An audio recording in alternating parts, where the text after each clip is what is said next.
set. Oh. What's up, everybody? Welcome to the Shake Up. Oh, boy. What we got? Thursday, Saratoga only today. Let me just get this little bit set up. Let me grab my video.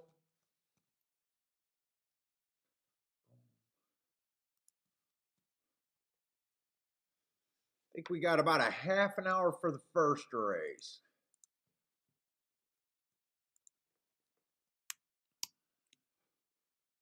Nope, wrong thing.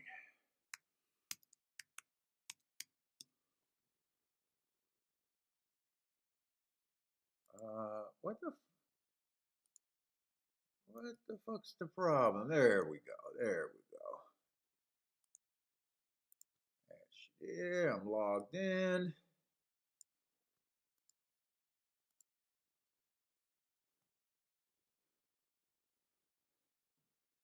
What's up, Charles? What just happened there? Oh, I opened up another window.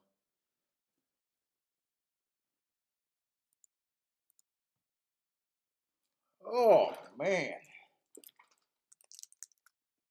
Yeah, it didn't really play yesterday. Yesterday at Saratoga was kind of a chalky card, so I'm definitely glad I didn't have to come on yesterday. There's only one horse worth having that, that one horse at about 8 to 1, 7 to 1, something like that. What's up, Joe? But other than that, it was kind of a lot of chalk yesterday. Let's see. Why is my video not showing? Oh, I hope I got the feed for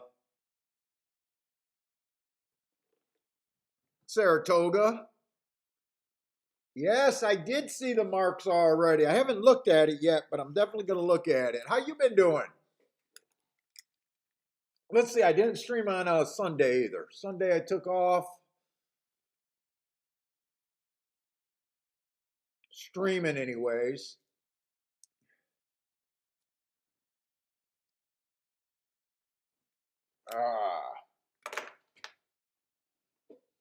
Was looking ahead at the tournament schedule. I gotta start thinking about those tournaments I'm going to. Hey, what's up, Dean?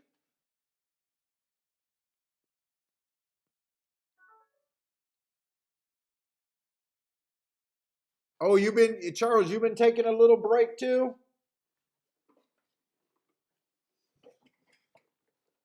Let's see. I just gotta see if we're gonna have the video for a minute. Right now, I don't know. I might be a little bit earlier. Right now, they just got some NYRA with a .200. I don't know what the hell that is. Yes, Grandma had a nice hit. I definitely want to talk about that. Keyed off a 60 to 1. Had another Grandma with another monster tick. What's up? What's up, Derek? So, yes, speed definitely looked great yesterday. Now, the problem with Saratoga yesterday, every horse went wire to wire on that dirt. Some of them were quite a few big favorites. I think they ran 4 or 5 sprints yesterday. They all went wire to wire, but only one horse that won in the later race paid like, I don't know, 7 or 8 to 1. But other than that, everyone else was just fairly big chalk. But I always say, if you thought it was a speed favoring track and that got you to that 8 to 1 or whatever he was, who do you care if that was just coincidence or an actual bias play? I am smoking an Undercrown today.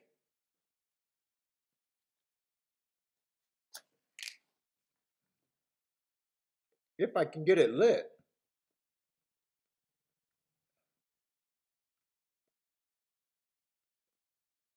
Yesterday, I think there was three turf route races yesterday. They all came off the pace, but kind of close to the pace. I think they all stalked, coming from like 1 to 3 lengths out. And then on the turf sprints, one of them stalked and the other one of them closed.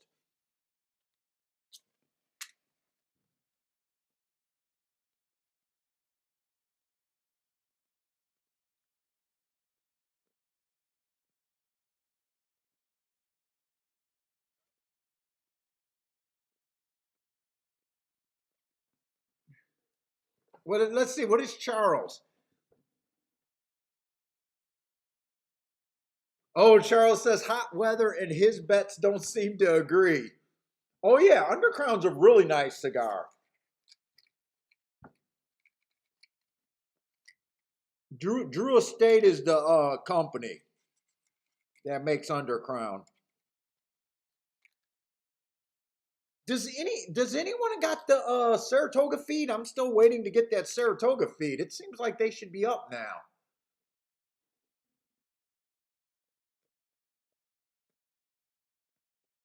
Don't tell me my ADW can't give me the video.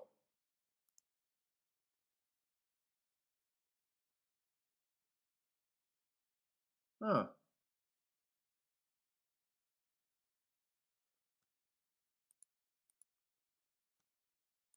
Let me see something.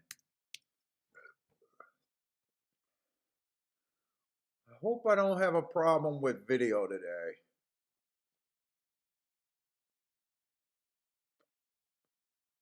Although I know when I was just getting ready to come down here, they were showing me the video on YouTube.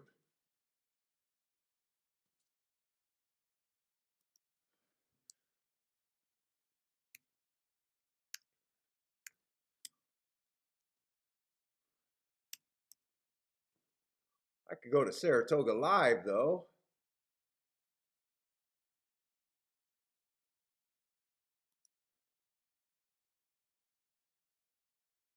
You know what? It just Charles says they blew they blew a fuse over there. What's up, Des? Yes, there was a lot of inquiries. I was watching the broadcast on Saratoga today. I think it was. I was watching John. Who did they have? Jonathan Kitchen, Acacia. I think Mike Smith was the jockey.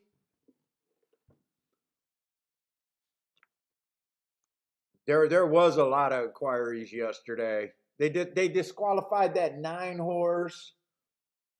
Put a one up. That was on the turf. Oh, that was on the turf sprint. Maybe I'm just a little early for the video because right now Saratoga Live. I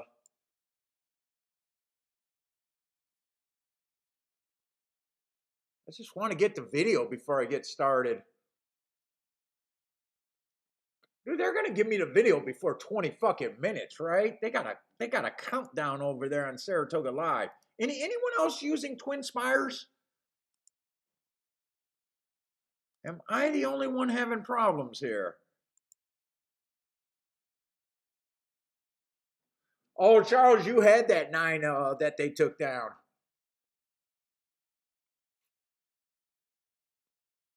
Yeah, I seen that other 9 horse where I think it was a 9 where Irad cut across the field and took out half the field at the start. Oh, Charles, you can't see the video either. Okay, I'm not going to worry about it. It shouldn't be on my end. They must just be having trouble. Derek, same thing. Okay, all right. I'm not going to worry about it.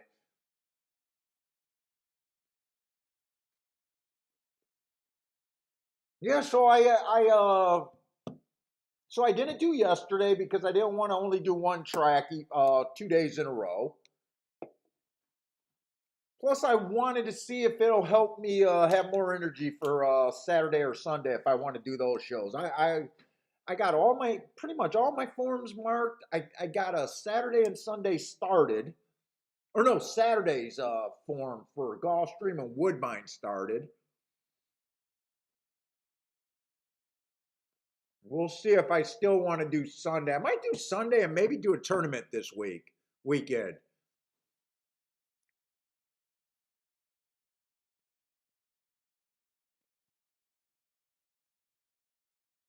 Oh man.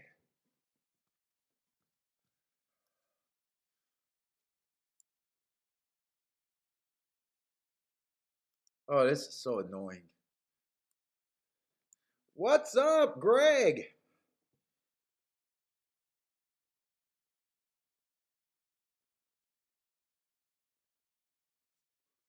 Yeah, hopefully we'll have a good day today.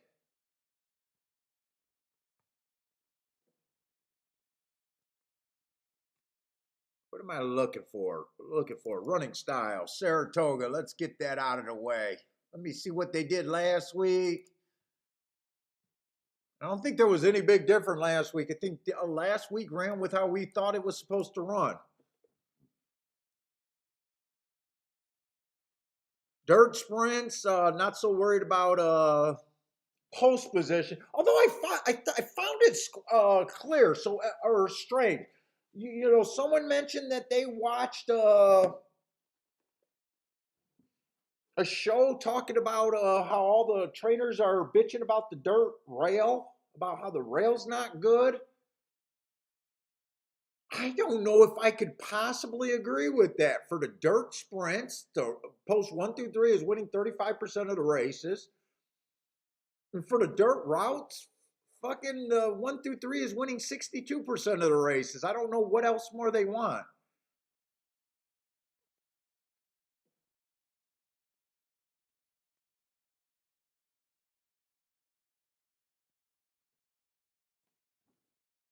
But dirt sprints, I'm still looking for speed and stalkers, horses on the leader within 4 lengths of the lead at the first call. Closers are a terrible bet over there.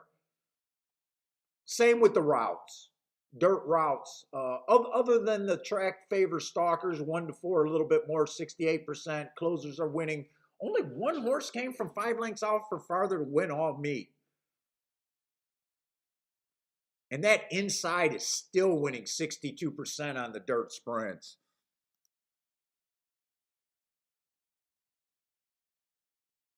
Derek says Rail's never been good at Saratoga. Well,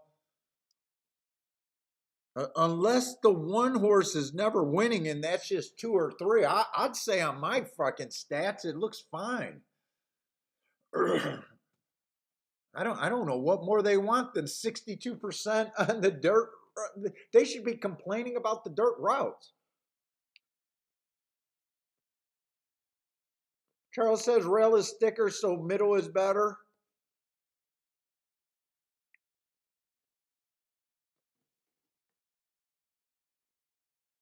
Charles thought the 8 ran up on the 9. The 8 was the horse that clipped, right? That was a race that clipped heels.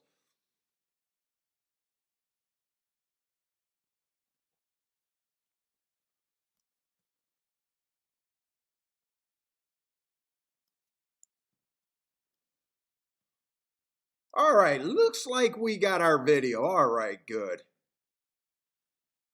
Looks like I got the video. Let's see, we got about 20 minutes for the first race. Oh, and then turf sprints. I'm not sure about turf sprints. They only had one horse go wire to wire last week, one horse closed, so 71% of the winners went from 1 to 4 lengths off the lead.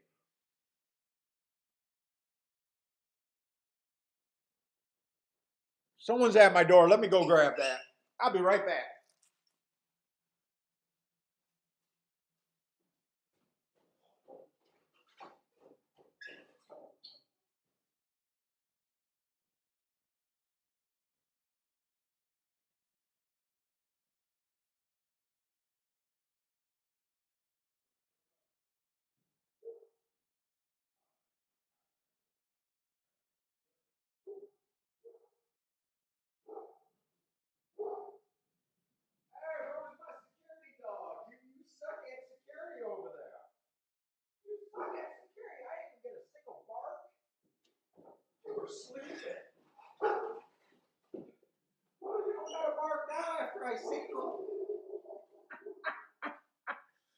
My security dog was sleeping on the job.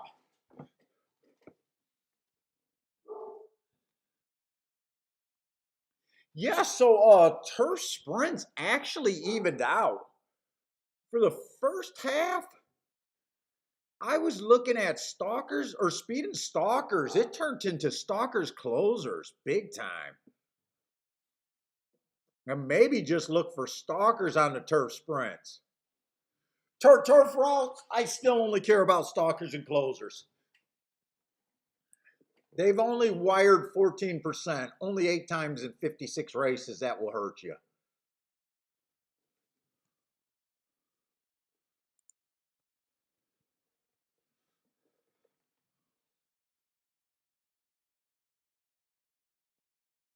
Derek says, "Is that bill at the door?" Nope. That was just a door to door freaking contractor.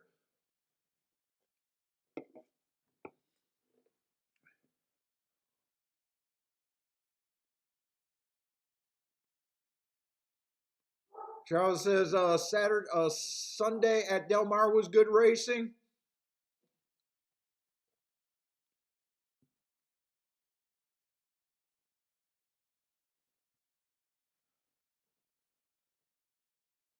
All right, we got 18 minutes. Okay, at least they got the odds board. I'm still waiting to see the track.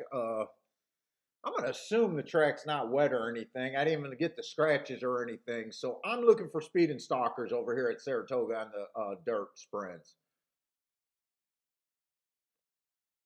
Let's see, maiden claiming 40,000. Might as well just get started right now. Gonna have a lot of time between races.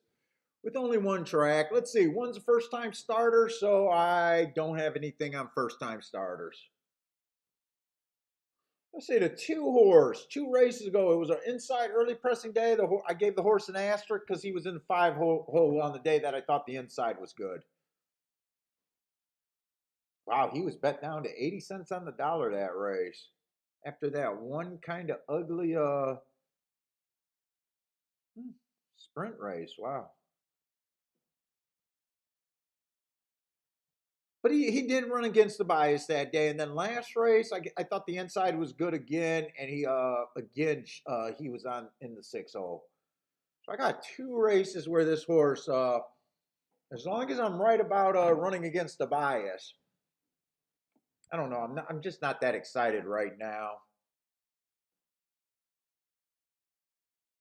First 2 races look kind of like kind of slow front end, but last race was definitely an improvement, having a little bit more speed.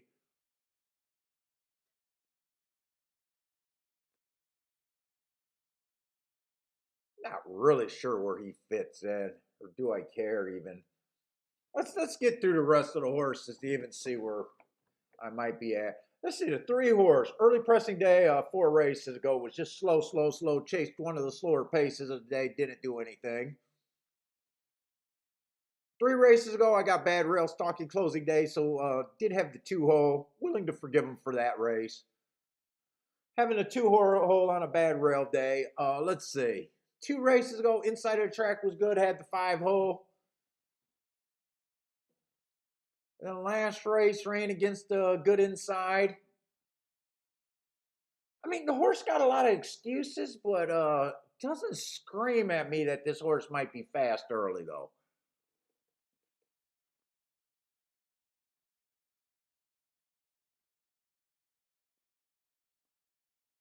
Let's see, 4's been pretty close to the lead before. First time out, early pressing day. That looks like a useful race right there. Comes back, gets a good inside. Got a slow start though, so maybe you can forgive him for that race. 2 races ago, flashed a little bit of speed. That was at a mile though. But last race, I do like the last race off the big drop. It was a speed favoring track. Couldn't get the lead, dueled to the finish.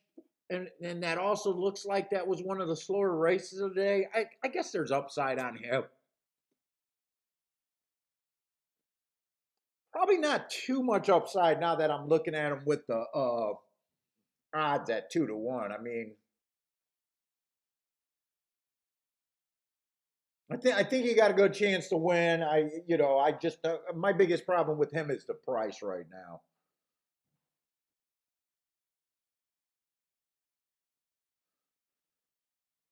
Let's see. The five's been doing it all that maiden special way. Let's see. First race out just it looks useful.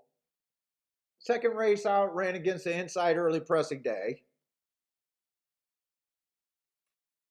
Had the four hole that day, so I gave him an asterisk. I just noticed he's already lost to the four. I don't think there's much difference between the four and the five.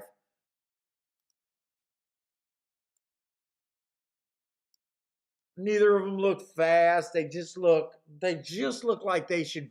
They're 9 to 5 and 2 to 1. That does make sense to me.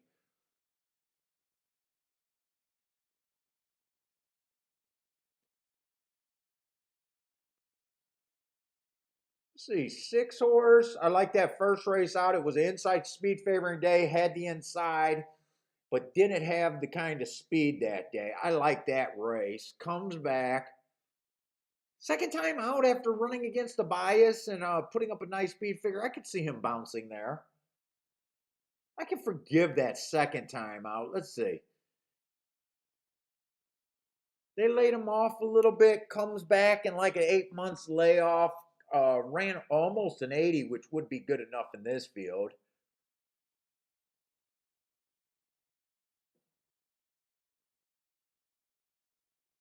I mean, to me, the 4, 5, 6 almost looks interchangeable here.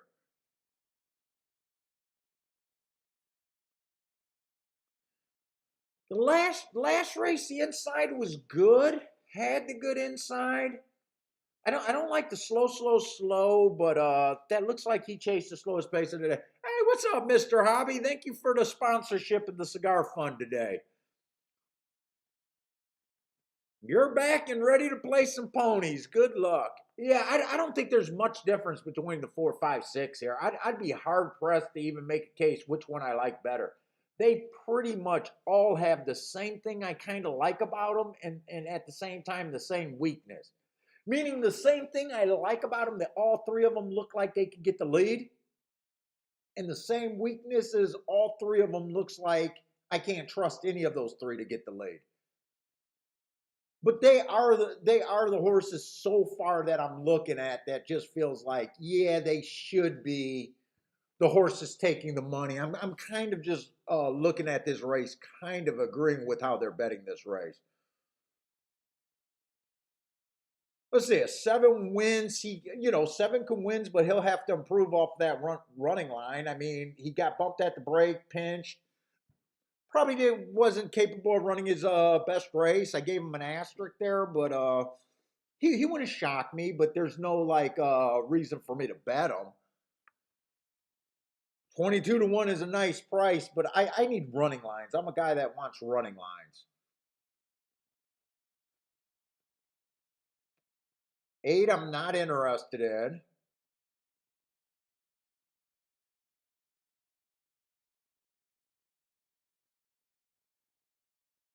I don't think I can get past those three horses. And to me, this is the. By the way, I'm getting ready to start thinking of some things. You guys know I've been playing with the tries in my head, and I actually caught a few. I've been working on some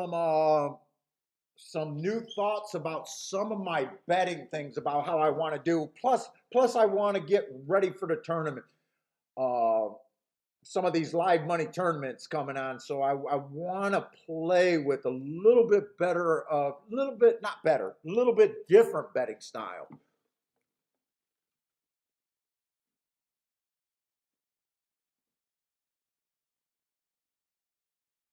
So I'm going to write down some things. I'll let you guys know if I'm going to play it or not.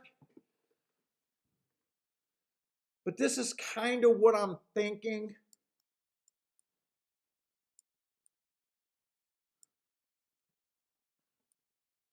They're not always going to be good bets. We're horse players. Most of my bets aren't going to be good bets.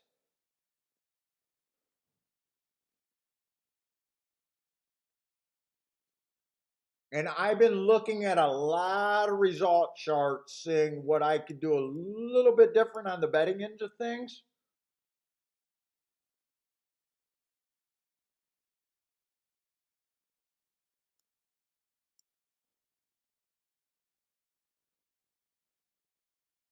So right now I'm sketching out a little bit of a try. A little bit of try that I would normally say would have almost zero upside. You know, if 4, 5, 6 comes in first and second,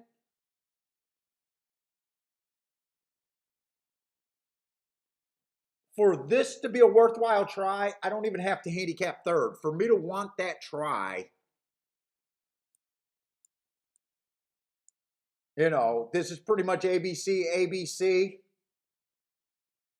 I don't think this is a situation that I want to put in.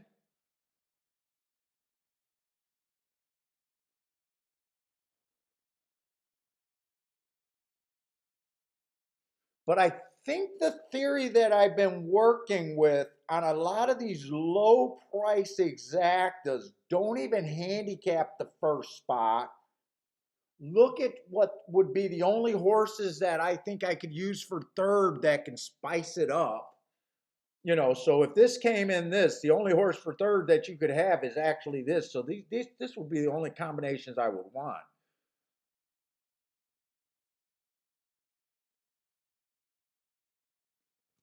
And I'm pretty sure I'm going to check those exactas, but I'm pretty sure none of those exactas 4, 5, 6 are in the playable range.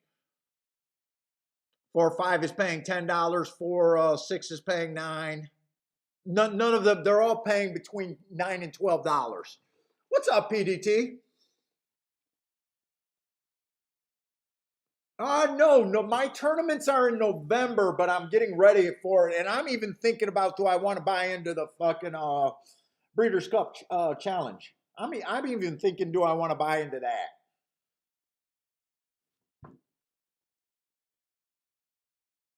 The two tournaments that I know I'm going to Hawthorne right after Thanksgiving, and I'm going to Indiana the week after that, so the first week in December. But that I'm thinking about buying into the Breeders' Cup tournament this year.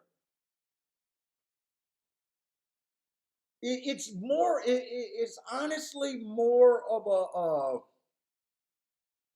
entry fee that I'm comfortable paying in a way. And with that being stakes races or those type of races, it makes me a little more uncomfortable. But I'm still thinking about it.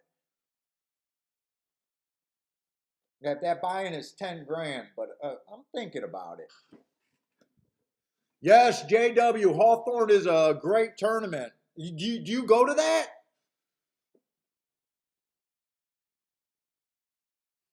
PDT says he'll be at a. Oh, Kiki was asking if I'd like to go to the Breeders' Cup this year. She even looked up the tickets and thought about driving because it's in Keelan. I think getting on the apron is probably like $75 a person, so not that bad.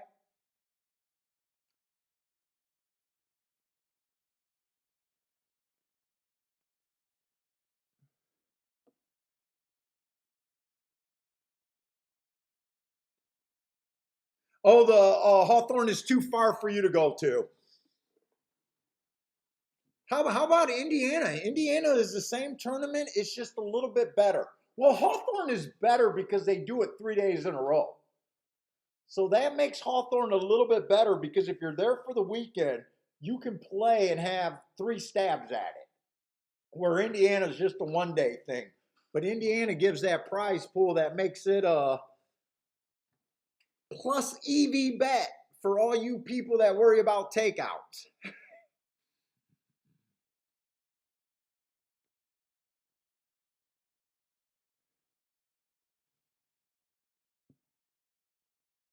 And for me to do it, I think I really like the tries I've been hitting. I really want to think about the tries. What's up, Ryan?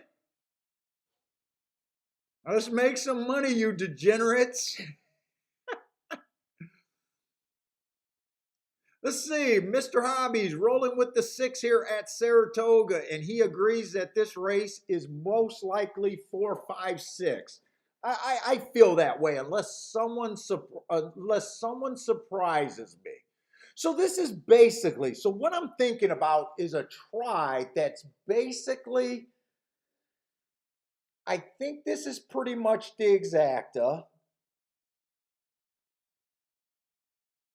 unless someone super surprises me, but I know what I need in third to make that try worth having. You know, this is the opinion there. So the real handicapping opinion is, I think the 4, 5, 6 is the exacta. But the betting decision, if I were to lay this bet, would be, well, if that's the exacta, what do I need to make this try pay anything? And for me, that's really easy. Now, some people would say, hey, maybe you can use a 10-1, but you know, or the 8-1 and the 7-1. But since I'm looking at so many horses in the win spot, I would not want to go that wide. Remember, guys, and if you guys are new to the show, I've been playing for 30 years, but I've never been a try guy. But I've been playing with some results and stuff, and hitting a couple tries on the show, and I probably played what, 5 tries since I came back from Vegas, and maybe hit 2 or 3 of the 5. So my hit rate is high, but I don't think about doing them enough.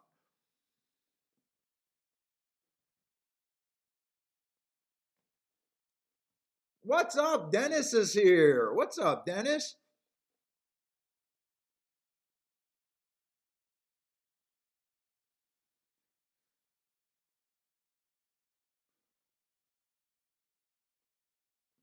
And right now I'm not doing this bet because I believe there's going to be better spots for me. If you guys are new to the show, this is what I do. I make money betting.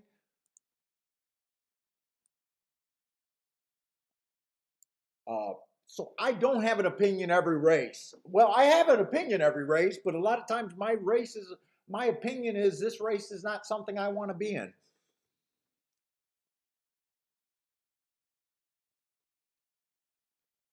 What's up, Hector?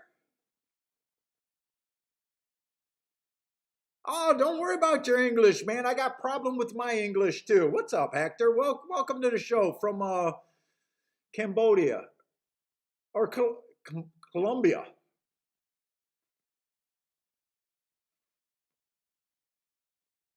For the first race, you like the 3. Good luck. Your trifecta is 3, 4 with the 3, 4 with the 2, 2, 5, 6.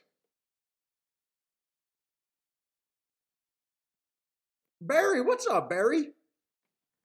Barry's warning me about the 2. Who's the 2 there? Yes, 2. You know, I would say 2. I, I dislike his lack of speed early, other than his last race. He's lightly raced. I could see your case that this horse could possibly be on the lead and mix up everything. He would definitely be the kind of the next up horse for me.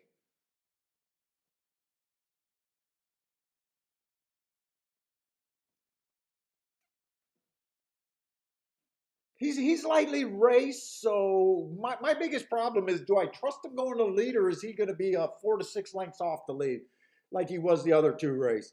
Now at 9-1, he's the best option.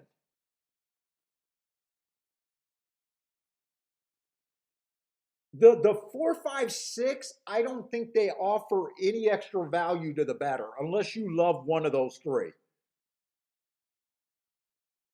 Where the 2 horse, I think the 2 has a better shot than his 9-1 price dictates. So I believe there's some upside on that too.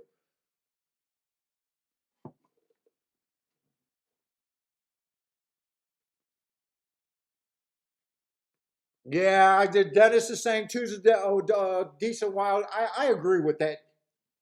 And if I was doing my old betting, where it would look like this, it would be 4, 5, 6, and the two. Two would be my win bet because he's the best. He's the only other one that I think is odds. He would definitely be part of my key trying to get him first and second in the exacta.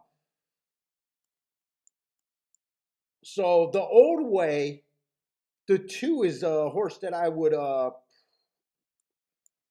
use like that. Still not going to try to bet this race.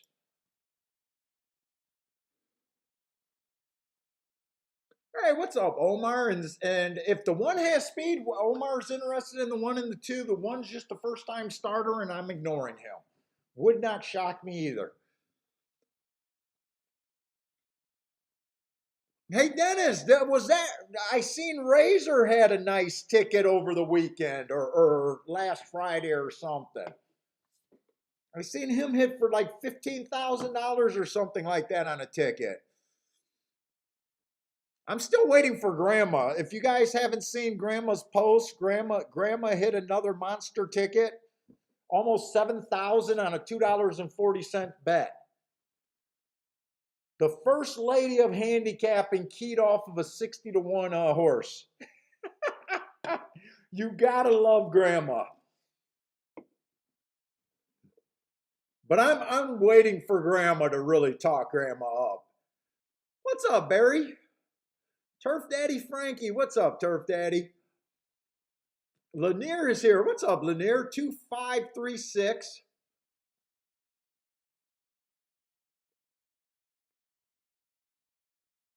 Oh, he had even more. He hit for like 21,000 that day. Nice.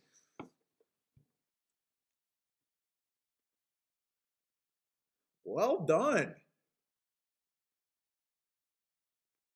That's a double Rolex day right there. All right, they're off at Saratoga. Let's see, and none of the horses. Let's see, the two is finally wrestling the lead away. And two is the quickest early.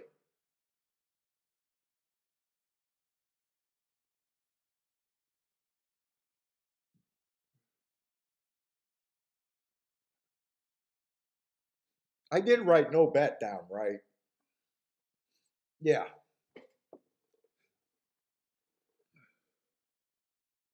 Two should be tough from here.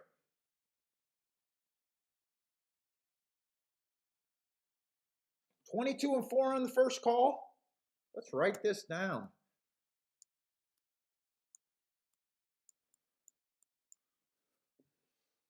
Six isn't going away.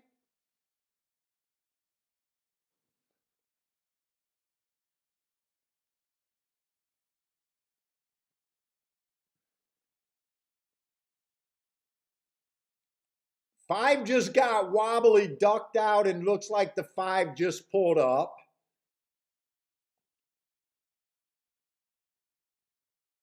Come on, eight, get third. Whoa, ooh, this was a good possibility. Come on, eight, get third.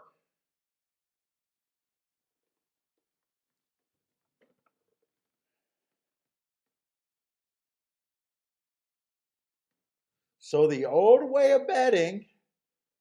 Now, I wanted to do the thing and really talk about the try here. So I'm actually happy with the result because once we talked about it, I said that's the other way I could have went. Backdooring this exacta. But you know what? If you stuck with the four horses here and still played what you needed in third to get that try, the eight would have sucked up and that would be a monster try.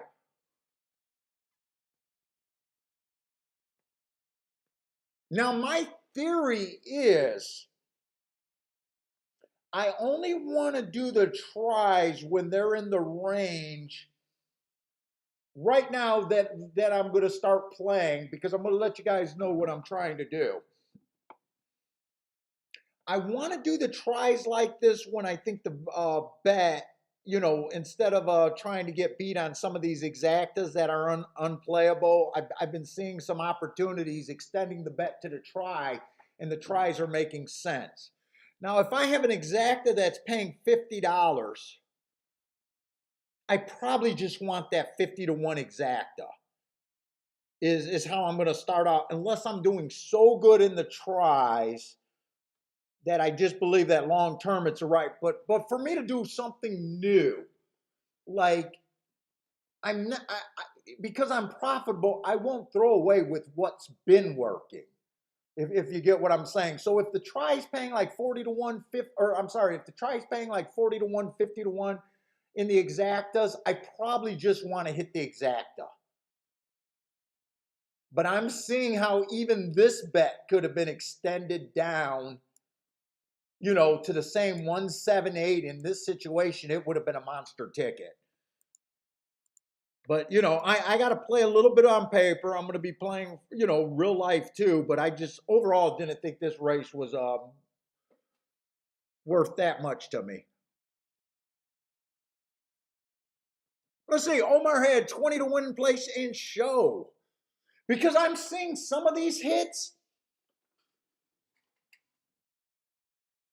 Like let's just talk about it this way.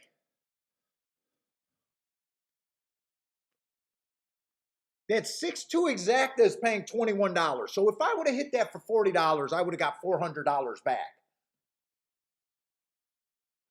I bet you would be so much better with a $5 try than a $20 exacta.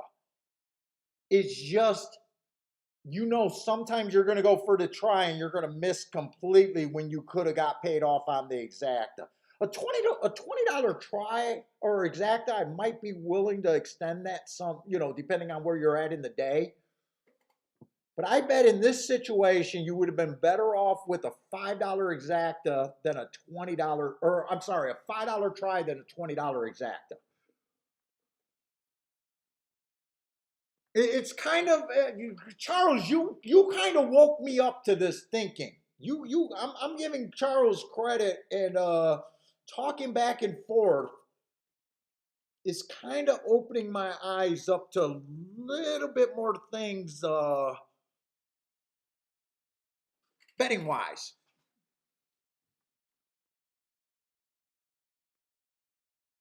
Because I was trying to explain this to my wife, like, taking a $400 on a $20 ticket. Let's see. If I did this ticket for $20, this ticket would have cost me $120 because he's key boxed, right? He's key boxed. So that's 120, and you're going to get back about 420 back. That's fairly expensive. This same try,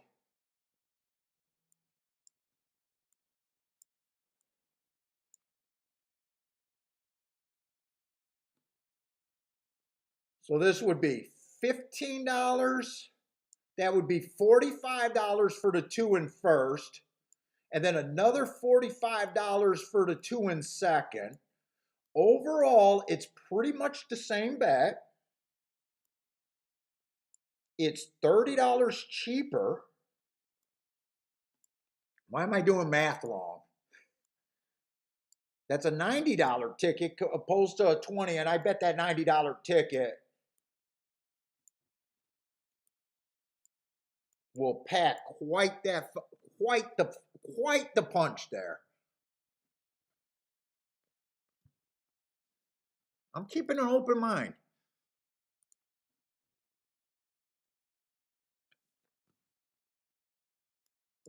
You would have got 14 something back.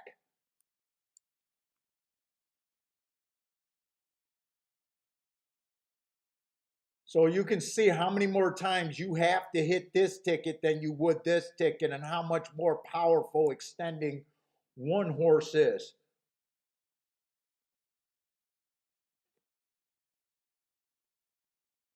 And if this came in 4, 5, 6 for thirds, you probably don't want that. That's probably looking for about $20 for 50 cents, maybe $30 for 50 cents. But I'm definitely thinking some betting things that I might really try to incorporate. We'll see.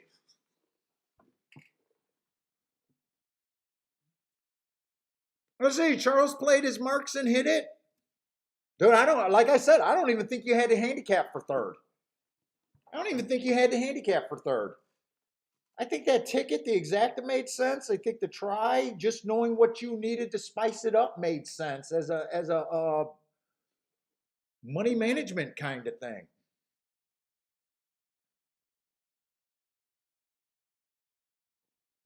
Let's see. And didn't one of you guys said, by the way, one of you guys said you liked those three horses that I liked, but you were, I think someone said they were king off the six, right?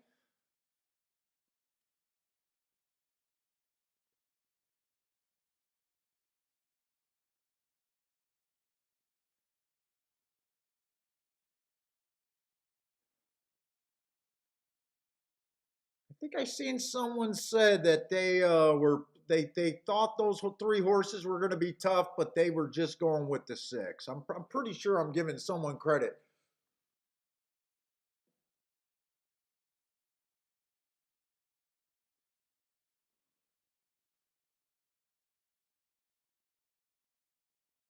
Oh, Charles with his bet, six with the 4-5 all.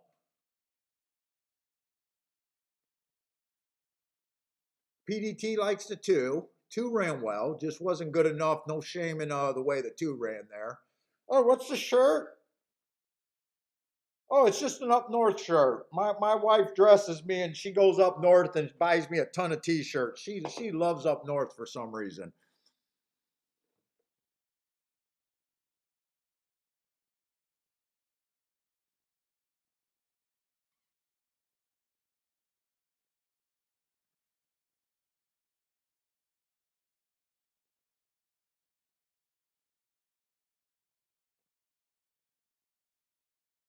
And if you guys didn't know to see it, the five did get pulled up that race.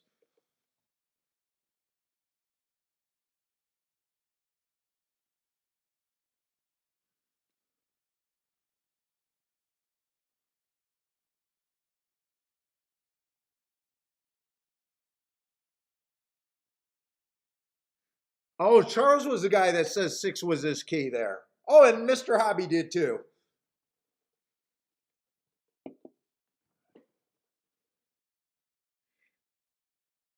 I probably thought in my head that six, I leaned towards him having the most upside with that first race out there. My thing of just not differentiating them was I don't want to differentiate between 3 2 to 1 shots. And I was pretty sure I was sitting out that race, so I didn't even want to do the extra headache. Let's see, we got a turf race, and right now turf sprints might be stalkers and closers.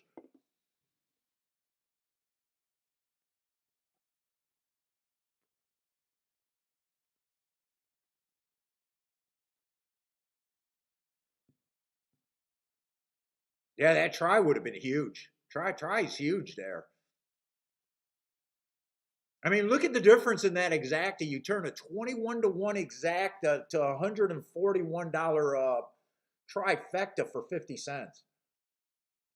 I definitely need to keep my mind open for those. If I'm doing good with the exactas, even though I know I'll hit the tries less, but when you see the difference in these payouts, like I said, guys, I never looked at tries. It just was a fluke in Vegas. I hit two really nice ones, and ever since then, I've been looking and thinking about them.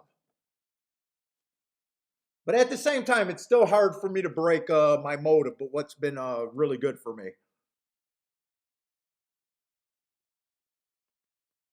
Let's see, four was too cheap, or four was too cheap.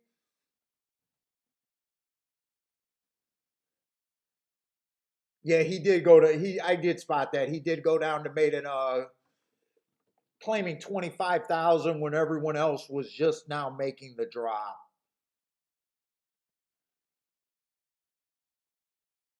And if five did not get pulled up, if something didn't go wrong on the five, I mean, five might have stopped that eight from getting second because he was definitely in position.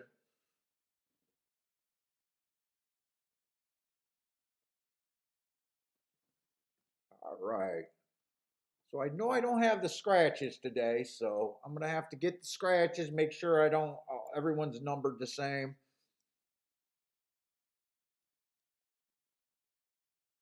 Tomorrow's show, I think I got Saratoga, Gulfstream, and a little bit of Laurel. I think that's going to be tomorrow. Saturday, I'm pretty sure I'm going to do a Saturday show. Right now, all I got is Gulfstream and Woodbine. I'll probably mark up Saratoga also. But if I get lazy, if I get burnt out, I'm not going to kill myself. So right now, Saturday, it's probably going to be a Woodbine and a Gulfstream.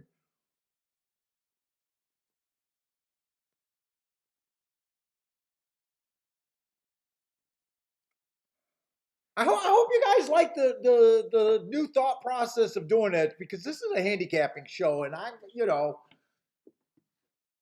want to do things that make me better betting too. So hopefully this discussion and what could have been done isn't going to go over people's heads, and I know most of the people that watch the show they probably appreciate the new some thought process and just theory talk.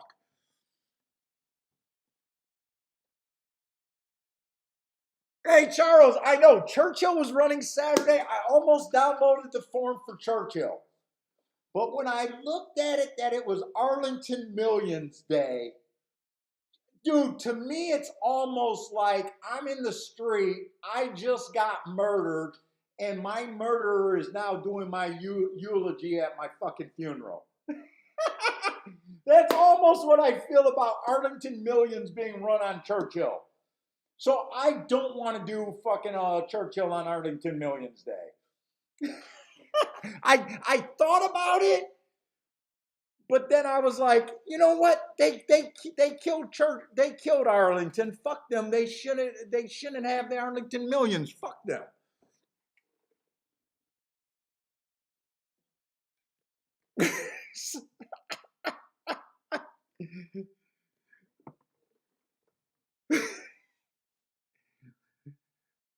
Dude, you just got murdered, and your killer is doing your eulogy.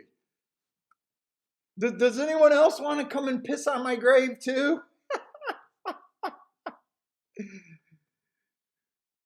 That's how Dennis Trusty feels too. Like Churchill is just pissing on Arlington's grave.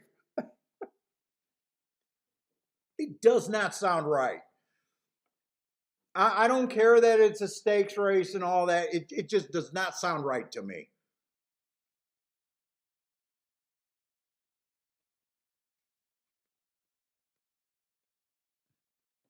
Now Churchill, if you want to pay me to be a shrill, fuck that. I'm my own man. I make my own money. I don't need you guys to pay me to censor me. You guys killed that fucking track.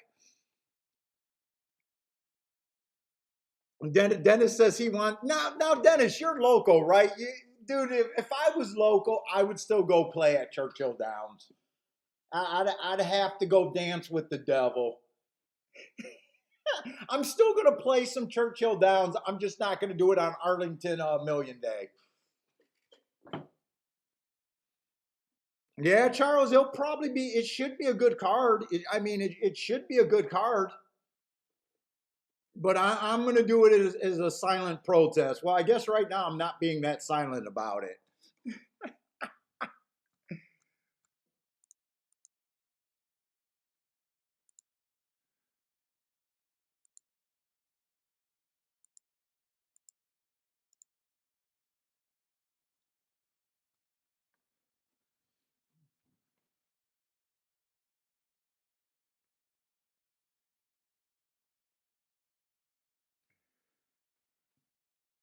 Yeah, and they'll get a crowd, and you want to know what? They'll probably get a lot of Arlington people going there for the Arlington Million. They might even get a lot of Arlington people that were crying and saying how disgusting it was and all of that stuff, and they'll still be playing it.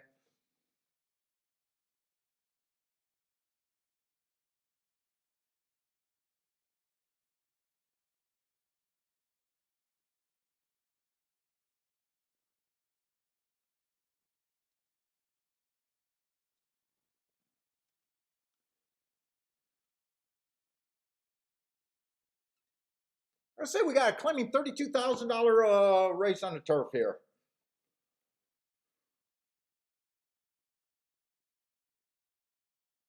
And stalkers and closers been heating up for sure.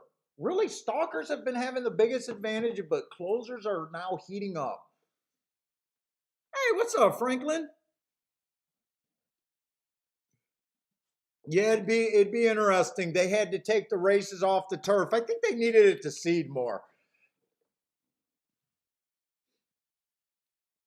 Over there at Churchill.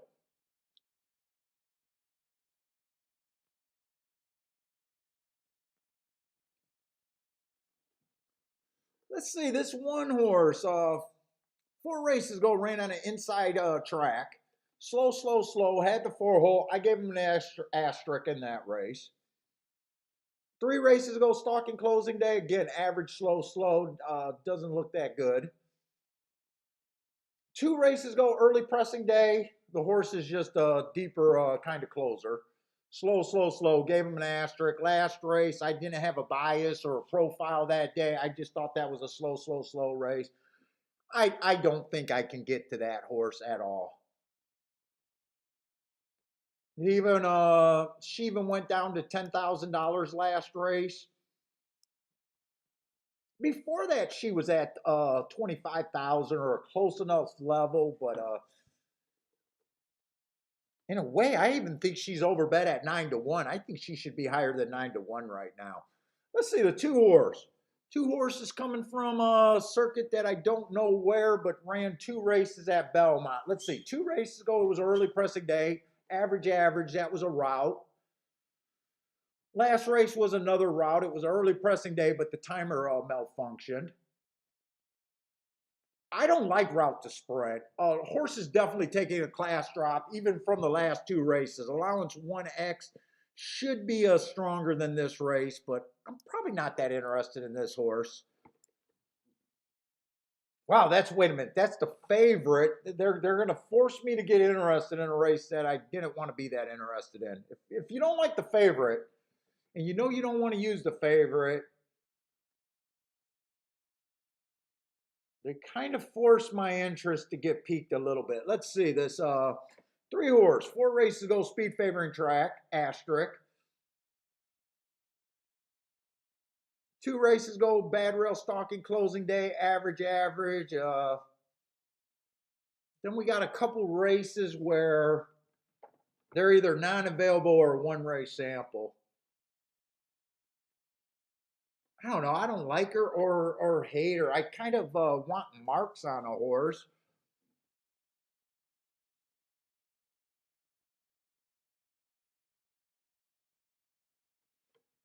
Let's see the 4 horse. I like that race. 4 races ago, I love that race. Stalking closing day went too fast to win. I love that Heart. We expect the Heart to win within 3 races, which she does. Took her 3 races. She won at 11 to 1.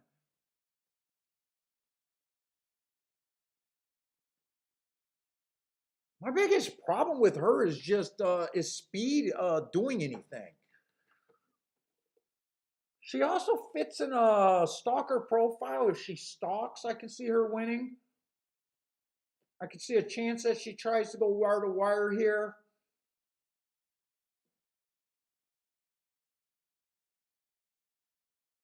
4 to 1, I can't say that 4 to 1. 4 to 1 probably feels like the right price. I'm thinking she has about a 20% chance to win that race, which would have her at about a 4 to 1 price in my head right now.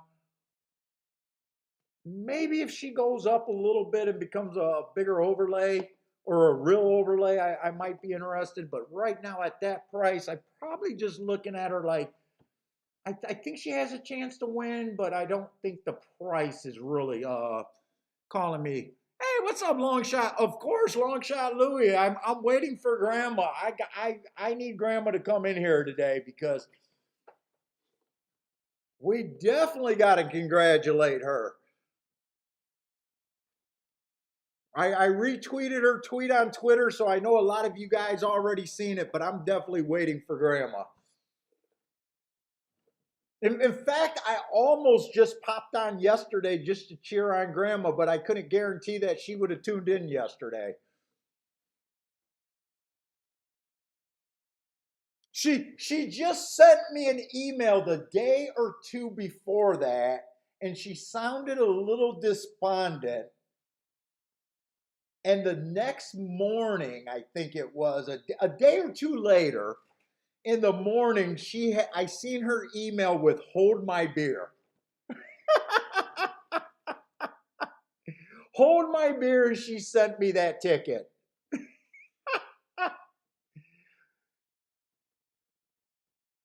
And that was a glorious, glorious ticket. She keyed off. She singled a 6-1 on top. She went 4 deep in the next 3 legs, hit a 10-cent super, and got $6,700 back.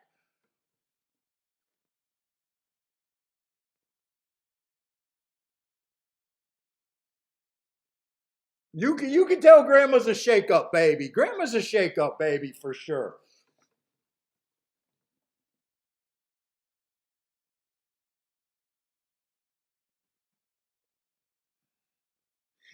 And then Longshot Louis, the funniest thing I seen on Twitter after that was guys that were complaining, saying that they were live in the pick 5 or pick 6, whatever it was, only to get beat by an impossible long shot. And I was so tempted.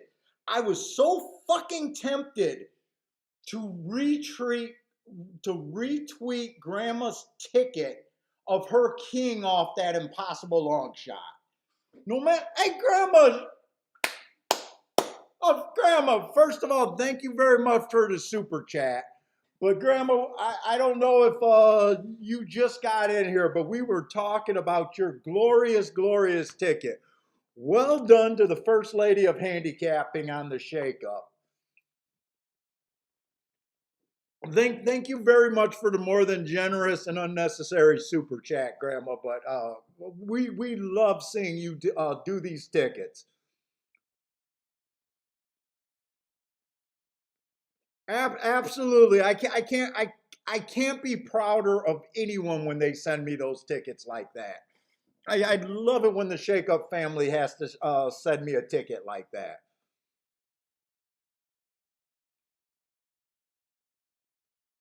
Absolutely phenomenal, Grandma. I wish you could. The first thing I said is, "Oh my God, why did she do it for $1?" You could have cashed your $100,000 if you just did it for $1, Grandma. Winning's fun. It is fun.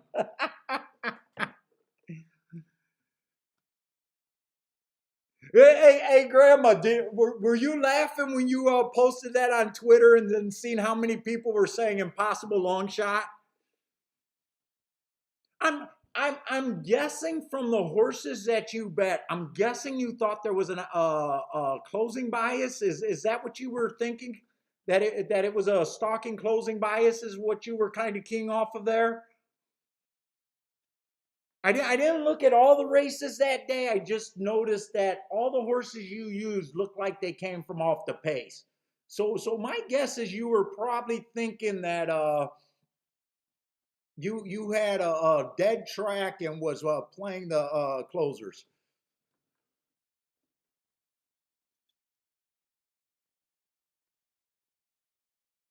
And hopefully that puts you up to healthy because I definitely don't want to put you on the spot here, but I want to talk to you on email.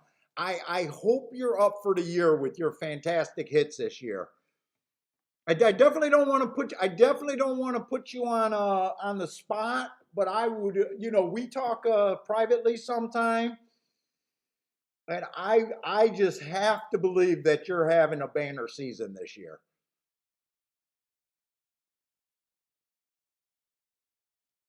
Grandma got a shitload of followers on Twitter now. You deserve it, Grandma.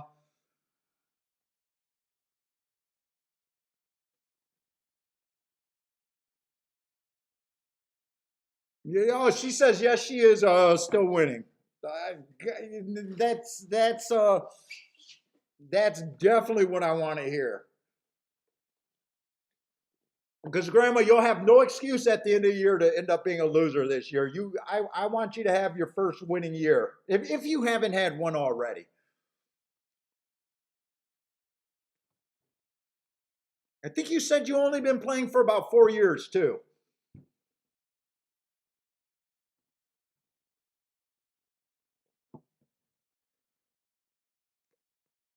People say you can't win at this game. Get the fuck out of here.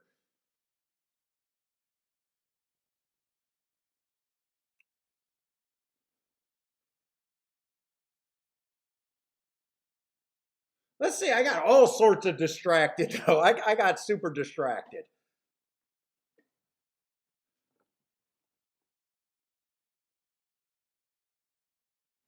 I think I left off with this 5 horse.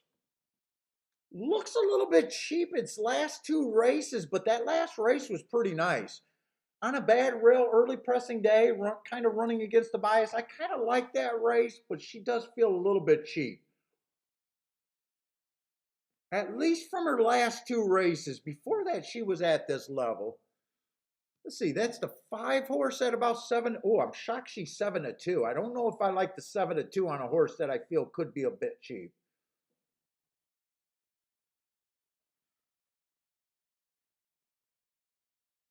Six fits for what I'm looking for.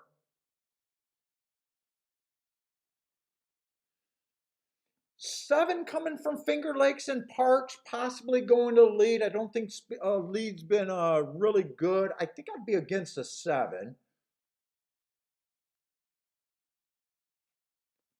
Let's see. I got to write down what I'm a little bit interested in because nothing's really jumping out at me right now. I think it was 654.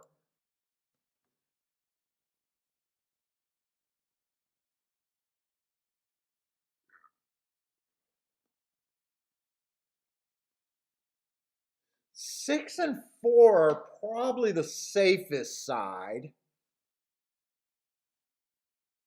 Let's see. I got to look at this too. I don't like the 2 because I don't like route to sprint, but this horse has ran a lot. Or yeah, I don't like route to sprint, but this horse has ran a lot of sprints. I just don't know what track that is.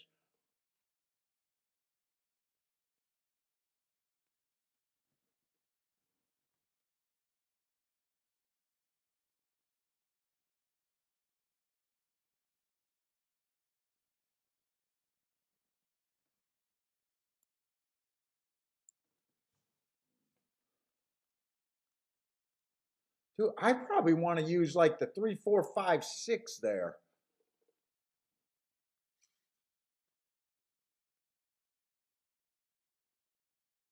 Let's see. Charles is looking at kind of the same horses. He just got rid of my 5 and used a 2 there. 2 might be the safer side of that.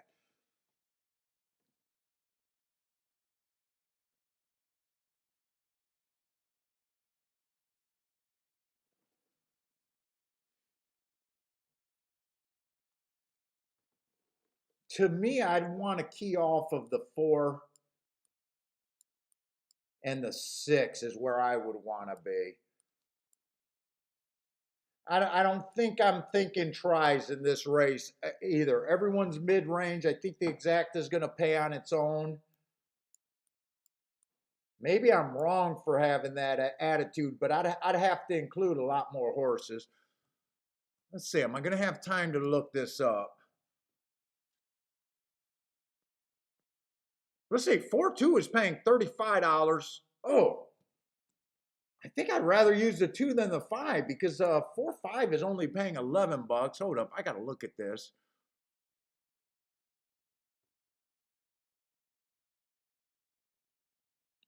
If the 4 wins, I can't have the 5 or the 6 in second. And if the 6 wins, I can't have, shit, they're already in the gate. If the 6 wins, I can't have the 4 and the,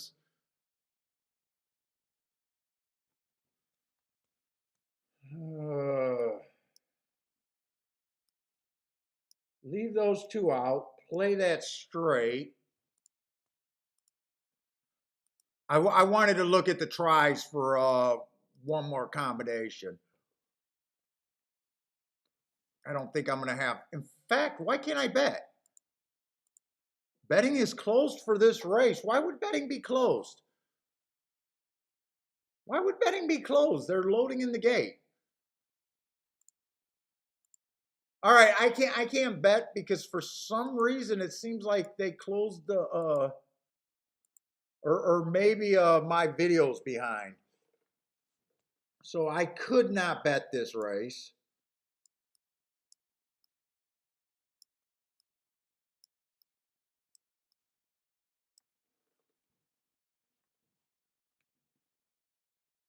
Maybe the video's behind or something. I don't know why. They were still loading when I was trying to bet there.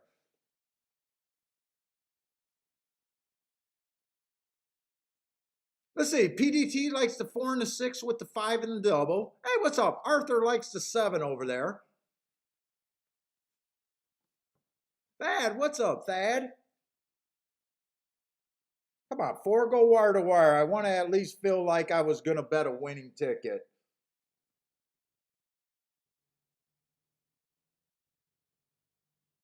Five's coming. Five's the big threat here. And so's the 2. Okay, this is a race where it's going to be okay that I did not bet because I did not want to use that 2 on top. They didn't go wire to wire. 4 looked like he had that race won for a little while and still got ran down. Did the 5 pass the 4 too? Did that come in 2-4 or 2-5?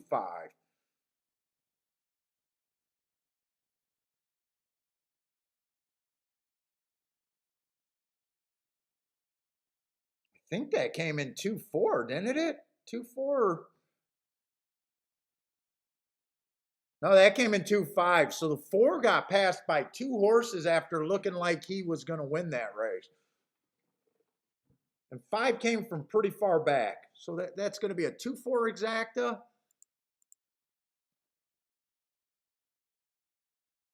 Do I keep saying 2-4 exacta? That's going to be a 2-5 exacta. That exacta is paying 33 to 1. That exacta feels like that's overpaying, by the way.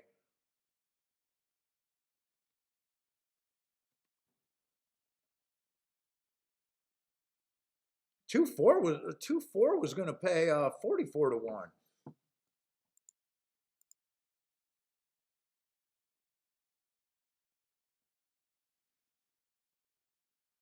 I definitely want to watch that race again. 4 got a pretty easy lead. I don't think those fractions were extremely fast. He still gave it up.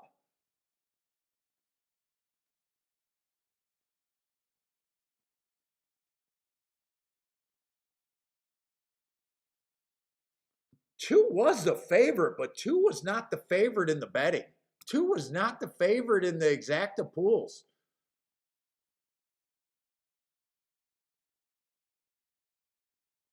As long as these are the right exactas, yeah, and I'm looking at exactas and not doubles. The 6 and the 4 were the favorite in the double pools.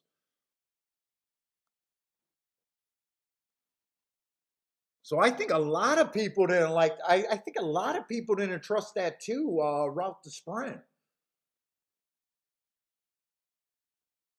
Because from what I'm seeing, these exactas are ridiculously overpaying.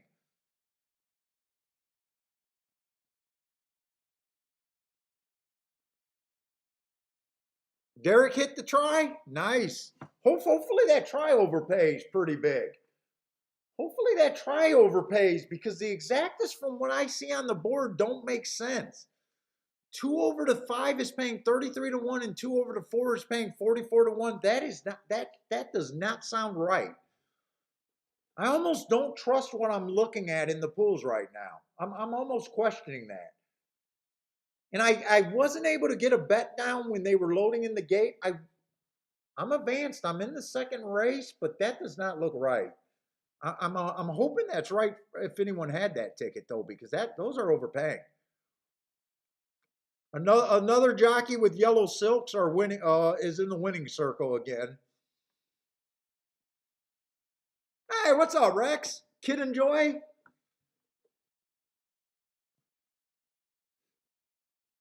Who's the kid?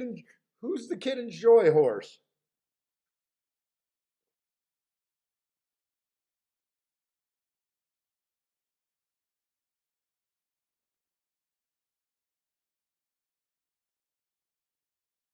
I'm in the right race, right?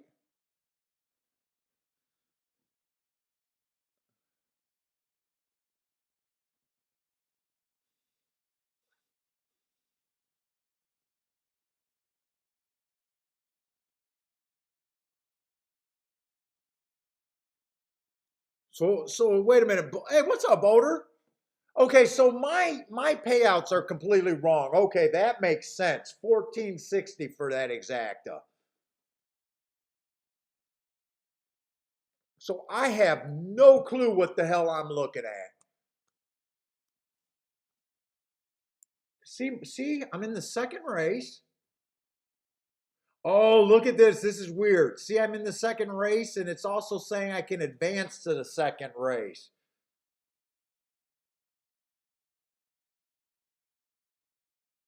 You know what? Was I in the first race? I bet those are the odds to the first race. And that's why I couldn't bet there. Yup, that's what it was. That's what it was. I did not advance. Well, that was a good thing because I would have had a losing ticket. I was going to say there's no way that exacta was going to pay 33 and 44.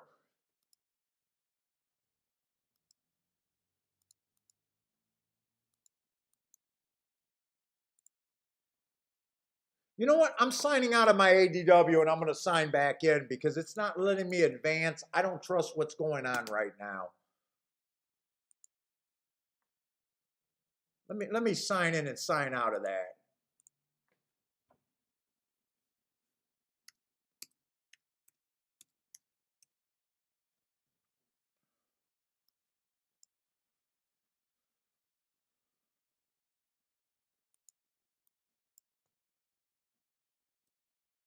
Come on, what's going on? My computer's acting funny. Did someone give me a virus?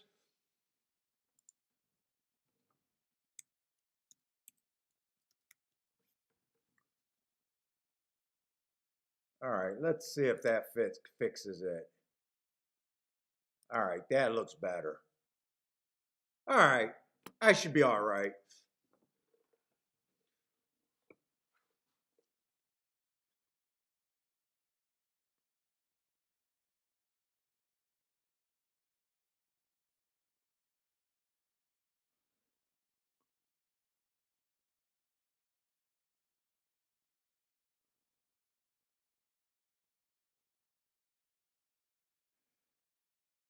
Derek says it's the porn site that always comes with the spam comments. All right, hopefully we'll be all right now.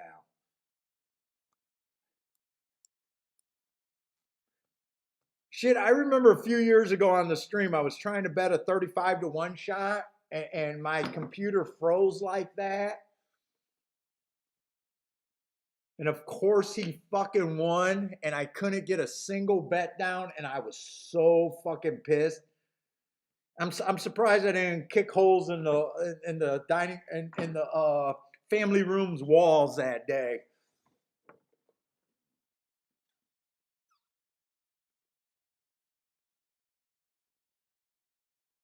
Hey, what's up, Matt Gray? Matt Gray, I went to the cigar store. I thought about going to join you, but Kiki was not home that day. I don't even know if you were there after the show. I thought about it, but I had to take the dog out and do his walk and everything. And by that time, I go for an hour walk. But I went to the cigar store today, and he gave me your card.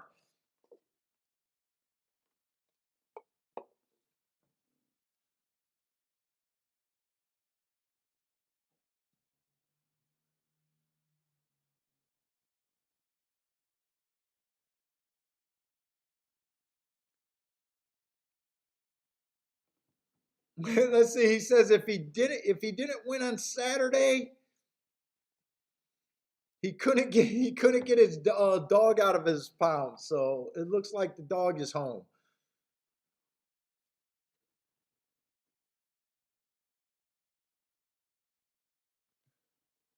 All right, let me grab my video back, and hopefully everything's working right now.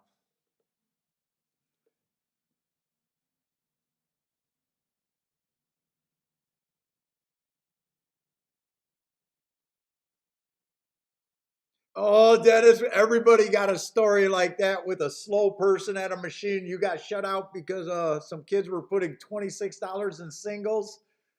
You had 8 minutes to post. Oh, that's brutal. That's brutal. 8 minutes to post, and then you watched them only bet two of the 26 bucks.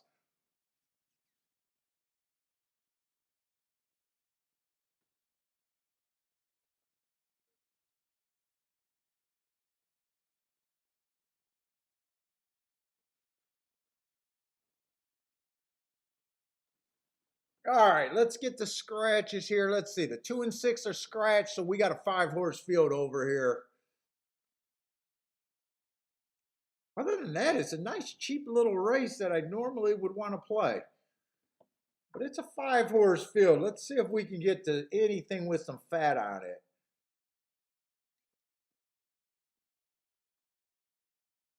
Oh, they make a great old fashioned.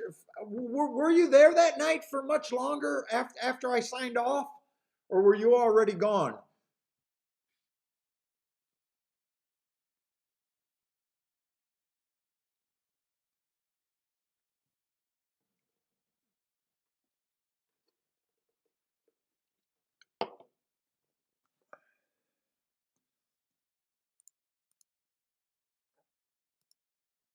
No, I don't. I don't think. I don't think. I don't think Ellis Park is over. Ellis Park is running this week. Our Churchill is only on for one day.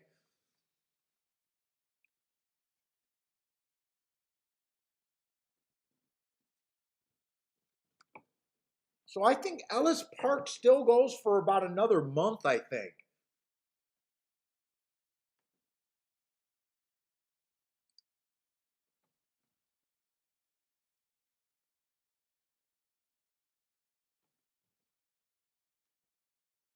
And Ellis Park, I think, is running on Saturday too. So I think that's just the one special day they're running at Churchill this weekend. Maybe they'll run on Sunday, but so far I don't see a form for Sunday on them either.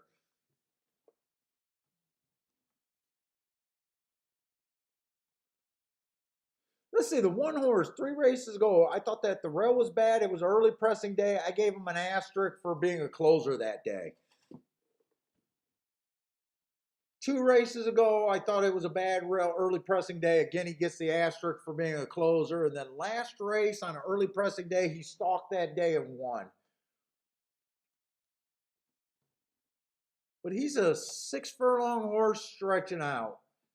I don't mind sprint to route, but usually when I like a sprinter stretching out, it's usually a speed play that I'm trying to get alive to, not necessarily an off the pace sprinter.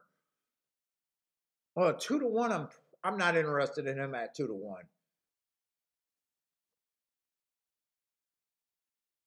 And the rail's been doing really good. I think post 1 through 3 is winning like 62% of the races at Saratoga. I know that on the day that I tried to play all the route races, that no one from the inside won that day, though. I do remember that.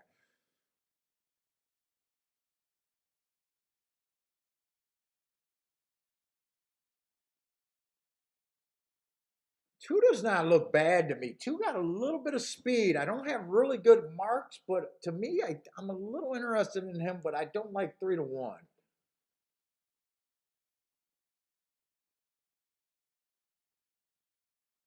Four is going to be in the 3 hole. He ran a grade 2 race. Timer malfunctioned that day.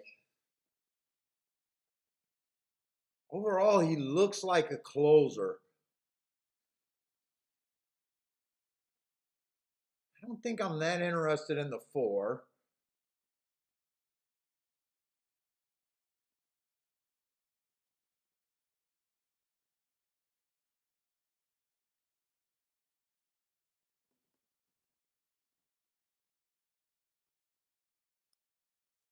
This race right here, I'm going to want to see the replay.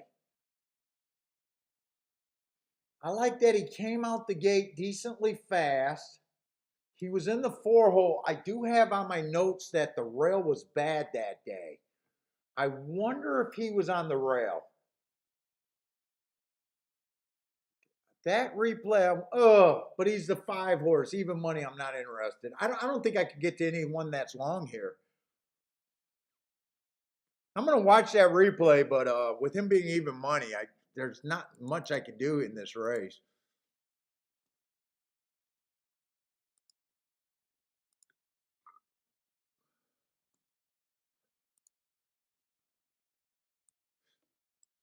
Let's see. Was he on the rail over there at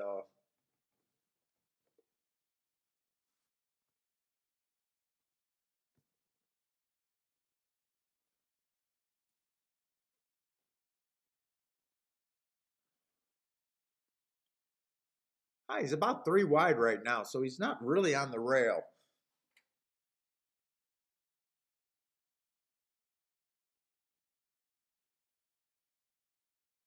No, he's not really on the rail. He's like 3 wide.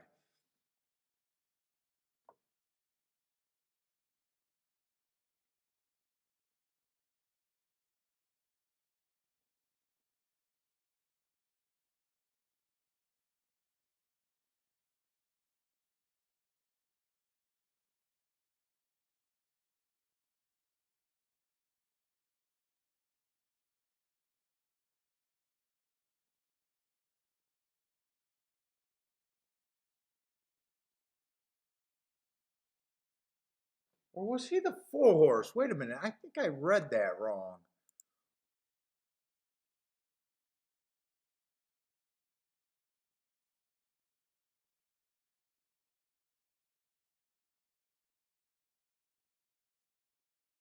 Oh, I was watching the wrong race. That makes more sense. He was a 6 horse in the 4 hole. I was looking at his last race, not 2 races ago. So I was looking at the wrong race and I was looking at the wrong horse. Okay. So he's a 6 horse here.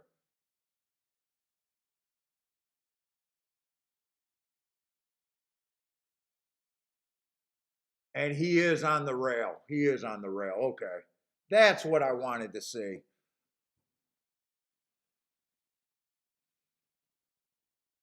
Yeah, that's what I wanted to see there. But at even money, if that's the horse I would like, I don't want to play.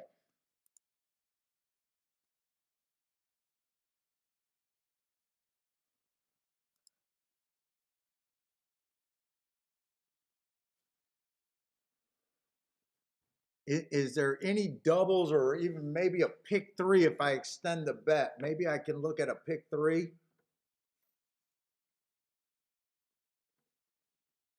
Let me look at the next race. I got a lot of races if I want to extend a bet.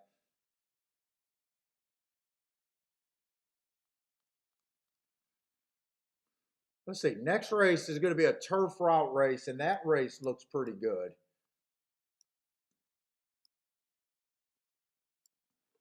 Maybe I might want to extend the double into a pick 3. Rex says, never trust Trevor. Is that the jockey on the 5?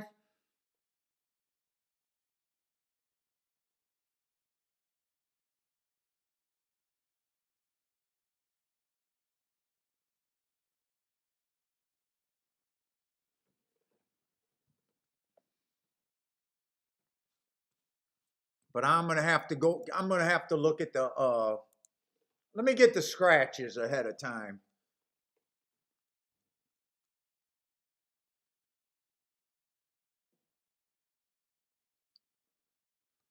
So there's 8 horses next race on the turf route.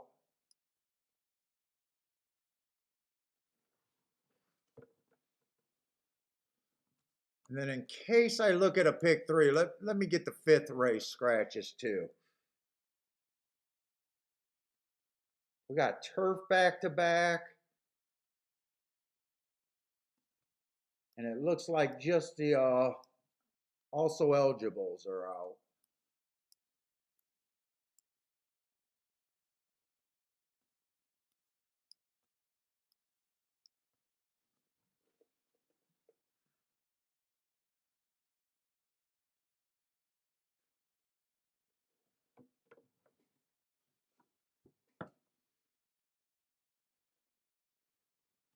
Let's see, I'm going to look at the 4th race because if I play this, I'm going to have to extend this bet.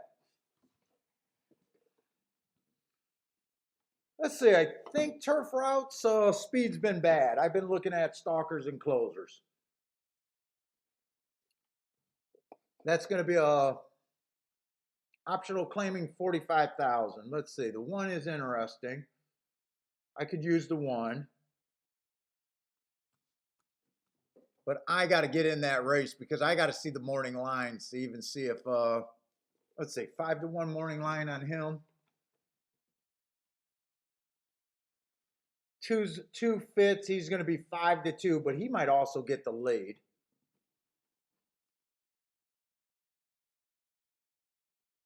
The 1 and the 2 are coming off the same race, and basically they ran the exact same race too. I'd have a hard time separating the 1 and the 2.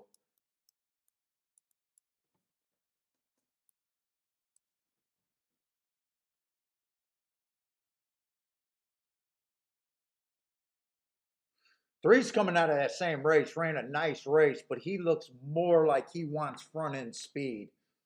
And I'm fading the speed. Let's see. He's 3-1, so I got to fade him.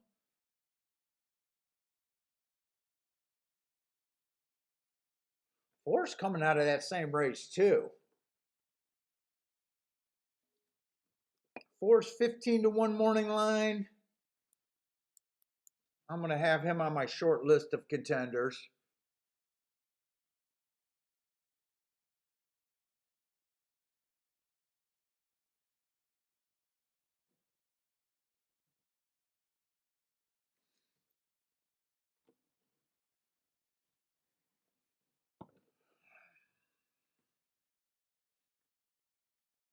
I am not sure what to do with the 5 horse next race. 5's been running in a whole bunch of like starter stakes races, state bred stakes. He's been over there at Delaware.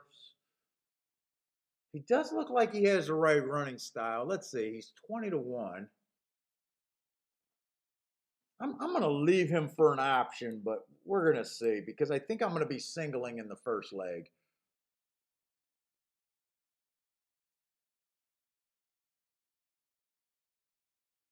Boy, I like all of the closers that was on July 15th.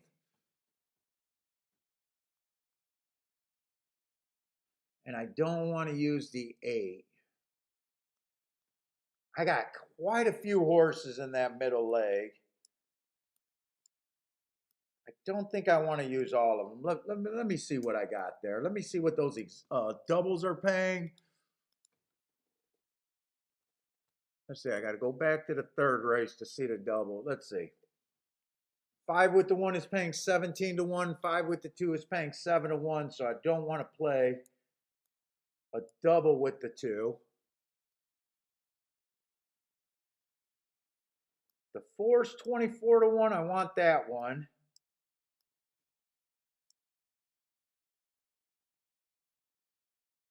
The 5's okay. And I bet the 7's going to be no good.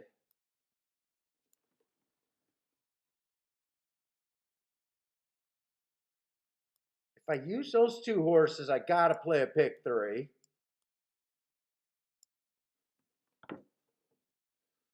Let me go to the fifth race to see what I want to do there, if anything.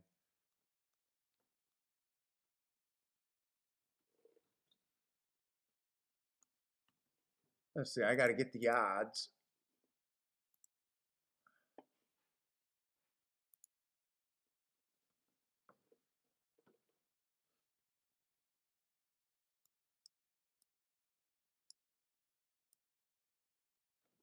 Okay, I'm in the right race.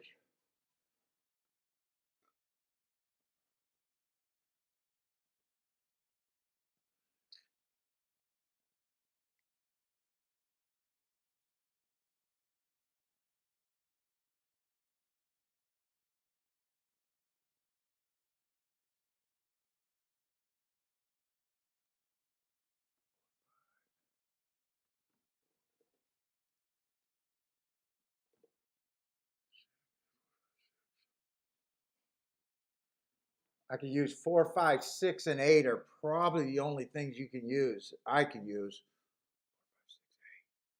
Can't use a 10. 4, 5, 6, 8.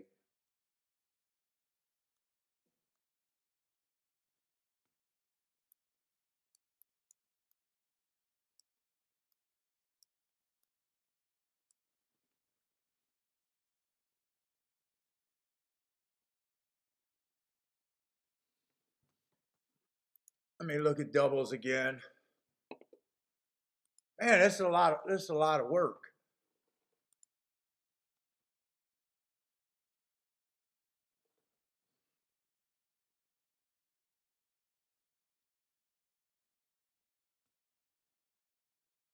What is that? An $8 punch for every dollar?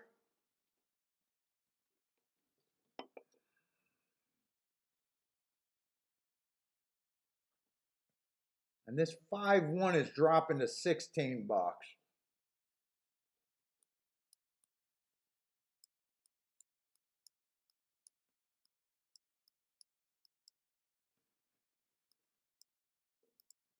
Probably just add the 1 here a little bit too.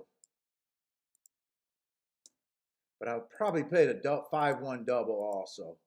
Let me just make sure I really like the double. So on the last leg, because I know that this is cheap doubles, these horses all got to be a big price. I'm really not even handicapping that race. I'm kind of, if I know that if I get an A with a ticket, that I got to do something. These doubles are what I normally would like. But let me just make sure I want to do this here.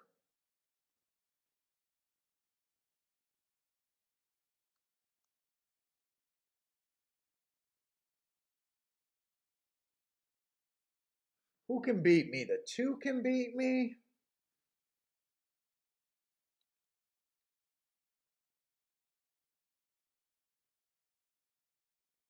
On the front end, 2's the only horse that I'm really scared of that this 5 can't get the lead on.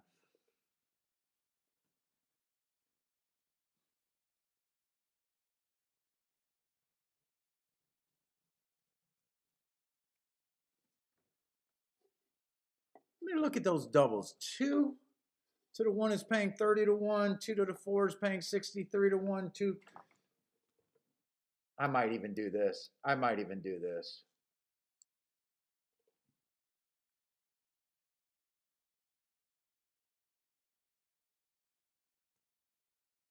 Then I'll play the 2 and the pick 3 just a different amount.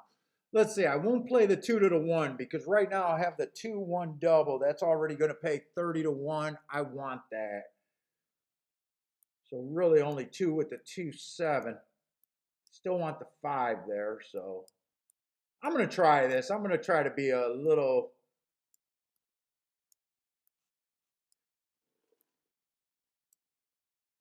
aggressive doing something that I normally don't do with the pick 3. This is a bet that I normally would do.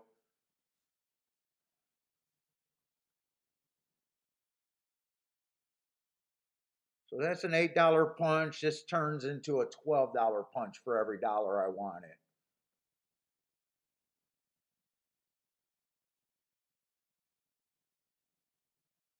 So I'll probably do those for 5. Maybe this one for 3 and then play my doubles at my usual amount. I'm gonna give this one a whirl. I haven't made a bet yet, so I'm kind of king off of chalks, but we'll see.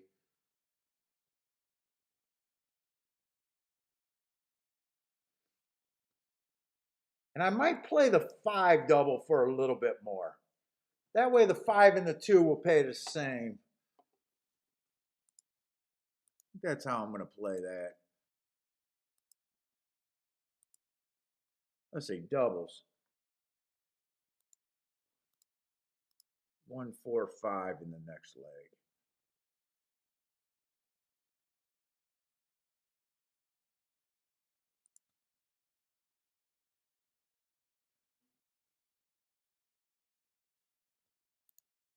Let's see, I got to find the pick 3 button.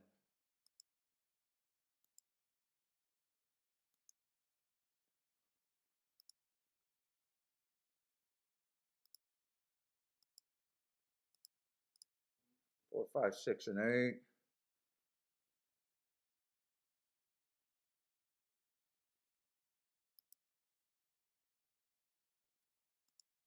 Oh, okay.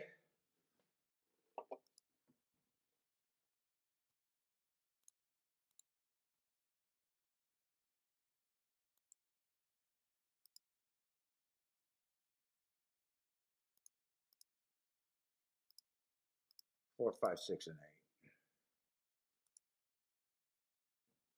All right, we'll see how that works. Derek likes trying to do the pick 3, trying to extend that double that I normally wouldn't play. We'll see.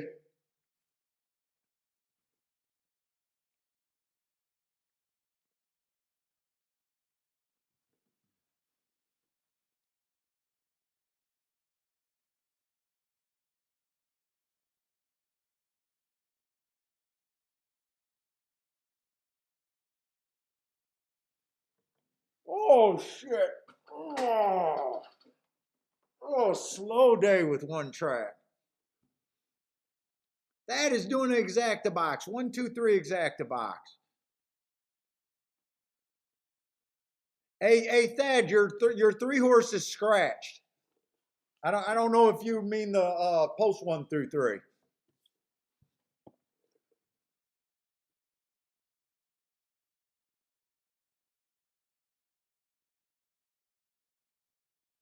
If not that, I'll book all the action that you have on the 3 horse.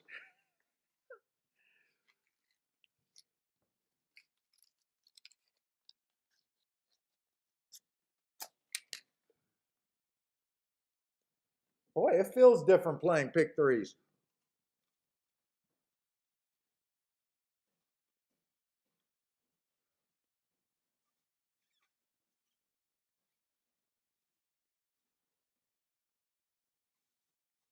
I'd probably rather hit the double though.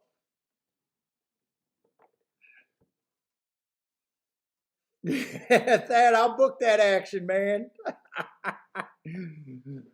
No, don't give it to the sports book. Give it to me over there.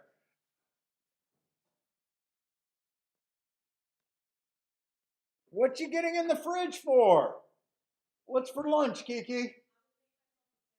Ooh, a salad.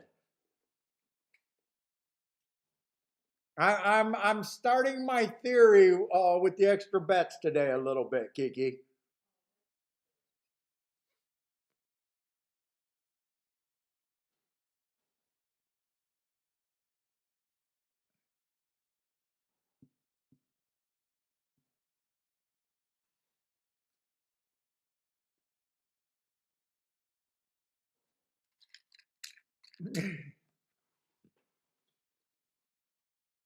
Yes, I would say if you're betting a scratch horse, that's a bad bet. I think everyone can agree that that's a bad bet.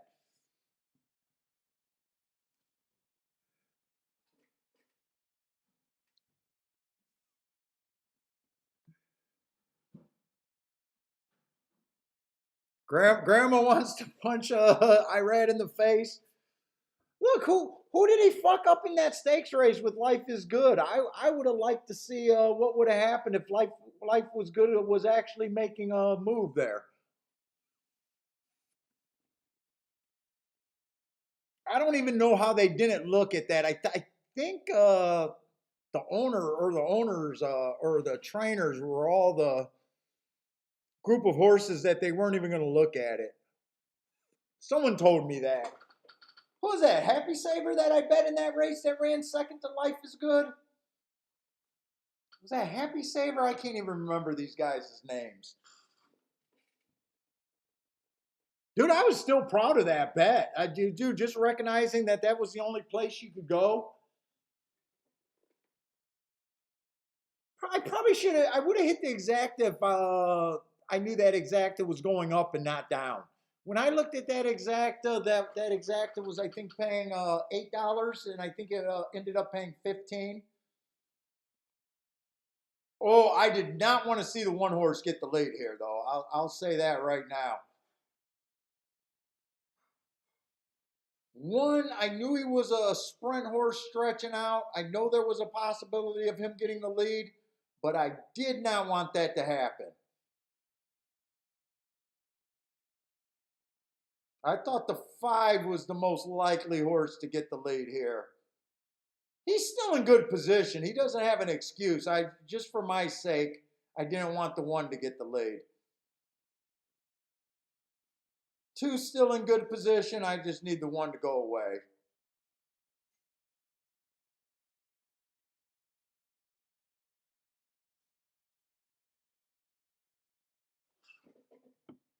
And 1 went away. Okay, this is what I want. 1 and 2 or 5 and 2 are the 2 horses. Look like right now.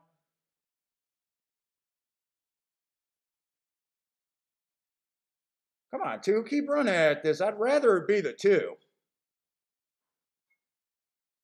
Come on, 2, up the inside and get by.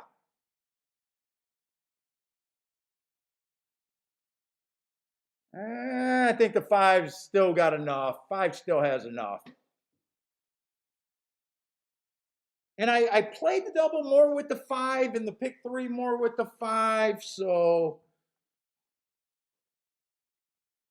I don't think it's going to make a real difference, honestly, unless they got bet down late.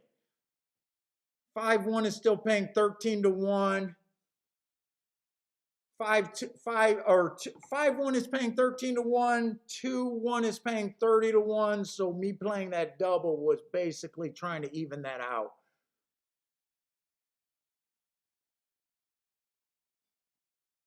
Probably would have been a little bit better with the 2 winning, but it's not that big a difference there. Yeah, I thought I was rooting for the 2 to go by him at the end, but really it didn't make a difference because I played the 5 more than the 2.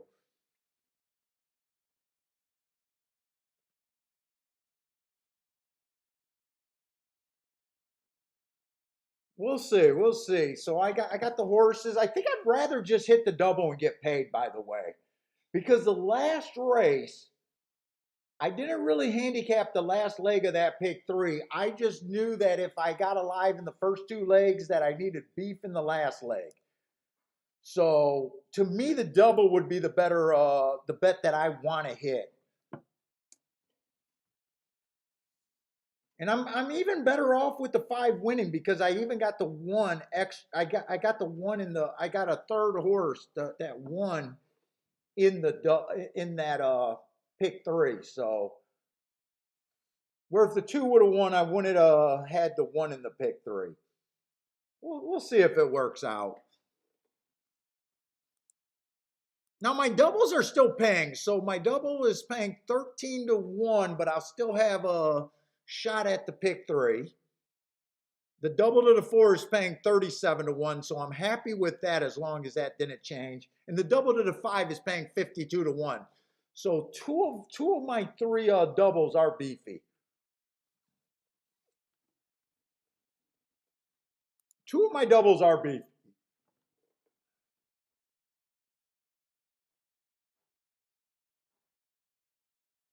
And the only thing I could say is 5 was my top choice to begin with. Maybe, maybe I didn't have to pay for the extra horse, but I played them for less. I could have kept the ticket down by not playing the 2 at all here in hindsight, but they were first and second, so I'm not going to beat myself up too much right now, but hopefully I hit the one of the juicy doubles here.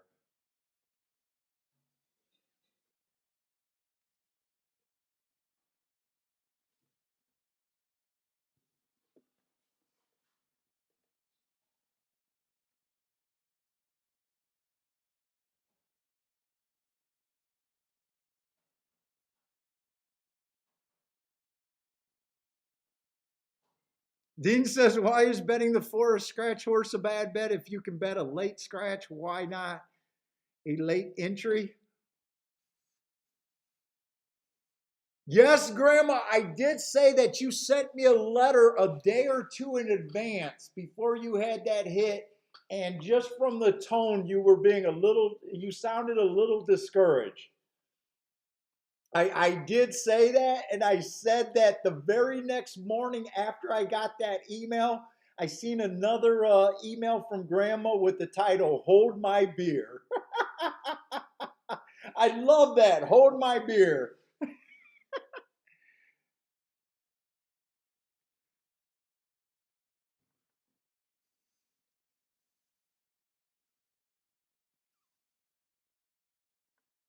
Well, that's what happens, Grandma. That is the theory. When you play those small tickets and you're able to do it with the bomb horses like you do, and you stay in the range of the small tickets, you are going to go through some tough losing streaks, being on such skinny tickets. But when you hit in the range that you've been hitting, well, what have you hit? 11,000 dollar ticket and a couple of 5,000 and a $6,000 ticket. It's like what I said. You're playing for the jackpots. But if you design your game like that, you got to also know that you're going to have some of those discouraging times when it just feels like you're doing wrong. But the way that you're playing, you're staying ahead of the math. Like I was telling my wife how brilliant of a ticket that was, because you can literally lose that $2.40 1,000 races in a row. And then when you hit, you're at 5, 6, almost $7,000. You're way ahead of the game. It's just do you have the patience? And obviously you got the bankroll that can do that. But that is a way of staying in front of the math.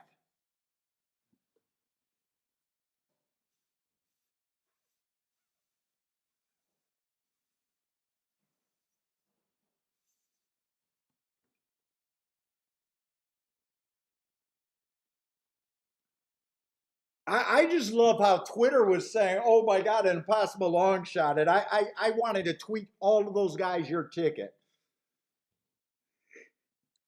Singles a 60 to 1 on top. If you're a shakeup fan, you are not afraid to single 60 to 1s.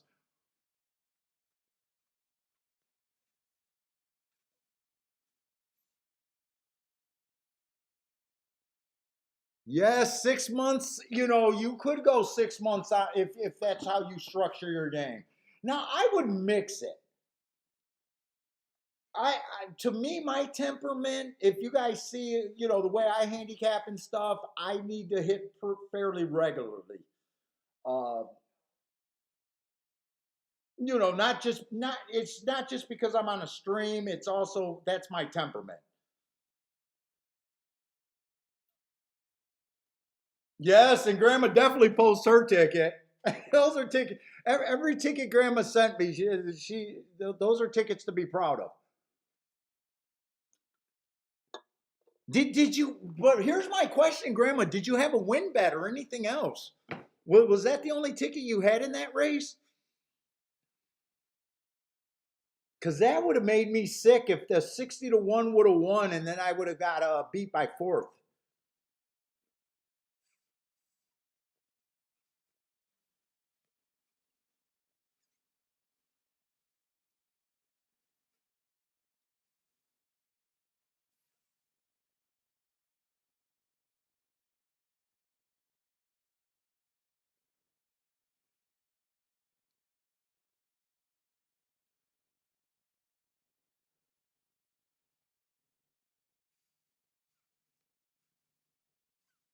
I mean, shit, really mathematically, shit. You could have lost that bet 2,000 times in a row and still be profitable.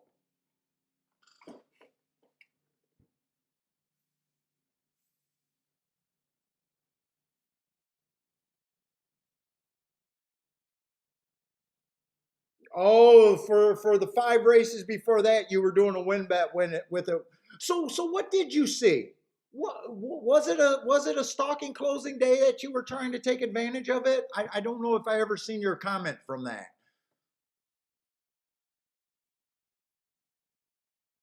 Oh, Grandma. Oh, really? I talked you off the ledge on that email, huh?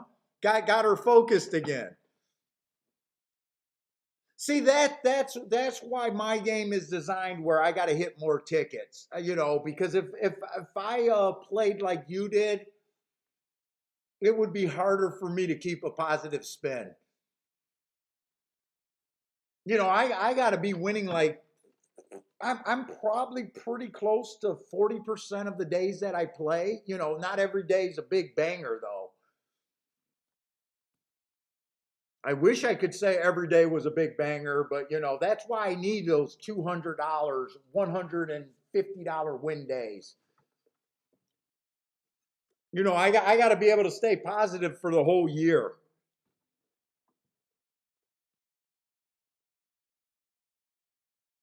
It's, yeah, rookie mistake, but is it really? Is it really?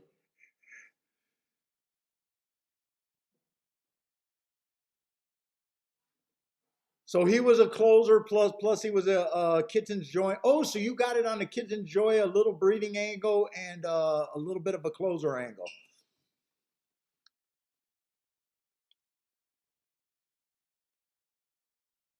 So last time you hit a ticket like that, you were on a heater. I think you sent me like three or four decent tickets in a row. So hopefully you get on that little heater again to pad you a little bit more.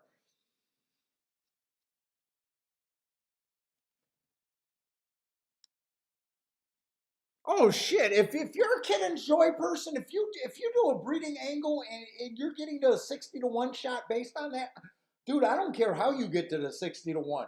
I don't like breeding, but I always say whatever handicapping you angle you use and like, use it to get to the highest price horse you could possibly get to.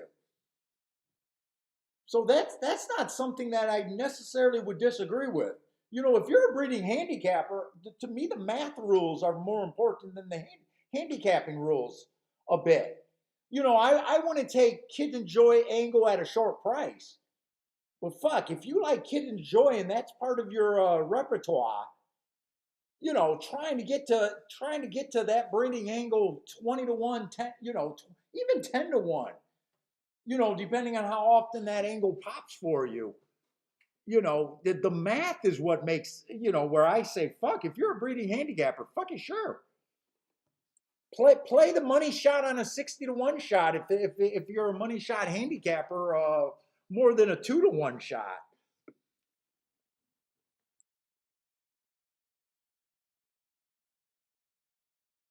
Yeah, I know everyone thinks I'm trying to preach a way of handicapping. I'm not really trying to preach a way of handicapping. I'm trying to preach a math game more than anything. To me, I believe in biases, but fucking whatever your handicapping factor is, try to get to the biggest price, the biggest scenario that you can get to reasonably.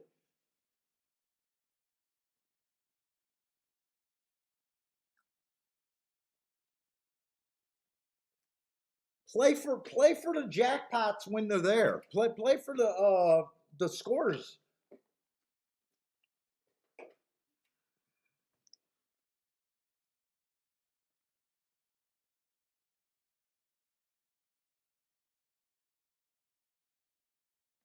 Let's see. Dennis says he likes the English Channel breeding.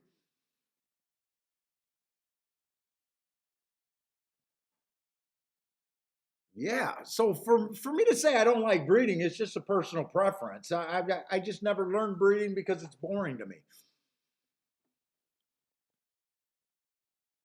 And the other part of it being boring to me is not just the being the boring kind of dry read in the handicapping books, but the other thing where I wouldn't use breeding myself is because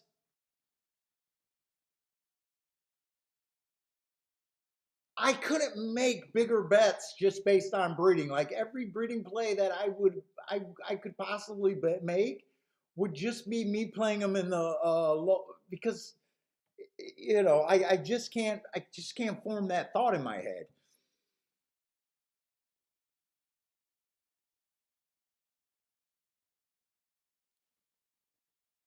Who ran second at 47-1? Was that the race where it came in a 4-1 over a 47-1? I don't remember that race. What race was that? I think that was a race where like a 4-1 and then a big long shot. I think I seen that race. I know I didn't play in that race because I didn't play yesterday.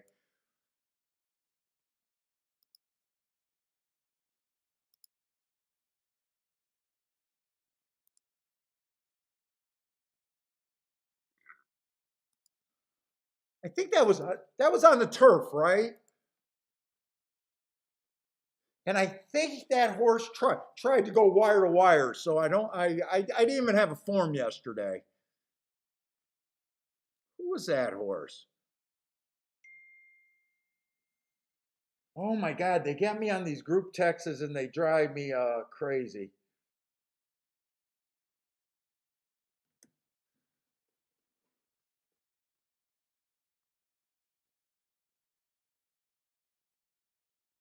What race was that? Yeah, that was that turf race, and that was that full horse that tried to go wire to wire and really almost won that race. Lost by a head. 8 horse came off the pace to get him, but I did not play any races yesterday. The only race that I was a little tempted to, but I did not have the form. I spotted that speed was really good, but I kept questioning was it just because they were favorites? And I remember looking at Twin Spires for that stakes race, where that one horse went wire to wire in the eighth race. I even tried to look at the Twin Spires easy lead rating on my Twin Spires account, but I didn't put that bet in either.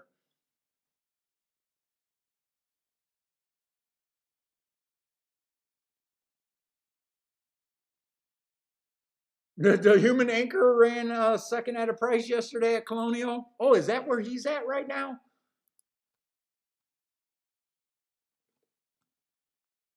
Let's see. I got some doubles going, and I kind of handicapped this race. So let's look at this race. We got a mile on the inner turf, uh, optional claiming 45,000, and I was kind of wide in this race. I think I used like three, four, five horses total, and I kind of built that where I don't think the turf is favoring speed, so I didn't want the who was it? The 8 horse.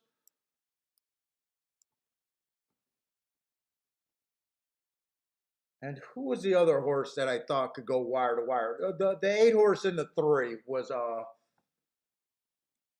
my opinion of the 2 horses I didn't want.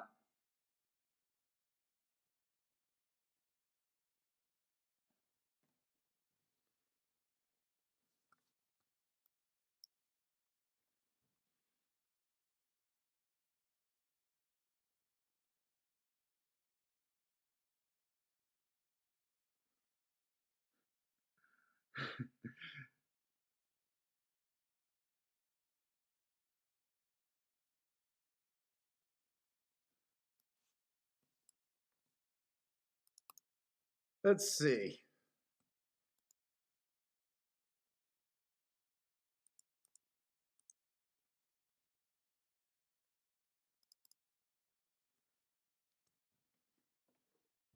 Let's see. Saratoga on the turf route so far. 29% are winning from post 1 through 3. 54% is winning from the middle of the track, and I spotted that last week.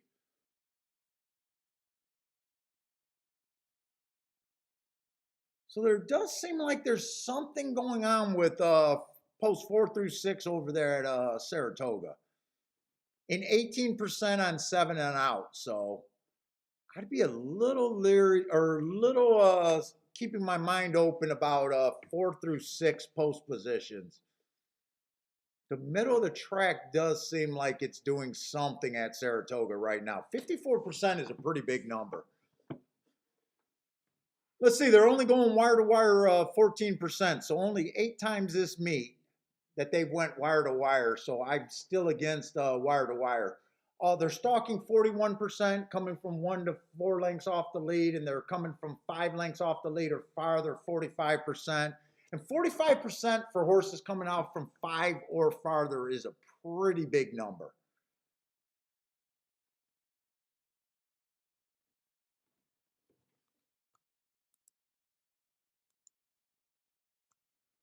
Let's see, Lanier. What's up, Lanier? Lanier likes the 6741 over there at Saratoga.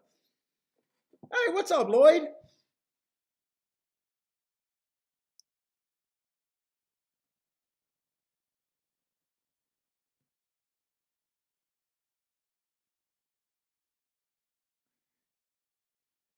Let's see. Kay says, I got kicked out of elementary school after I tried buying everyone lunch and took my racetrack winnings to school. Mom told the principal he went to the horse races and won. So I take it Case G's a generous guy. So he's a guy that you want to be around with when he wins, because it sounds like Case G might be a guy that buys some rounds when he wins.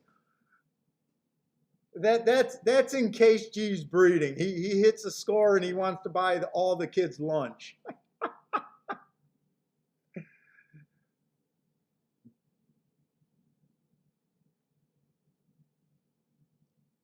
Let's see, Charles got to play over here at Saratoga. Let's see, win, place, and show on the 5. 5 all exacta box, so keying the 5 first and second with everything.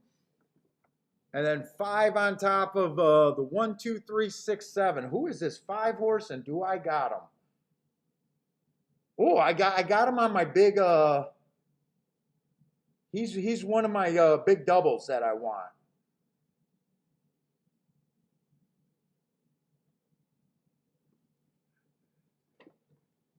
Case G's a big shot.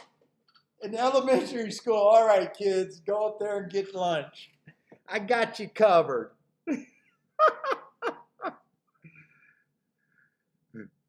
Big shot. I love it.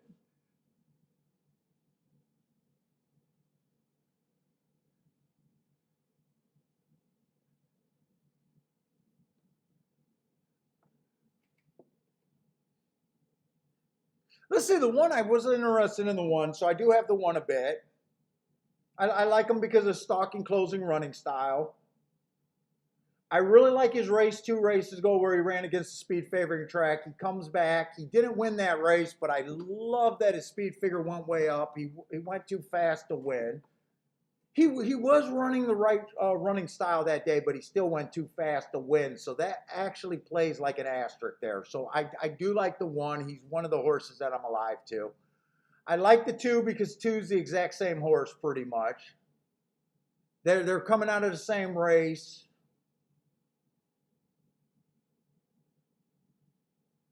3 races ago, he went too fast to win. He might be a horse that might try to get the lead. I prefer if he's stalking here. I like his last race where he was a closer that day. 3, I love his marks. I just don't think they're going to go wire to wire. If they go wire to wire, I lose. I lose if the 3 wins. I think that's what he'll be trying to do. I'm just gonna trust that. Plus, he's coming out of that July 15th race. He was right there with all the other horses, but so was the other horses. He's 7-2. You know, some of them are a much higher price here, so I need him to lose, though. I'm scared of him, but I'm not going to do anything here. Forrest coming out of that same race, he was a little bit farther back, didn't quite get in position, but was still close enough at a big price where I still think he can close. If he's a little closer early, maybe he can be within 3 lengths at the top of the stretch, and maybe he can be closer at the finish. But I knew I was going to get a bigger price on him. I thought higher than 8-1, but he's going to be one of my good doubles. The 5 horse, I threw him in because he had a 20-1 morning line. I think he got the right running style.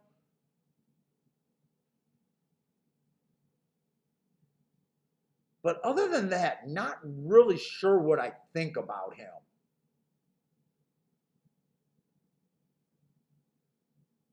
I just thought big price, right running style, I want him. 6 horse. I think I used the 6, didn't I, in the pick 3? Oh, I don't have the 6.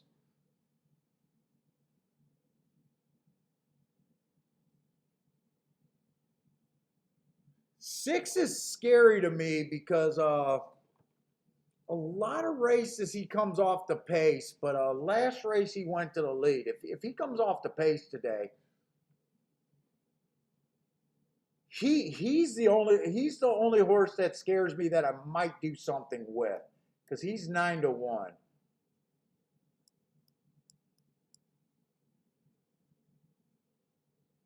7, I like the running style coming out of that same race. If he's a little closer early, didn't fall back, I think he can still be there. Big, actually not a big price. I got him in the pick 3, and then the 8 I didn't want to play. 6 is the only horse here that I might do something with, and I got to decide if I want to continue my bet.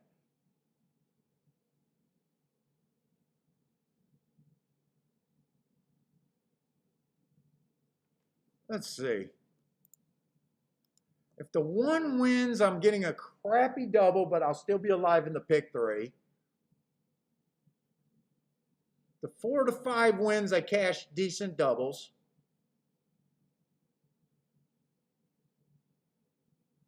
The 7 wins, I get alive in the pick 3. And if the 2 wins, I get alive in the pick 3. Let me look at the next race, see if I want to do something there, because the last race is a race that I just went, I got to get alive to prices just because of the situation. Let's see, that's going to be the 5th race is the last race. That's going to be another turf route race.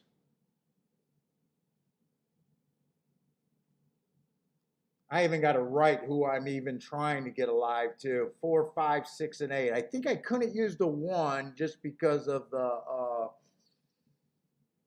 I think he was just too short.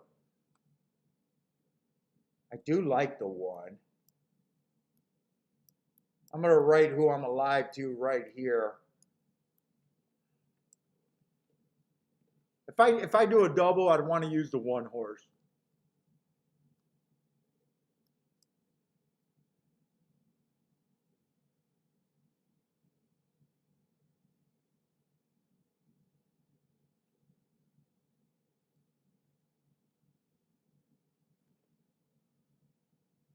I'm confusing myself.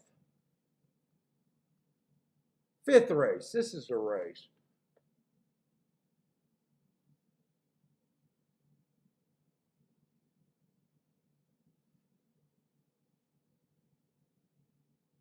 Let's see. I don't see any speed in that 5th race, other than the 9 horse.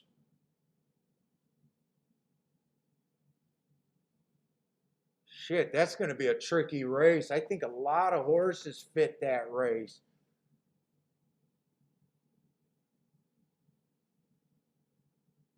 If the 9 gets a super slow pace, he might be able to go wire to wire because there's not any speed in in the 5th race.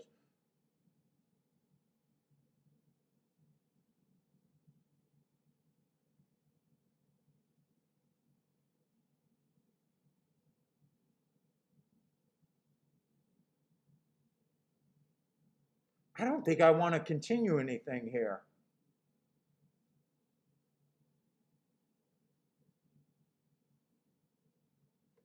Let's see. I think the 1 fits. I think the 2 fit, or I think the 3 fits.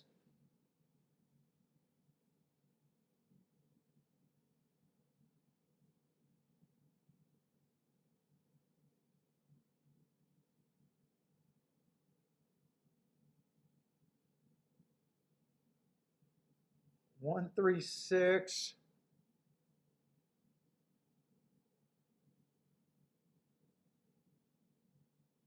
I think 10's supposed to be the next favorite. 1, 3, 6, and 10. I don't know if I want to do anything there. 1, 3, 6, and 10.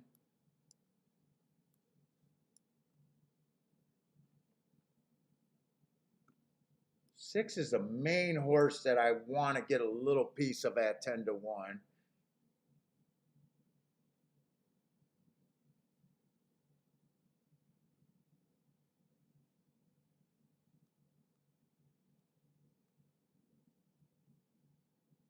I'd have to go too wide. I'd still want to use the 1. I'd still want to use the 4, the 5, the 2, and the 7. That's 5 horses in this leg. I don't think I could do it.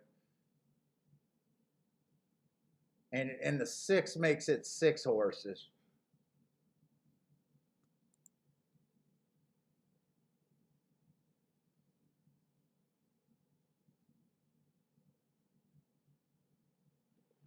I think all I'm going to do is bet the 6 to win here. And I probably want to lose that bet too. I probably want to lose that bet.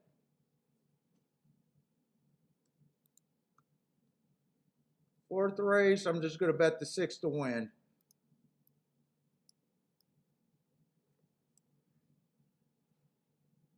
Let's see, 20 or 40 bucks on them. I don't want to go more than 40 because I want that. I want them to lose.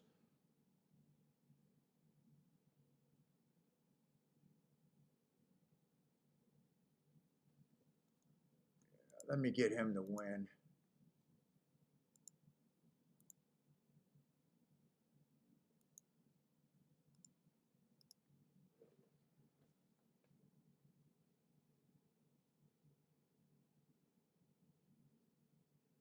Let's see. Barry says Brisnet says the turf profile is very different between the inner and melon or whatever they call it. I don't know. I'm still looking at both of them like speed's no good. Does one of them they say that speed's good?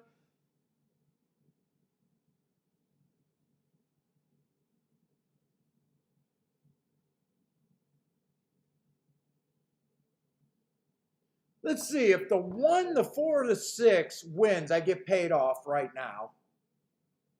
1, 4, 5, and 6, I do get paid.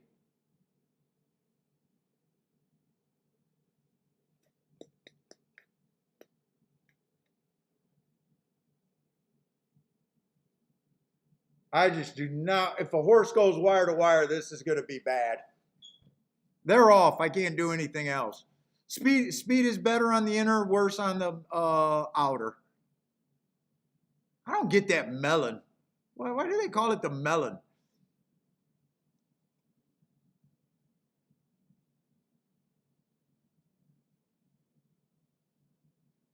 I need a fast pace. 24 and 2 does not sound super fast. 24 and 2 does not sound super fast to me. This is just a mile, right? Actually, it's 24 and 1. I'm going to have to readjust that tick. Ugh, 49 and 1 is now scary to me. Shit. Dude, you can't go wire to wire. Don't go wire to wire. The problem is if the 2 wins, well, oh no.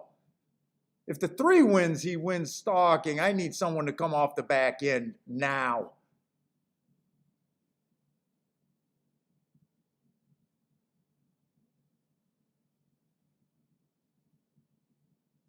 I'm fucked. Come on, 1. Don't get yourself outside and keep coming.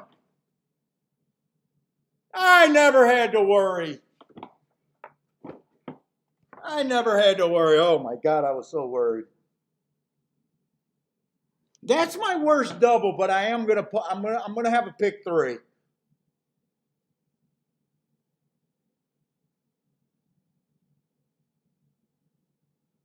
I'm gonna have a pick 3 going. I'm getting paid a bit on the double. I'm gonna need a long shot, or I'm gonna need a long shot in the 3rd leg to help this pick 3 out. We'll see if it works out though. Yeah, JW, I was sweating balls right there. I thought there was no way the 1 was gonna get up. I thought that the 3, when the 3 made that move, he was gone.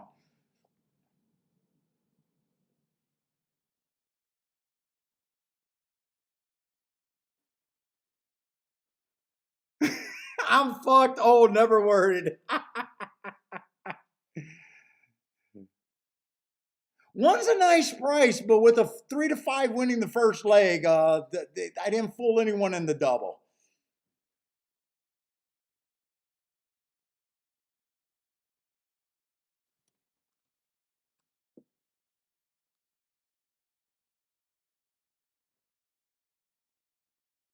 So I need the 4, 5, 6, 8, and that's not even handicapping the last leg. I knew if the 5 won the 1st leg, the 1 runs the 2nd leg.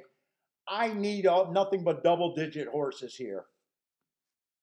So that's not even handicapping, but that's what I'm alive to.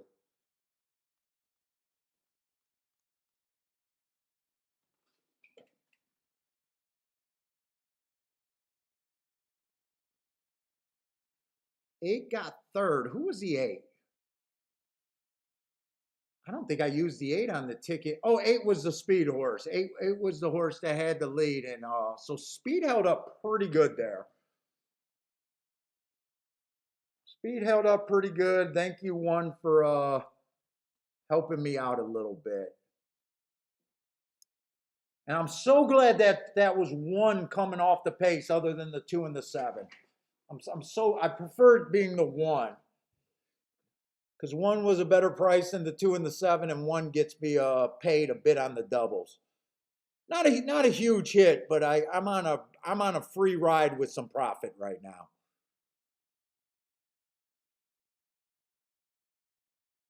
On a double that I normally wouldn't play. So I'm on a free ride on a double that I normally would have took the L on. Because I think when I seen this get to $15, usually I don't want to play a $15 double. I just really like the 1, so I said it was okay. But normally I do this. Normally I leave the 1 off the ticket and I'm just alive to the 4 or 5. And I say, oh, I liked what I did, even though it's a loser.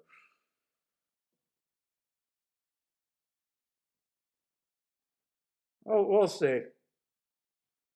Trying to keep an open mind with some betting right now. I'm trying to do some things different with my betting.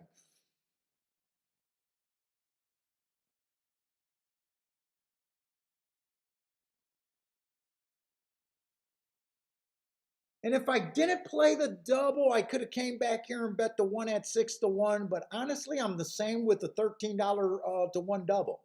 I'm the exact same on the double. Actually, I probably do better in the double because I played the 5 more times than the 2.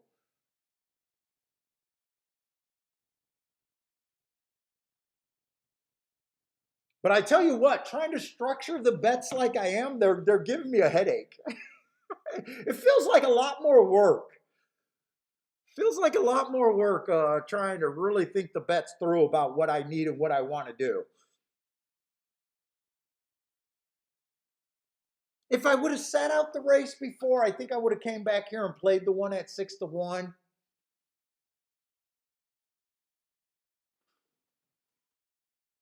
Probably would have Dutched something like the 1 and the 4. Because the 5, I really didn't know what he was. Where the 4, I actually liked a little bit. Might even did a, I don't think I could have did a 3-horse box with the 6. Maybe it would have been the 1 and the 6. But I knew I liked the 1 because I kept saying the 1 was the exact same horse as the 2. The 1 just offered so much more value. 6-1. And fucking Yellow Silks, man. Just play the Yellow Silks over there at, I don't know why I'm fucking handicapping Saratoga when it's just Yellow Silks.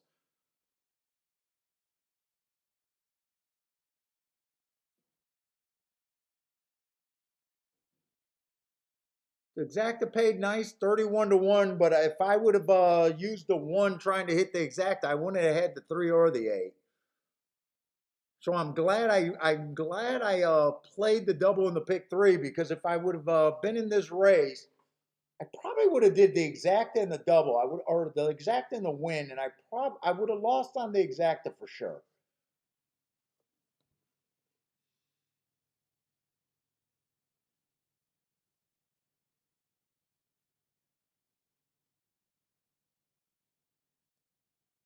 And let me go to the restroom real quick. Ooh.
Those are cute.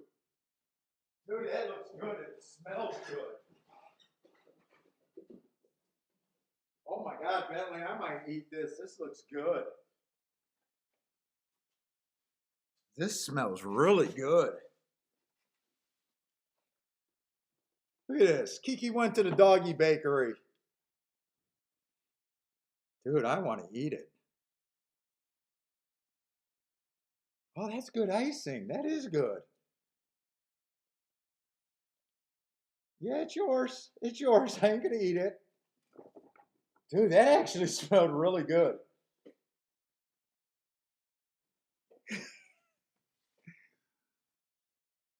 I don't like how well the 3 and the 8 held up, but it did back up. It did back up, and the 1 did come from about 5 lengths off, if not farther. And they did go 49-1 at the second at the half. So I'm looking at Toga like this turf is backing up. Now the problem with this next race is I didn't see a lot of speed in this race.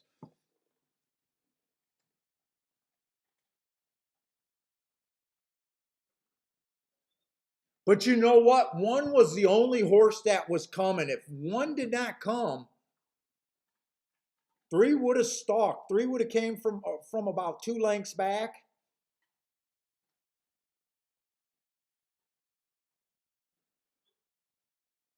Why are you wheezing when you're eating that? You sound like a fat man. You wheezing while you eating food? What was that squeaking, wheezing, breathing you doing over there, man? Did you eat that in like 2 seconds? Let me see what you got there. Yeah, that looked good. Daddy wanted to try a piece of that.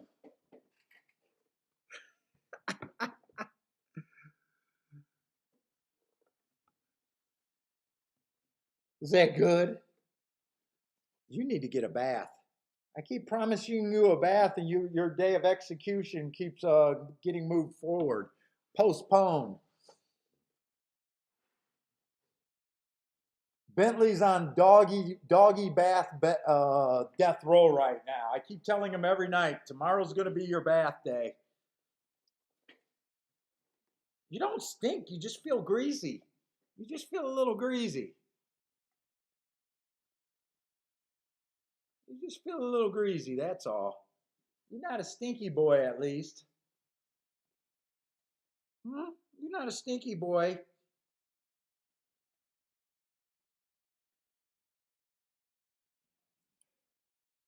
Let's see. I don't even know who the hell I'm alive to. Like I said, five, 4, 5, 6, 8, and I gotta actually look at these pick threes. 4, 5, 6, 8. Who am I alive to?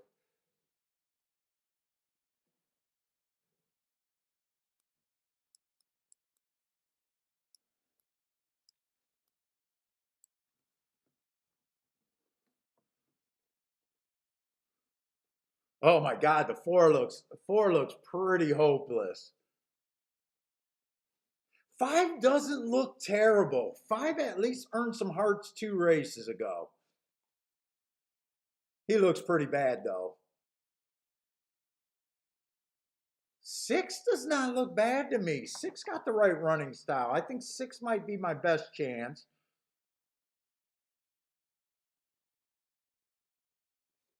Oh my God, when I doing those pick threes, I don't think I got a good shot to hit this pick three. Hey, what's up? Get carried?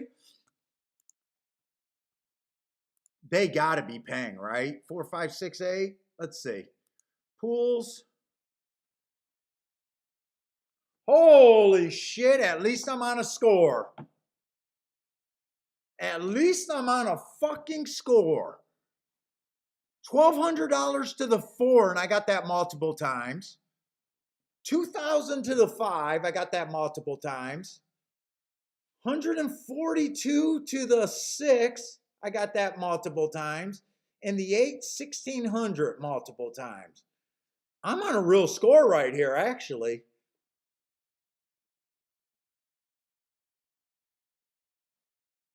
I can't say I like any of the horses that I got, but I do like the scores that I'm on.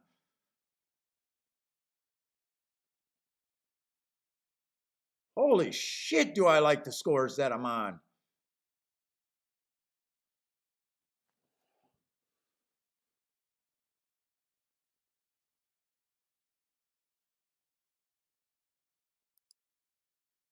What's up, Mac and Company? Get carries alive in the pick 5. Who are you alive to in the pick 5? You probably got no one that I'm alive to. Oh, Mac and Company. So, you know how I've been playing with the tries, thinking about tries.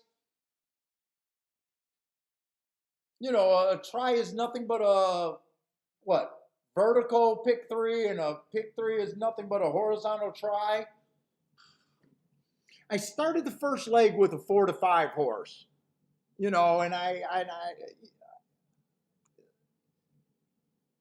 so I didn't handicap this final leg. I just know that if the 4 to 5 won, and then if I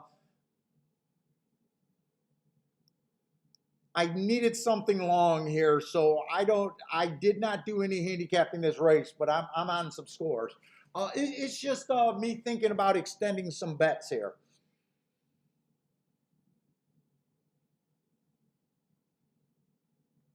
Get carried is alive to the 6 and the 10. Well, get carried. Can we get the 10 home? Or I'm sorry, the 6 home? Can we get the 6 home? I got these pick threes for $5. So how much did I put in this race?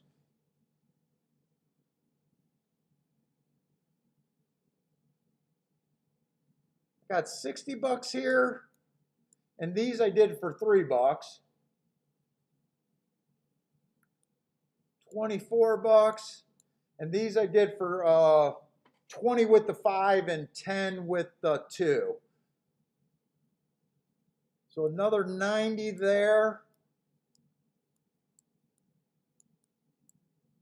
And then I put 20 to win in the last race. Let me just add, because this is what I'm in for today. So I got $194 invested. I think I just picked up 260. So I'm on definitely a free ride,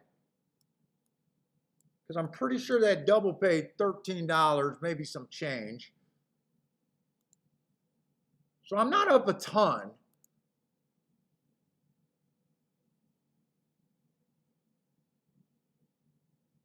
Yeah, the double paid 13 and 20 cents, so 264 technically.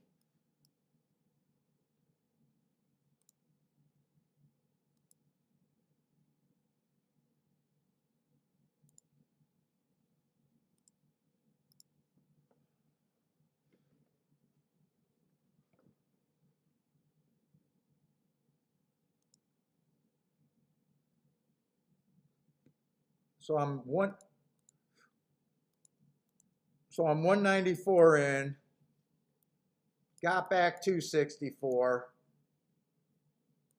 So I'm on a free ride. And those were the only bets I did today. So what? I'll be up $70 if I lose this bet. But if I win this bet, shit, I got a couple of them that gets me 10 grand back or close to 10 grand. The lowest one gets me about $750 back.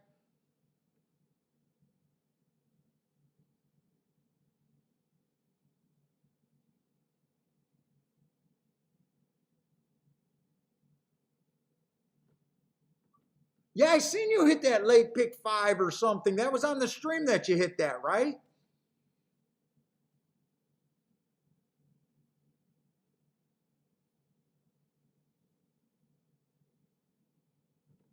Yeah, that's what I was doing, and that's the same way that I'm approaching the tries, right? If I got a try, if I got an exacta where the price is unacceptable to me, I'm thinking about extending that exacta that I normally would sit out, and a lot of times I get beat by, and just turning that into a try with some. I don't care how long they are. It's the long horses, not the common horses. The horses that I need to make that try, and that's my theory behind it. Mac and Company is what I want to do. Kind of just a betting decision. Trying to figure out how to be a little bit more aggressive and see if that can make a bigger difference in what I'm doing.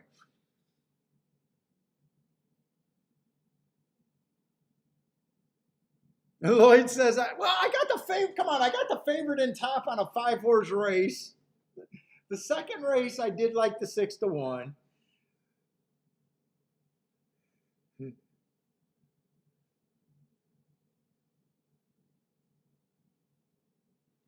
Let's see, and I don't think I can extend a double because I think I glanced at the 6 race, and I think the 6 race is almost a 100% 2-year-old first-time starter race. Other than the 4-horse who ran a nice race first time out, who's probably going to take quite a bit of action.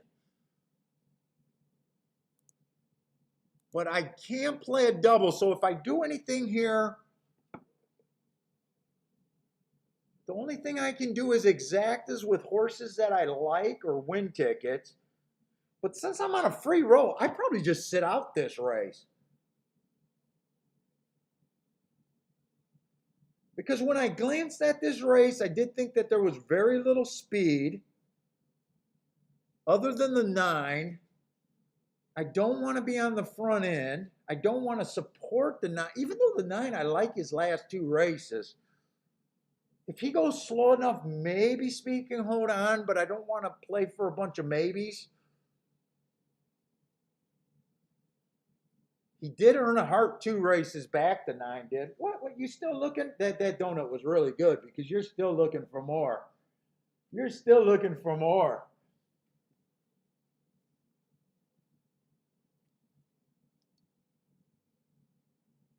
Let's just handicap this race and see what I actually liked. I thought the 1 was definitely right running style here.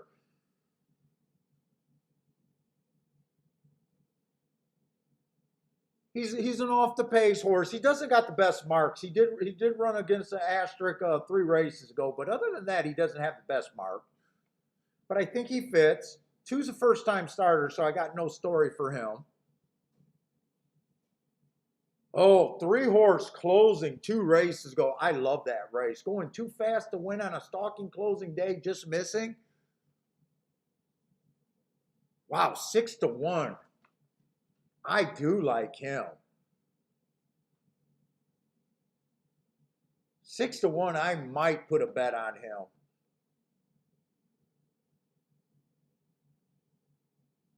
4 looks bad. And I got the 4, but he looks pretty hopeless. 5, I do like the Hearts 2 races ago, but he has to improve a ton. But I do like the Hearts. He just lost to the 3 horse 2 races ago on June 17th. They both earned hearts, but it's not even close how what I think the difference in their chances are. I don't even think it's close. I think 5 is a miracle heart, and I think 3 is a heart that makes a lot of sense here.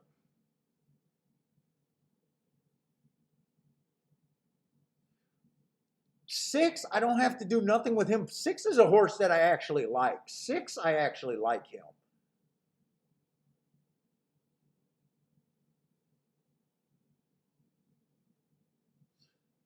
7 ran against the inside bias first time out, but only with 1 running line. I don't know what type of horse he is. Wouldn't surprise me. I have no idea what he is. I don't have him. Can't take him at 9-2. Wouldn't shock me if he wins. Wouldn't shock me if he doesn't run a lick. I just have no idea what he is here.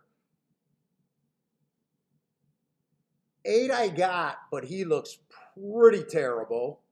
9's only interesting if he can control the pace and get it slow enough.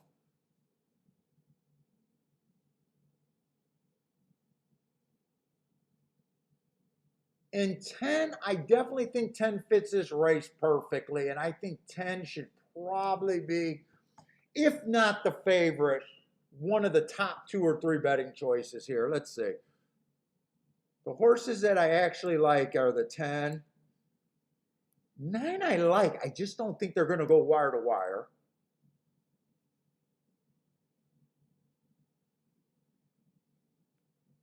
My true contenders are right here.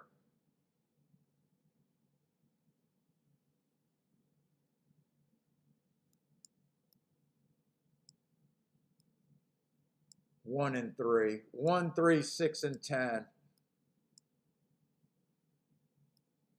So I only have 1 horse that I actually like.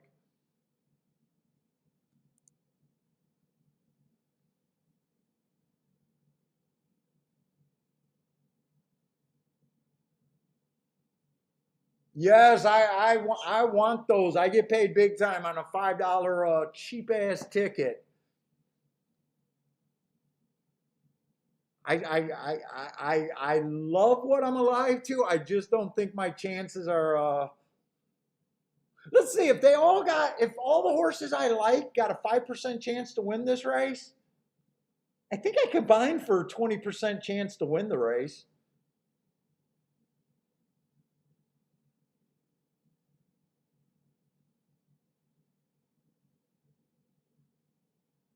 The problem is I'm not sure if I think the 4 and the 5 has a 5% chance each. I probably think they're closer to 1%.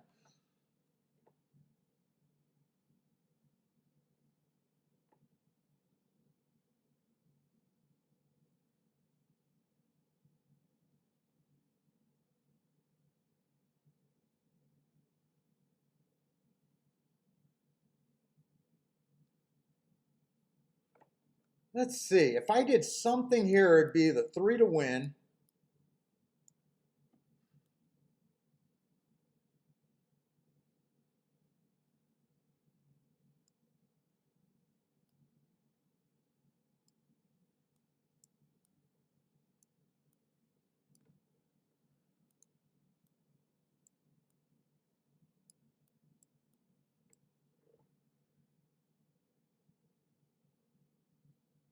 Those exactas got to be. I'm tempted to do. It's not a saver bet, but I'm tempted just to continue.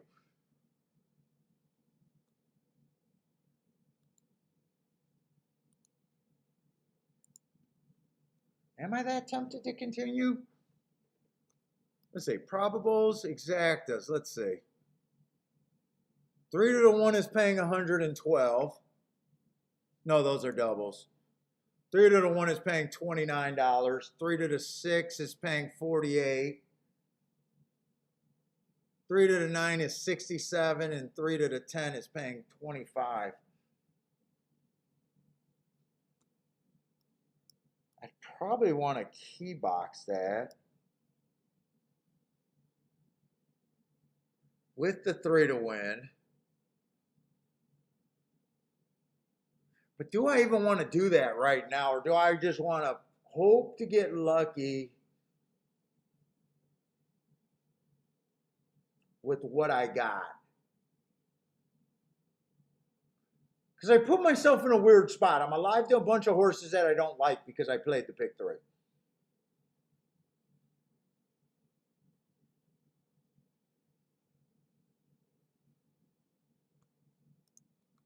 I don't know what to do here. That's what I'll do if I continue betting.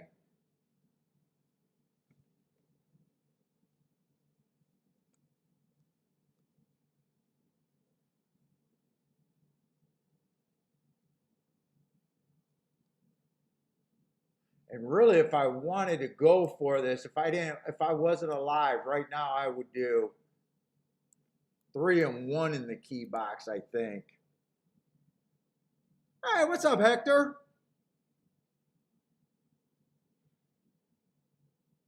Oh, Hector finds the 5 interesting. I would love the 5 to win here.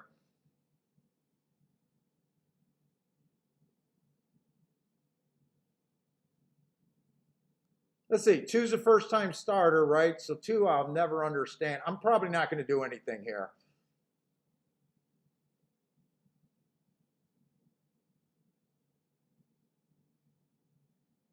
I'm going to leave that written down, but right now I'm thinking no bet. Right now I'm thinking no bet.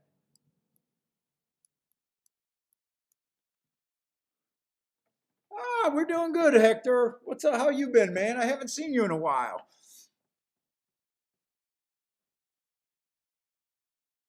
Or is that a different Hector? Because I think the other Hector that I'm thinking of used to be Hector USA, actually. You might not be the same Hector. COL?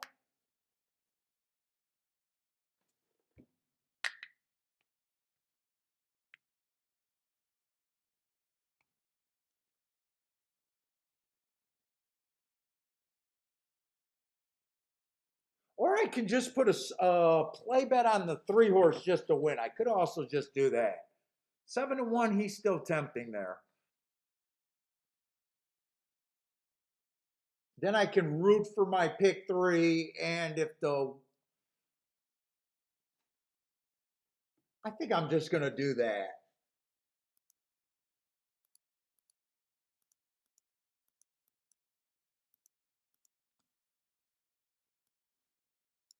I'll still be up.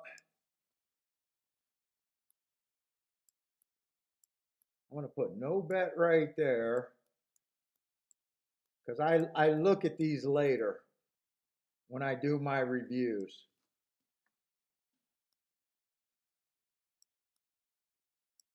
So I'm just going to put one of my play bets on the 3 there. The 3 wins. Even for 20 bucks, I pick up an extra 160 off of 20. Yeah, I'm that's all I'm going to do there.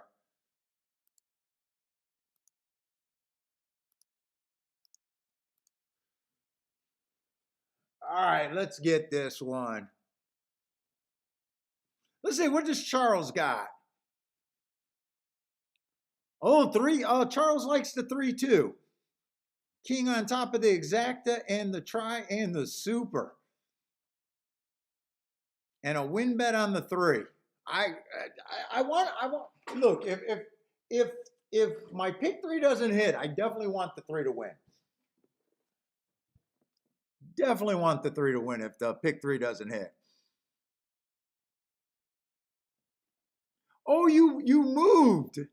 So you're not USA anymore, but you're the same guy. Medellin.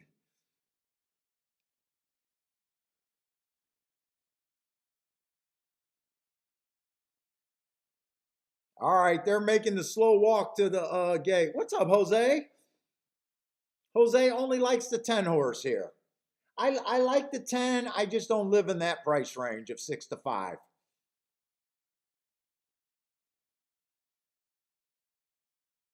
If the 10 wins, he's just he's too low of a price for me to have.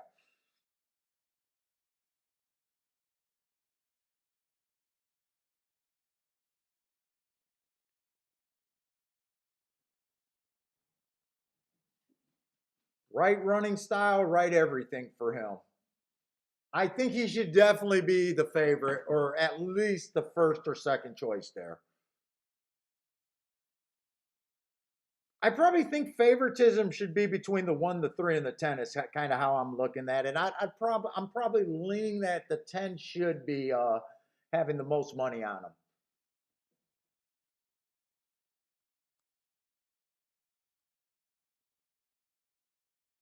So handicapping decision, I'm with you, but when it comes to a betting decision, I don't want the 10.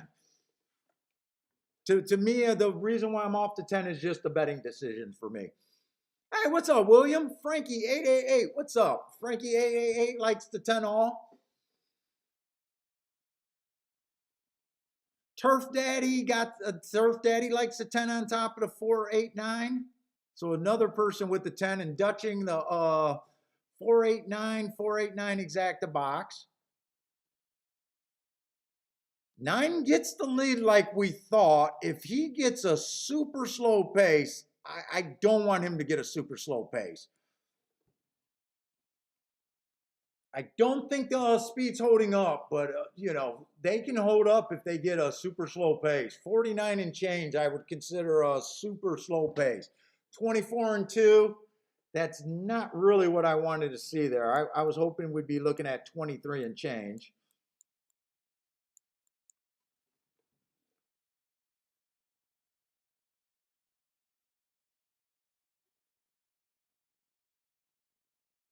Oh, he's out nice and clear. I need this to go fast because I'm already worried. He got the lead way too early. They did go 47 and 4, so I am a little more happy with the 47 and 4. That's 23 and 2.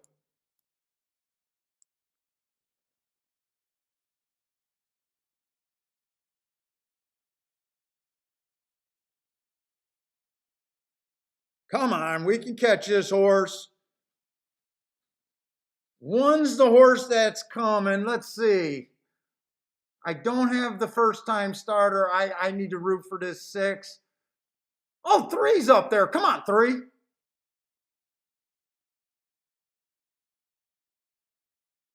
How did I not have the 34 to 1 first time starter on the ticket?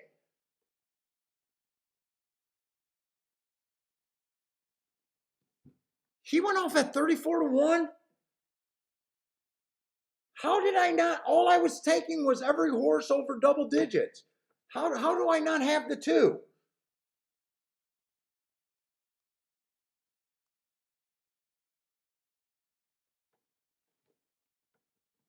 Oh, I don't deserve the right to bitch, but I don't know how I don't have. Was his morning line bet? No, his morning line was not bet. He had a 15-1 morning line. How do I not have him?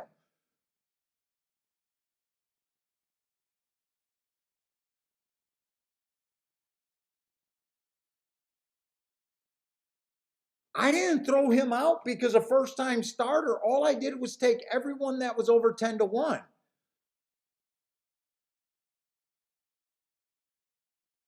Look, first time starter beat me because I really can't bitch because the three ran a nice race, but I don't understand how I don't have this pick three. I think I just accidentally overlooked him somehow. Oh my God, my theory should have paid off.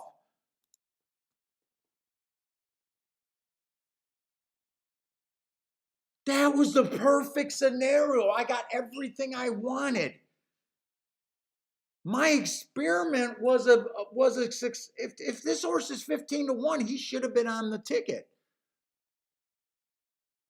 I used the four, the five, the eight, and the six, and somehow I missed the two. Oh, I'm gonna be sick. I should have a $5 pick three right here with him.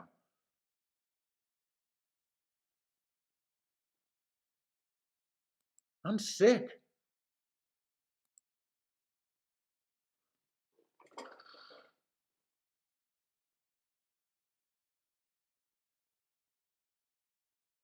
I just cost myself a fucking $4,000 hit right there.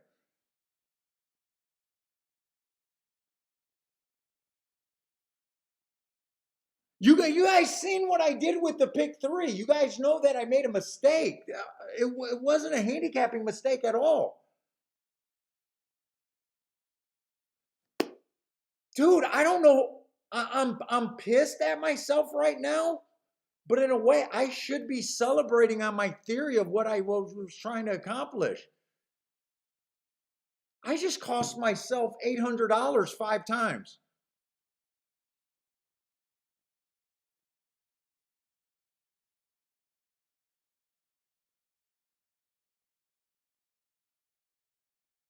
I don't know how I missed them. I wasn't looking. It wasn't because he was a first time starter. You guys know what I did in the first leg. I said, give me everyone that was over 10-1.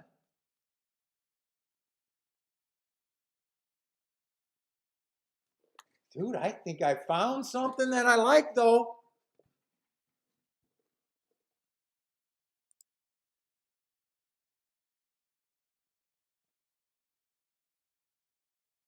Oh my God, I would have turned a good opinion in the middle leg with a 4-5 in the first leg and just knowing what you had to get to in the final leg and just playing that would have worked perfectly.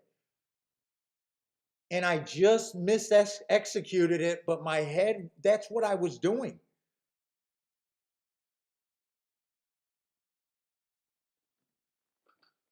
I don't know whether to be happy or to be super pissed right now.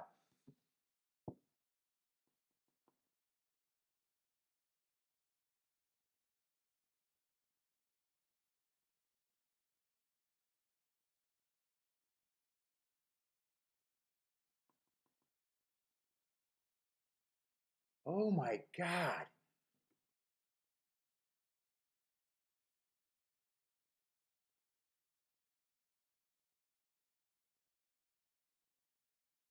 And it wasn't the cost of the ticket either. I was doing cheap tickets.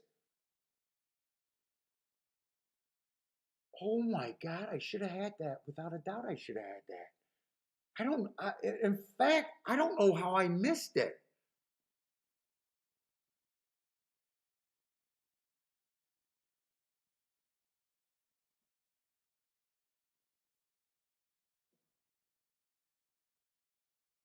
Dude, I did a perfect like math handicapping kind of betting kind of class there. why I was doing what I was doing.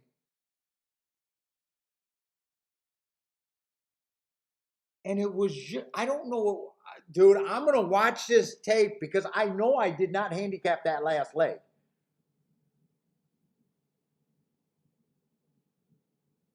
Oh my God, this is a monster ticket.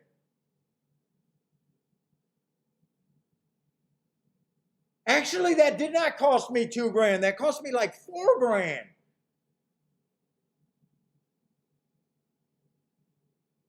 800 times 5 is 4,000.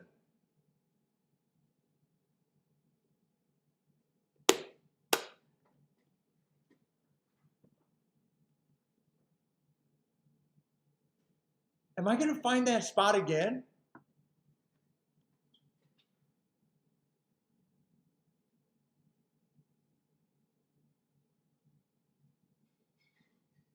Hey Kiki, I just cost myself 5 grand or 4 grand. That theory? What?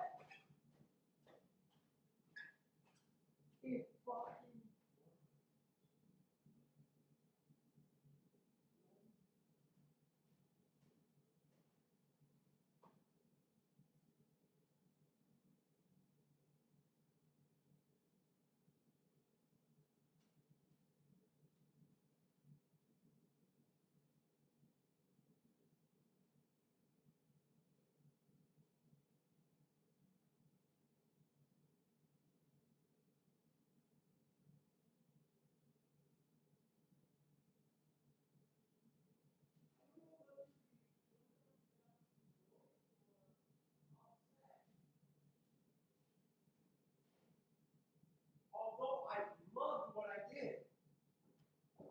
Oh my God, I love what I did.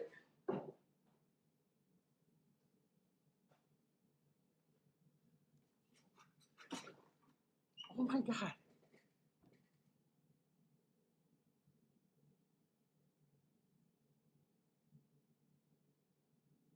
Oh my God, I love what I did.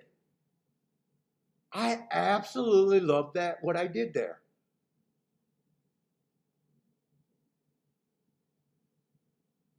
And I'm still up 50 bucks. Not that 50 bucks is anything.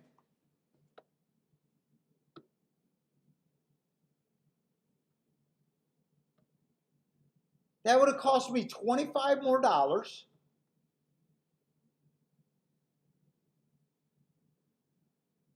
And I'm not even trying to like fake, oh, I missed it. Oh, I threw him out because he's a first timer.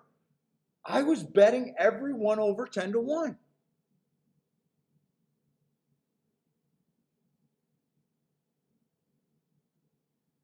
Dude, I think believe it or not, I'm feeling like betting wise, my eyes are open to something.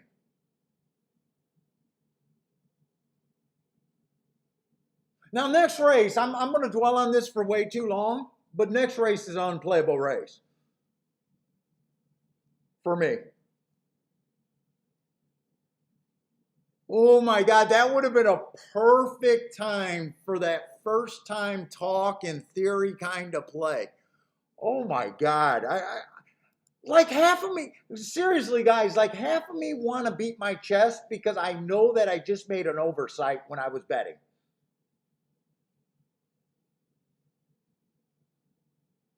But the ticket that I was supposed to have and the theory of me making that ticket, I'm like super excited about right now. My execution was just makes me where I would just want to curl up in a ball for a couple minutes. Is basically that's honestly the emotions that I'm going through. I even went upstairs and I told Kiki I don't know if I want to break my computer or I want to celebrate right there. Me and her have been talking about these extending the bet theories.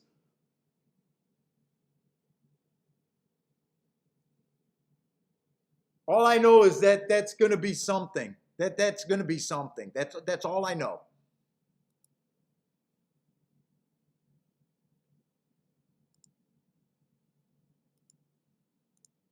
Oh, I would have loved to take that down in front of you guys. I would have loved for that to work out. I just made a. I don't know how I missed his 15-1 morning line. I really don't know how I missed it. I really don't know how. Probably just glancing at the.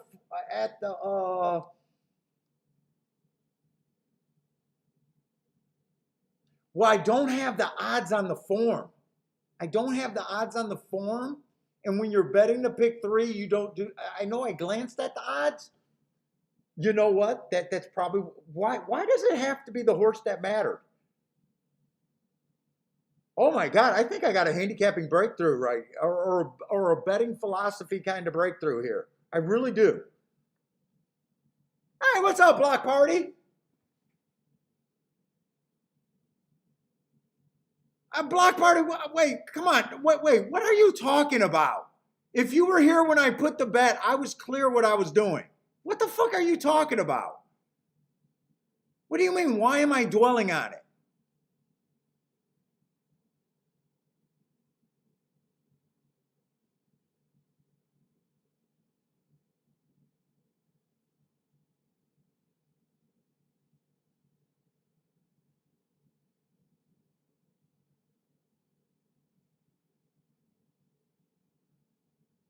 What are you talking about? That was a closeout leg. 3 races ago, I said exactly what I needed, what I was trying to do, why I was trying to accomplish it. We got to the leg, and I said, I don't even have horses that I liked, but I was playing for that. The horse was 15-1 morning line. That's exactly what I was trying to go for. And you're going to come on here and say, no, I played it. I normally don't play pick threes. No, I played it. I played it and did basically the first half of the hour show about why I was going to do it.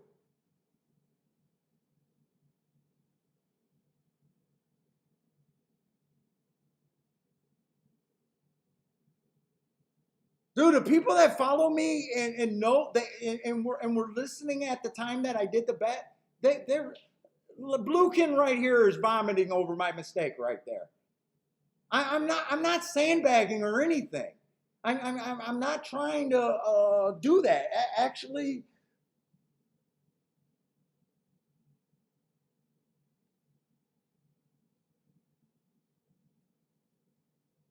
and if you missed if you missed when I put it in,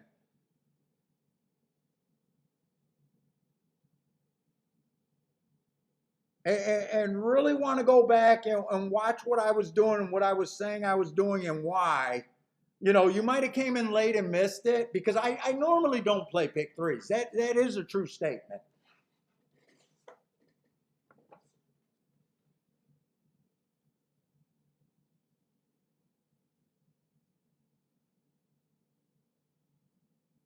But man, to move on something like that you feel like you really should have hit is just it's dude, it'd be hard for anyone to move on right now. I'm glad the sixth race is just going to be a race that's unplayable for me though.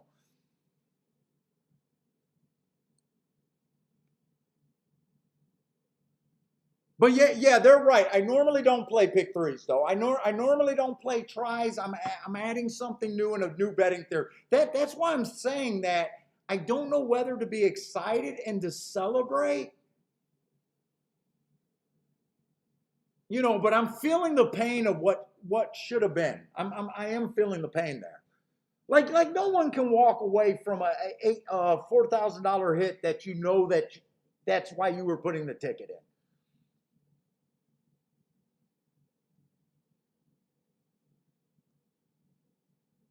But yeah, I'm trying to extend some bets.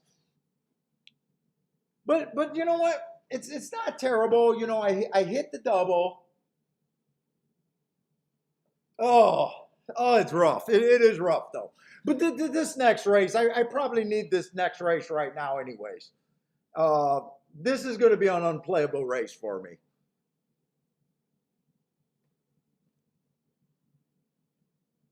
Hey, what's up? What is that, Zayman?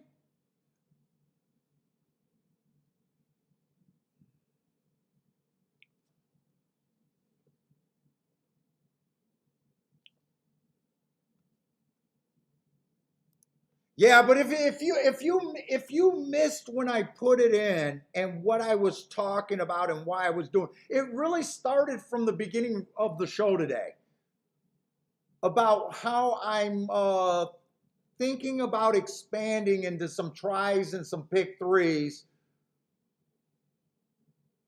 when I like combinations. The first half of them are too low for me to play.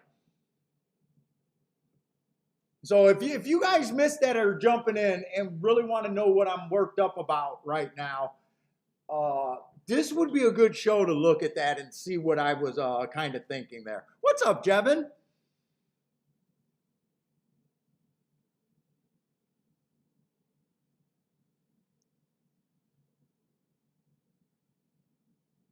I think if I had a form with the my form right here doesn't have the morning lines. I think that's what missed it. In fact, I didn't even write down the horses. I think as I was going through them, and I probably just missed the two at that price range. Oh, that's disgusting, though. But you know what? I think I found something that's going to work for me. We'll see.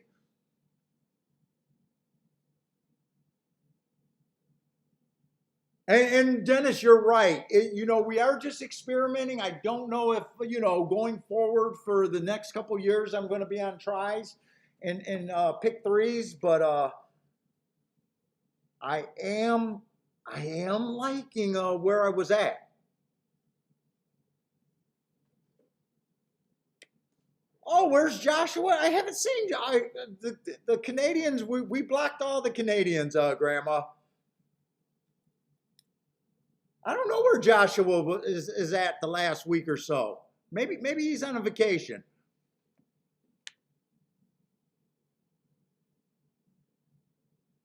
Well, by the way, what's up, Block Party? I'm sorry if I got angry, but I'm sorry about that. But fuck, it's tough emotionally right now. I do want to apologize to you because that is a new name too.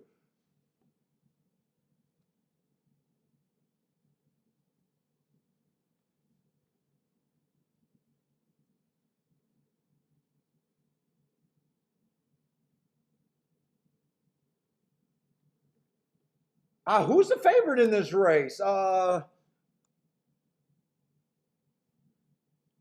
Jay said we took all the Canadians' money, so that's why Joshua's not here anymore. Oh, Joshua will be back. I'm not worried about Joshua not showing up again.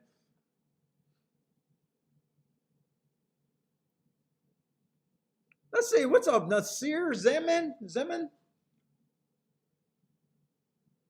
I don't do anything with first time starters. So I don't look at trainers, owners, jockeys, workouts, and breeding. So these type of races, for the most part, I can't. I have no edge. I sit out races. Uh, the only horse I can get to is the only horse that ran before, and all I got is that he ran a good enough race that first time out. I'm kind of shocked he's not the big favorite right now. But then again, like I said, I don't know connections, trainers, or breeding, so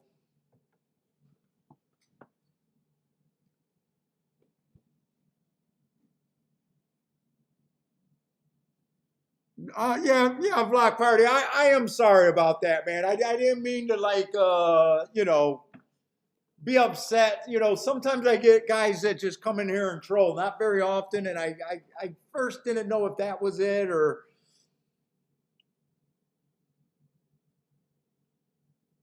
But if you missed that first part, if you missed the first part of that,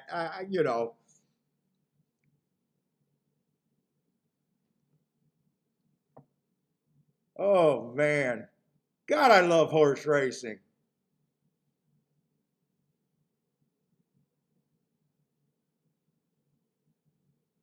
Grandma, I almost was with you on a nice hit right there.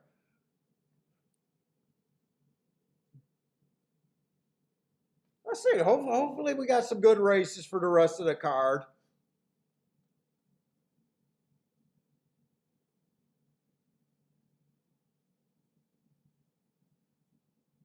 I don't have the scratches yet, but the rest of the card does not look too bad.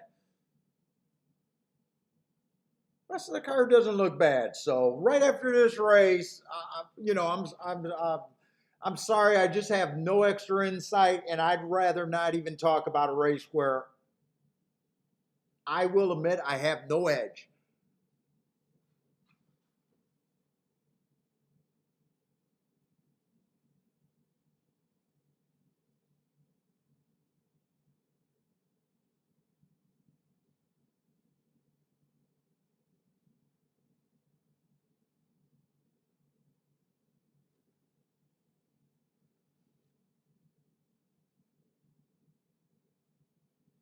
Yeah, and that's the problem with first time starters. There's so much to go wrong.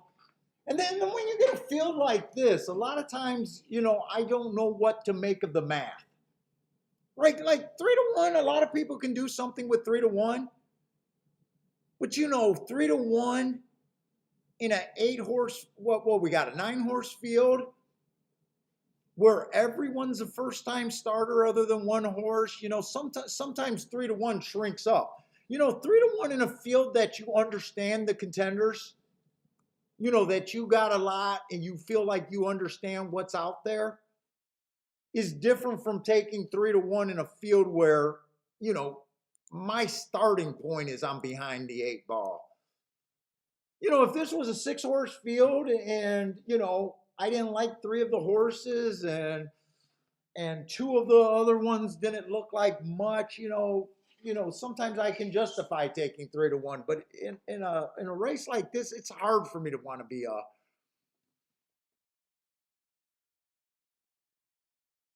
Oh yeah, Case. The form that I got right now would be probably been the first edition. I think I downloaded these forms on Sunday. So at that time, that's why sometimes I gotta adjust the post positions of the horses, and sometimes I don't. But I think when I get them like 3 days out or 4 days out, a lot of times they don't have the odds there.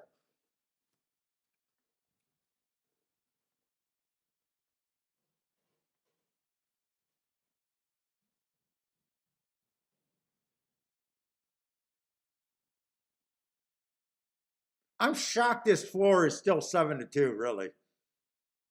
Now he is dueling for favoritism because of 9-7-2 also. Four is the only horse I could get to, but like I was saying, I think he ran a nice race first time out, but in a race where there's going to be 8 other contenders and I don't understand any of them, 3-1, 3-1, 7-2 doesn't sound great in that situation. Like 7-2 will feel good if there was a bunch of horses that I knew I didn't like.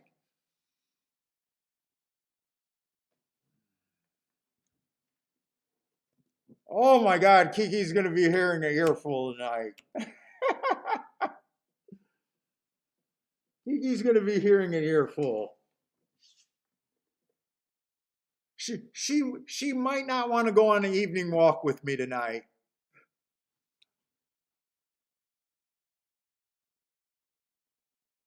Let's see. The 2 did get scratched here. I didn't realize it either.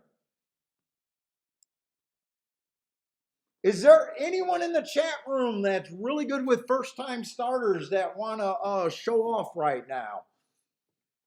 We can use some help on the shakeup. If someone's really good with first time starters and got an opinion here, throw them out there. Yes, Dennis, you are probably right. Maybe I should get the scratches for the rest of the races. Do something productive. That'll take my mind off of what I did. Oh my God! And I did not want to see 3 horses scratched in the next race. Oh, they just turned that race into probably not that appealing of a race.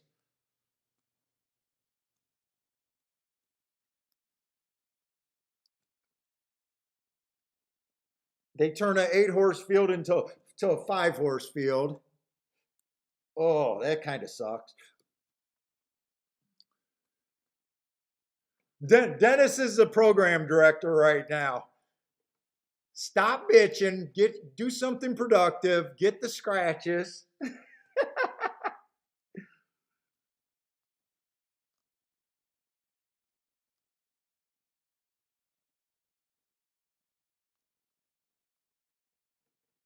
Let's see, that race looks clear. Let's see, ninth race. Let's get the scratches for the ninth race.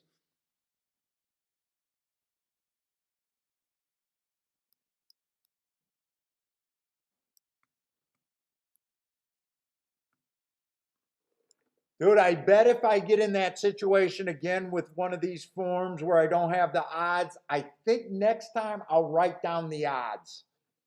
That way I'll have no excuse. Maybe I learned a lesson there. God, why did it have to be an expensive fucking lesson? That's what I'll try to remember to do. If I'm trying to play what I'll call that a situational pick three.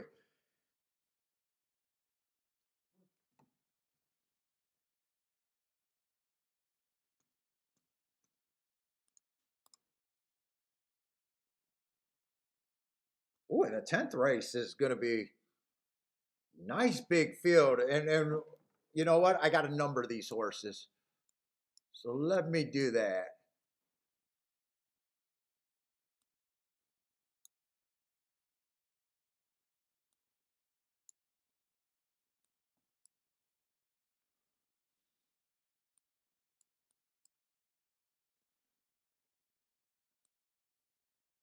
Oh, that's brutal. Let's see, that is a 6 horse, even though the 1A got a similar name. I got to make sure. Can't fool me, 7 horse. Capital Girl, 8. Whoa, whoa, whoa, whoa, whoa, whoa.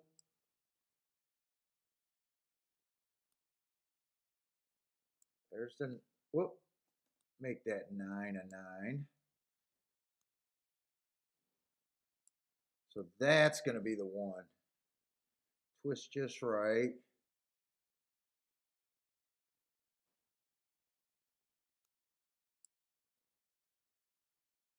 So this is it. Oh, that's a nice big field. Last race looks like a at least a nice field for last race. I don't know if it's going to be a great race, but I like the field size and everything. Let's see, that's the 11. That's going to be the 12. And that's going to be your 1A. Okay. All right, well we got plenty of racing left. Plenty of racing left. Just got to get this race out of the way. Let's see, Derek got a play here. Going with the 1-5-10 in this race, like all of the breeding.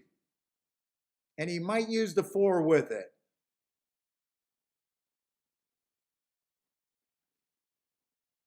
Greer, what's up, Greer?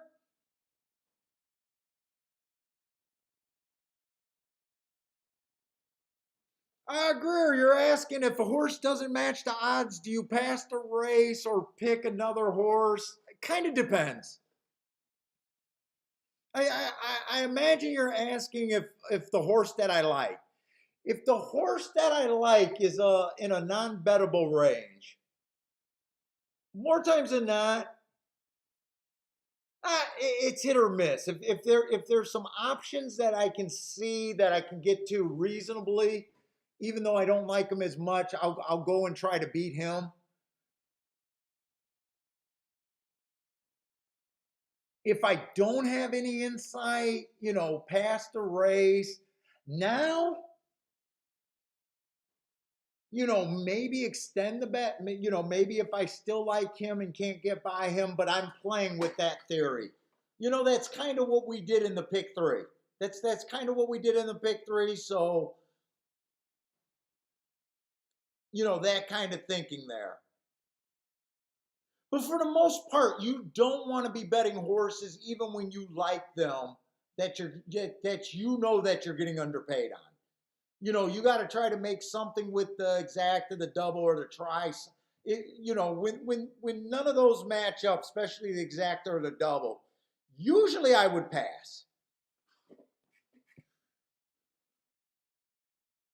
It's kind of like what I said. It's easier to beat the game in the 10-1 range than it is with the 2-1 and unders. The game's not really about hitting more winners. Kind of like that last race. My handicapping, I thought that 10 horse deserved to be the favorite at 6-5.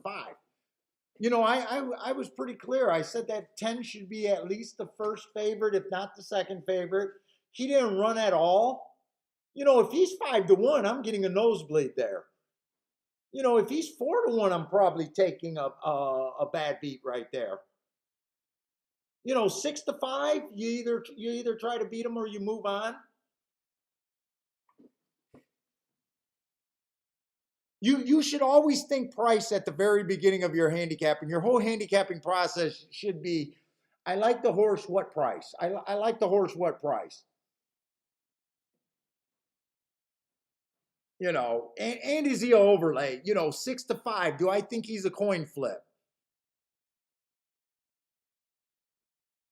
If I bet a 6-5, I got to think that he has a 90% chance to win the race. And I don't believe that you can say what horses deserve a 90%. I stop my betting line at even money, to save me so I don't have to make that decision. But everything that I do is price related. I don't bet I often don't bet the horse that I like the best.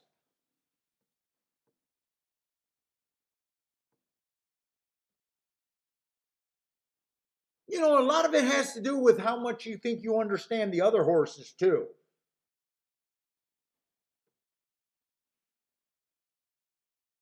But what I like to say is that if you reasonably know how many races that you're going to hit, I like to say that I'm going to lose 80% of the races that I like, right? So if you already say, hey, I'm going to hit 20% of the races that I do like, that's the other side of losing 80% of the races. What kind of price do I need to be in front of the game if I hit 20% of my races? That's kind of what you should be asking yourself there. Some days you'll hit 100% of the races, 50% of the races, but long term, it's going to be a lot lower. Let's say Block Party likes the 9 and the 5 here. Rex likes the 6 and the 4. Dad likes the 10. You guys are all over the place. Lanier likes the 9-6-8-1. Turf Daddy likes the 1-4-8 in the box. Frankie 8-8-8 likes the 6. Jace King the one singled in the double with the 5-6-8-9. 4 got the lead at 3-1.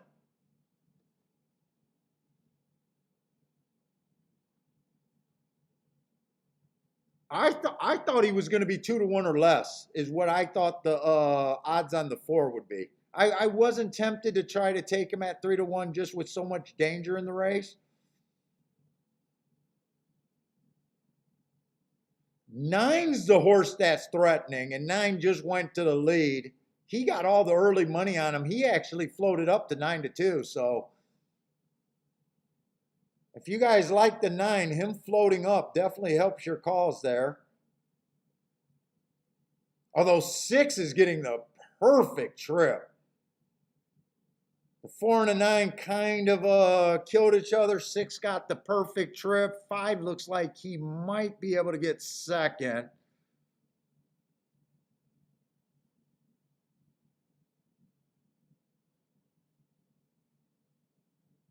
See, 4 was the only horse I could have got to, but not understanding the other 8 contenders, to me, I shrink at that 3-1, and I don't want any win or lose. Even if he would have won, it would have been like, yeah, I could have bet him, but I kind of shrink because of price.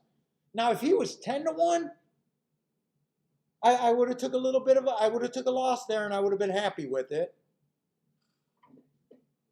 because he ran an okay 30, put away the 9. 9 looks scary as hell.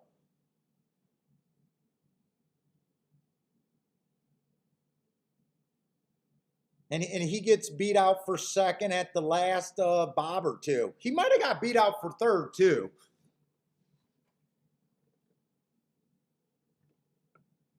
Let's see, Frankie 888 was the person on the 6. I think a few people had that 6. Rex liked the 6 and the 4 there. So depending on what Rex did, Rex might have had something. Let's see, Lanier had the 6 in his group.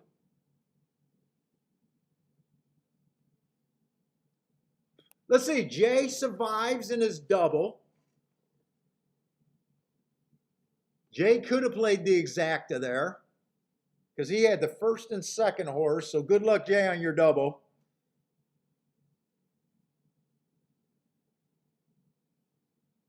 Derek says, too bad he didn't have any of the 6 on top. 5 ran a good race. 5 ran a good, and 7 did beat that 4 out on the final stride. But I still thought 4 ran well. But in a race with so many horses that I couldn't put a value on, there's no way I could take the 4 at 3-1.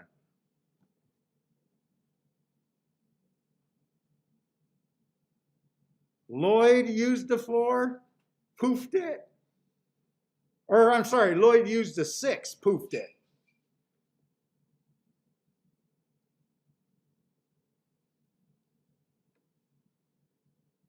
Boy, and look at that. If you did the try theory, let's see.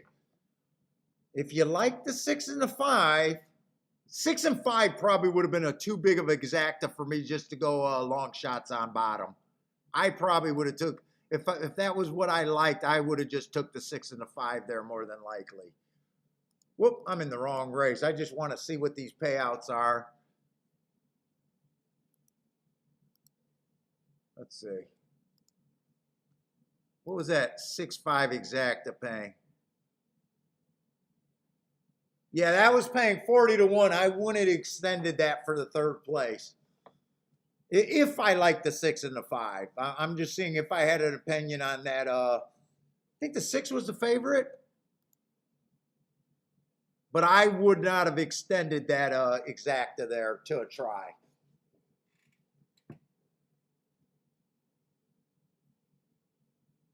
Not at this time when I'm working with theory. Not at this time when I'm trying things out. Maybe with the rest of the year looking at things like this, and another guy with yellow silks. Just play guys with yellow silks. That should be the first thing you look at Saratoga. I swear to God, every time I look up, yellow silks are in the freaking winner's circle.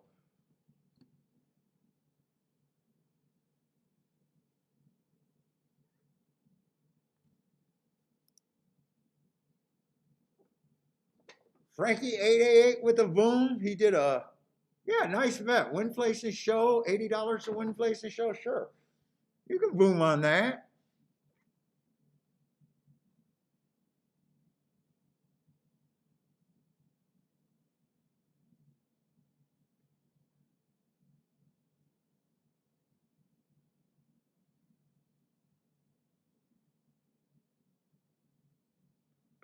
All right, well, we should be able to handicap the rest of the card. I think this is the only, the last baby race that just looks unplayable from the start for me.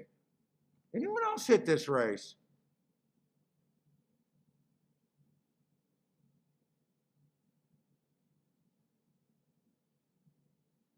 Yes, Grandma.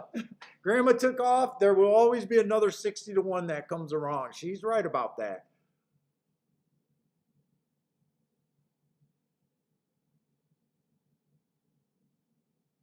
Oh, Greer, yeah, Greer. That's the other thing. If you're super hot and you're one of those guys that believe in streaks, I don't like saying shrink, but there's obviously things you do different when you're running well, opposed to when you're running bad. If you're talking about the prices of horses that you're willing to accept. You can definitely be a little bit more aggressive when everything is just running so well for you. There's no right or wrong way to do things. There's just I think there's better ways to be doing things in this.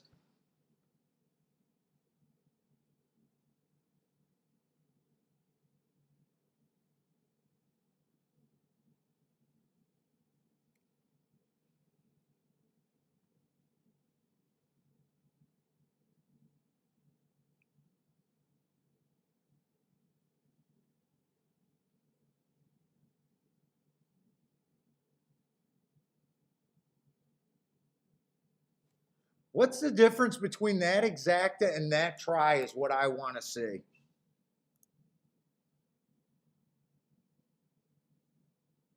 Oh God, that's such a big difference. I might think about complicating my bets. Although there I wouldn't have done it. I would have took the $40 exacta, but I'm looking at $2.95 for that try.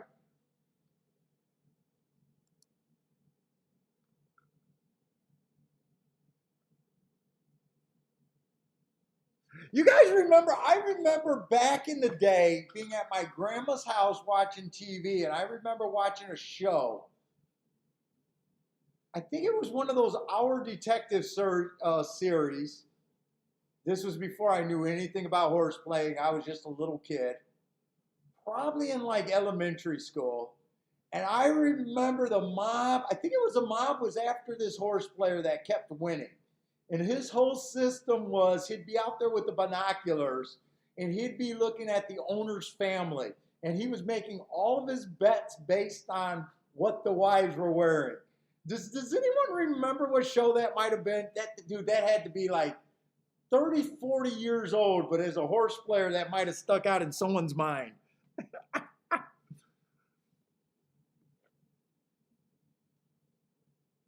I don't know if that was an old Remington Steele episode or something like that.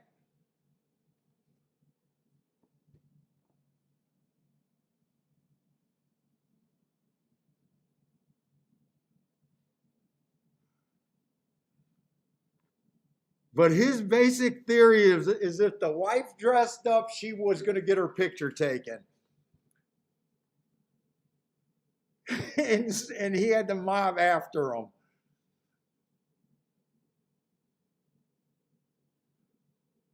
Dennis says he's made a bet on what the trainer was wearing before.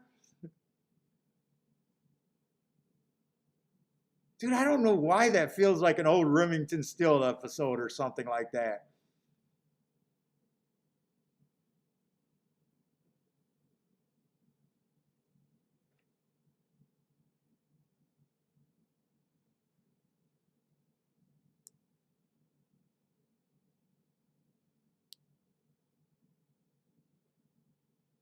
Let's see. Jay's happy to be alive in his double. Good luck. Good luck on your double. 19-1 double.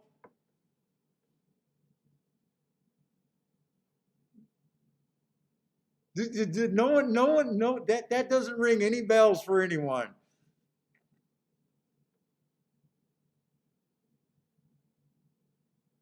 Derek says Chad Brown, a lot of people bet if he's wearing a really nice suit.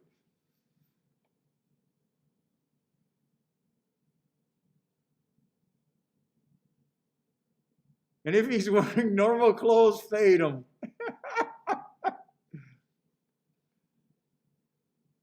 Dude, I couldn't have been more than 12 watching that. I have no idea. I just know that always stood out in my mind.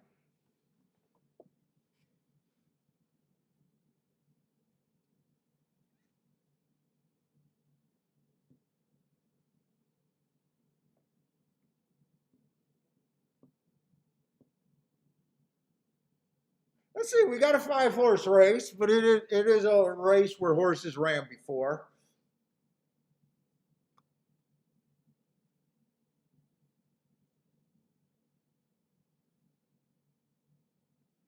Jay says, what if the trainer's like me and not wearing pants? What do you do then?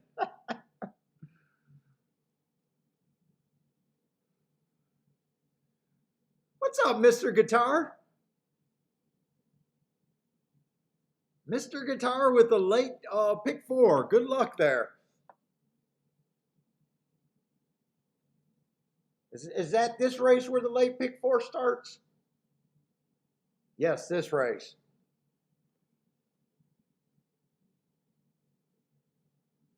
Let's see, we got 40,000 claimers. Mile and an eighth on the dirt.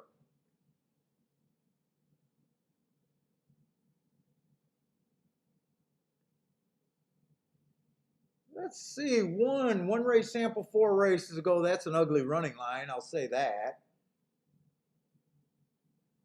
3 races ago, it was an early pressing day. I got him on the slow side of that, although he got in position nicely.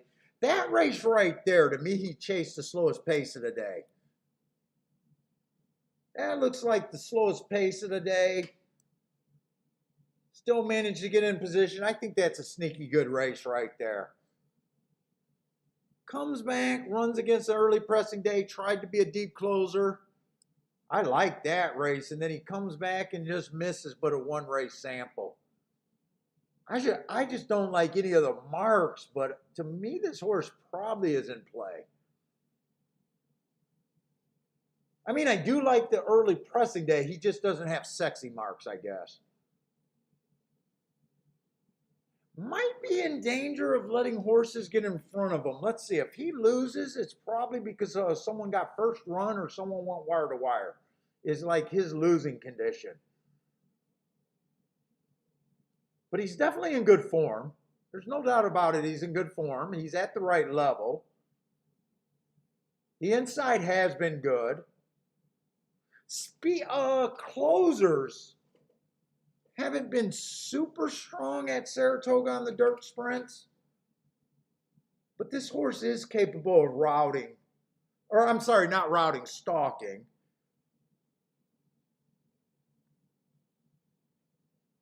He is one of the 2 favorites here. I got mixed messages right now. Let's see what else is there.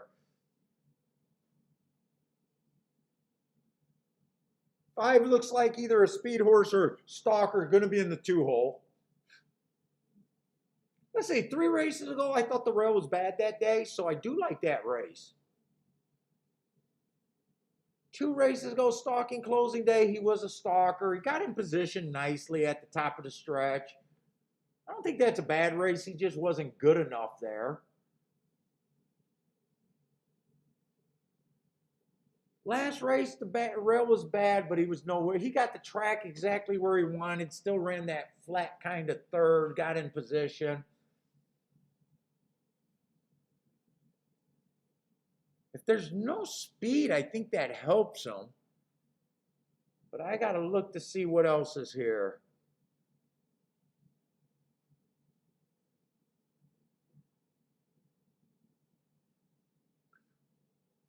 Let's see, 6 looks like a pretty solid stalker here. Sometimes a closer. These horses are always tricky. I've never seen him getting the lead on any of his running lines that I have. Might not be in his nature, but he is off a recent class drop. 2 races ago, I gave him an asterisk for being a stalk or for trying to be a closer on more of a stalking day. But I can forgive that. He's been inactive since September.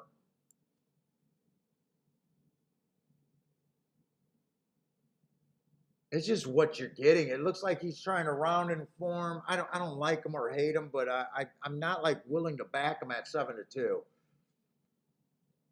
There's definitely some things you can like about him with the class drop and these races back here all look like they can be a winner. But that was last year he was that good. I'm not sure what he is now.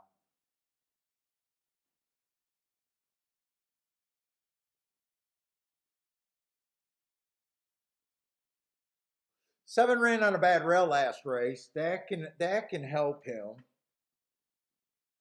But really, he's just a $25,000 claimer. He feels like he's stepping up a little bit. And that's the best you can get to in this race, 9-2 right now. 9-2 probably feels like the best chance he got. Like, that doesn't feel like an overlay to me. And in fact, it might feel like a little bit of an underlay to me. I'm going to see if I can do a betting line here.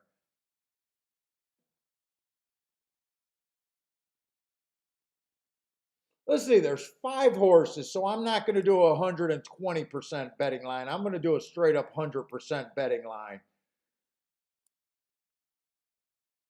So that means everyone starts at a 20% chance to win this race. So 4-1, if you just bet blind and you just come out to enjoy the day, I say stick at 4-1 and higher in this race.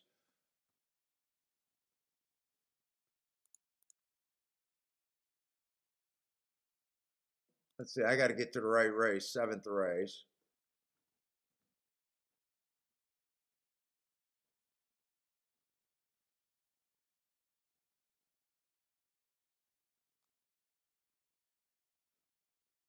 Let's see, I definitely don't hate anyone in this race.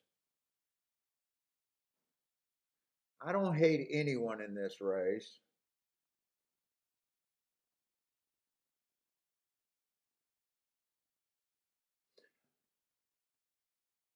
To me, the 7 horse probably should be the longest on the board.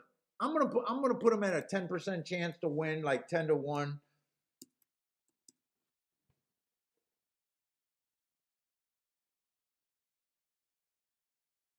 And that really doesn't do anything. Let's see, the 8. I definitely think the 8 can win, but I like to try to be hard on horses that I'm not interested in betting. The 8 definitely looks like a closer here. He's going to be in the 5 hole.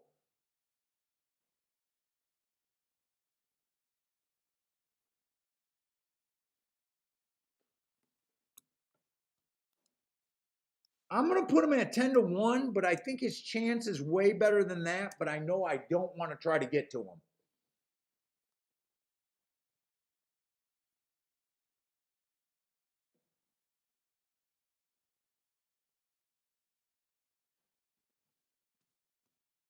That leaves 3 horses left, and I still got about 80 points.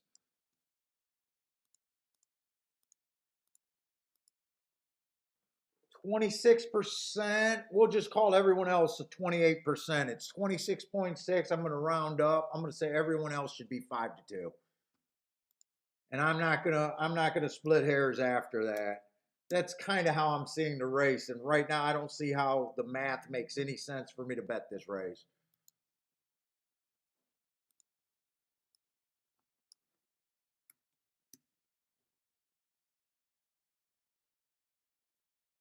I think the 6 and the 5's winning condition if they can get the lead and slow the pace down. I think that's kind of their winning condition. Is one of those two can get the lead. I think the 1's winning condition is if the pace collapse. Same with the 8.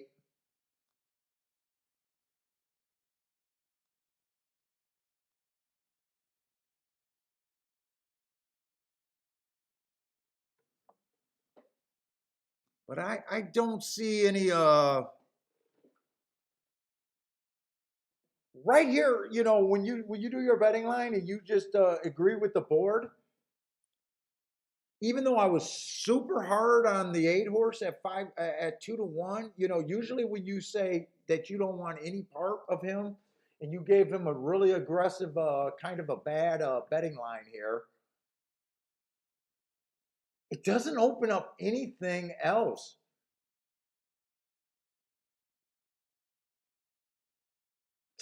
By the book, to me, the 5 and the 6 are a little bit of an overlay. But when I bet an overlay, I don't want it to be by half a point.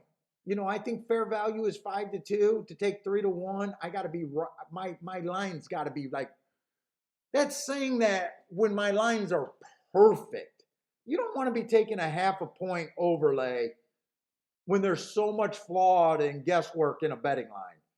The betting line's a good guide, but there's a lot of guesswork there.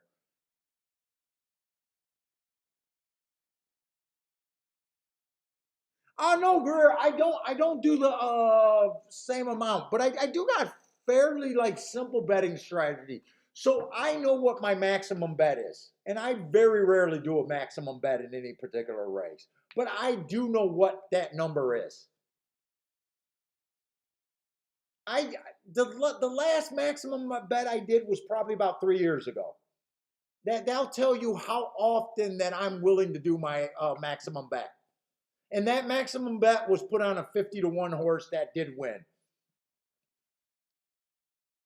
I got to have everything in my direction: odds, outside the box, understand most of the competition, feel like, I got to have so much stuff in my direction that I want to do. I want to feel like the bias, the running style, everything in my direction, and I still don't do very many maximum bets. So I got a range where I know what my medium bet should be, and a lot of times you'll hear me say my play bet. My play bet is basically the lowest of my range. So a lot of times I'll say that I'm doing a play bet. That just means that it's my lowest of my range of play. Usually I play in the medium to the play bet range. Uh, but to be good in this, but you definitely need to correlate. That's why it's so hard for guys with small bankrolls or guys that don't even know what their bankroll is. That, for that player that comes once or twice a week and they just, bring a part of their check, it's really hard for them to do that. It just like it's really hard when you don't leverage the plays that you like better. When you have to play everything at the same range, it forces you to be a way better handicapper, consistent. You know what I'm saying? So you really gotta, to me, I suggest guys to really understand the three levels of their betting. Whether they do the maximum bet more times than me or not is, I still suggest that you break it down into three levels. This is my lowest range, and my lowest range can still add up to be a couple of hundreds of dollars. Because I'll play my lowest range in the doubles, the lowest range in the exacta, the lowest range in the win bets.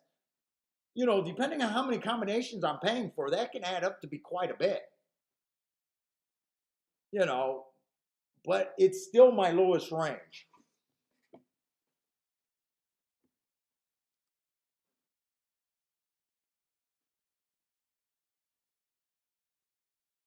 But those got those guys that like every race is a $2 exacta box where they never can express their opinion. Like you should have, at the very least, no matter how bad of a bettor you are, and I'm not the best bettor in the world, obviously. You always want to know, like, you should always be thinking: is this race a maximum bet? Is this race a standard kind of play range amount of money, or is this race more like an ante? Like you're playing poker. You got that ace king. That ace king is a nice starting hand, but if the flop comes in 2-2-5, all of a sudden your ace king shrinks. Kind of deal. You're always making adjustments. So Annie, to me, a play bet is I got enough there where I'm interested, but it's definitely not a standard, medium or regular bet for you. And you should be able to lose a few play bets before it equals a standard kind of play.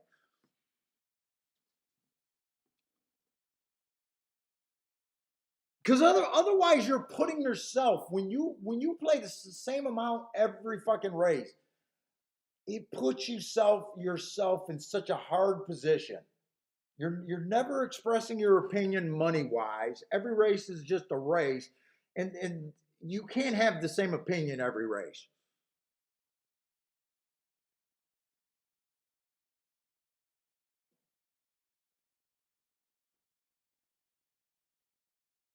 And I do suggest new players to start on paper if you can, but paper betting horses is just like calling in a poker game with no money where you're just playing for chips. A lot of guys can show profitable plays on paper, and then soon as they go to the track, they can't handle the stress. Eventually, no matter how much you practice and no matter how many sample sizes that you got that you're profitable on paper, it'll never stand the test of time until you start doing it with money. It's so much easier to say, yeah, I bet that 20 to 1, I bet that 10 to 1. Oh, yeah. Until you're there and you lost 5 races in a row. You know what I'm saying? Like, you got to get skin in the game if you're going to gamble.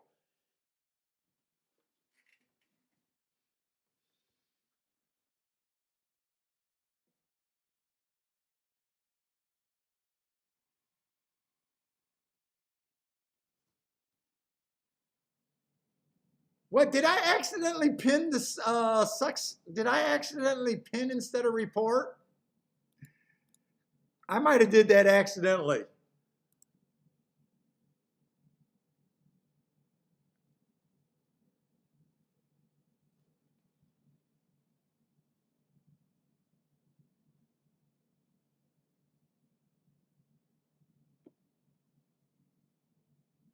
Well, I mean, your thing might vary. I'd say it's a good thing, Greer, to start on paper, and if you show a profit, dip your toe in.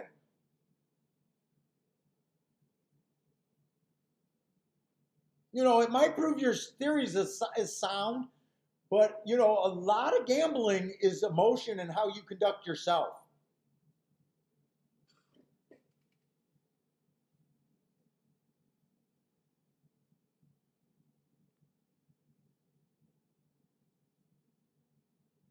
Like if I was doing a paper bet on that pick three, I might have just said, hey, fuck it, it's an all. Ignoring the total cost of what it would have cost for me to play that same bet. You know what I'm saying? Oh, it's a fucking all then.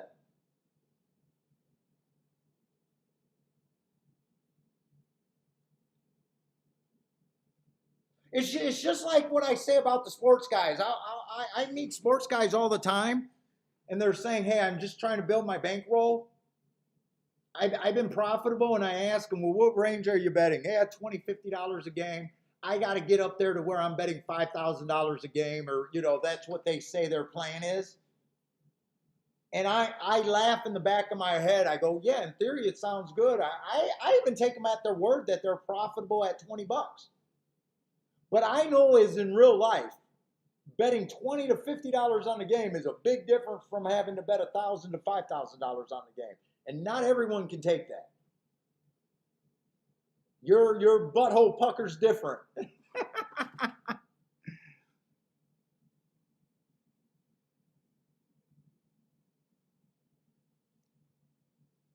But if it works for you and helps your game, I don't have, this is a handicapping channel. I always say, if you guys are profitable, watch for enjoyment. There's no reason to listen to anyone if you're already profitable.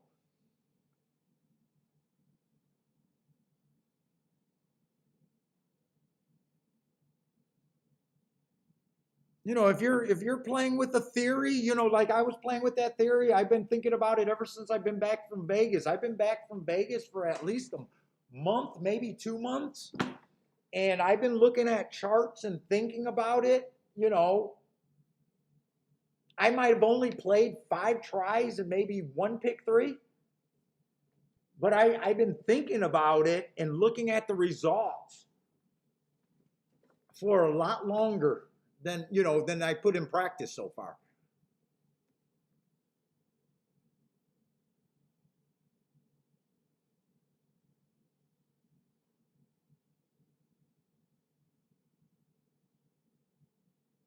But yeah, I never. In fact, that was one of Parsons' biggest problem with his money management when I played with him on Skype, and he'll tell you that was his biggest problem is he bet the same amount every race. He didn't leverage what he liked best, and he's a good handicapper.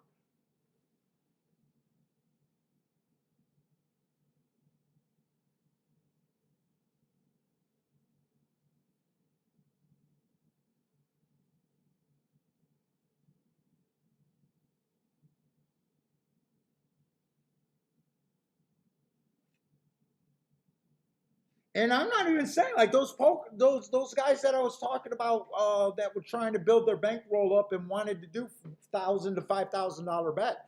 I'm not even, I'm laughing, but I'm not even saying that they're the particular one that couldn't handle that. You don't.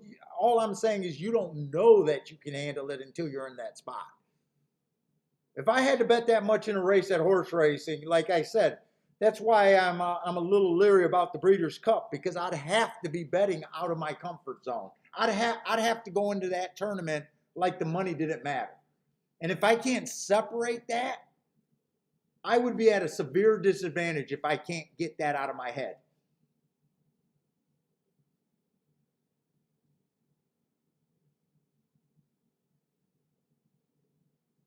Let's see, I didn't bet this race. I didn't see what the odds settled at.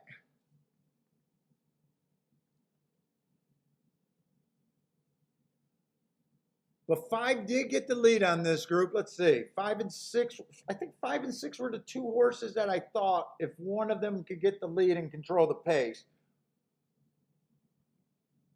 I had them at 5-2. They're a little bit of an overlay at 3-1, but I was saying I need a bigger overlay than that.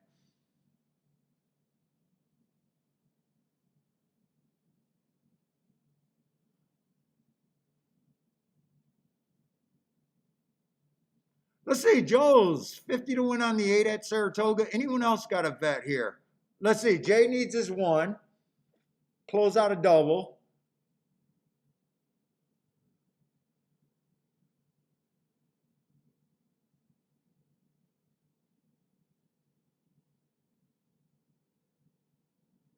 One's in good position too.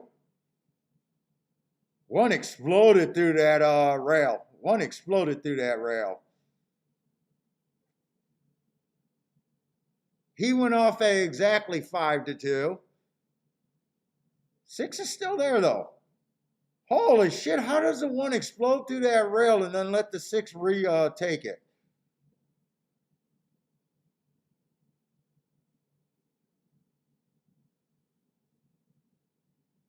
So I liked my morning line there. I had a reason why I said I was going to be hard on the 8 horse. 8 did run third.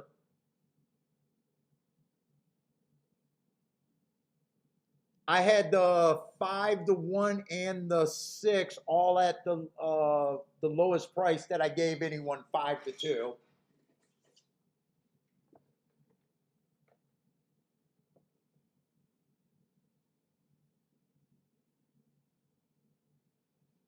What's up, VJ Flum? Got the try over there.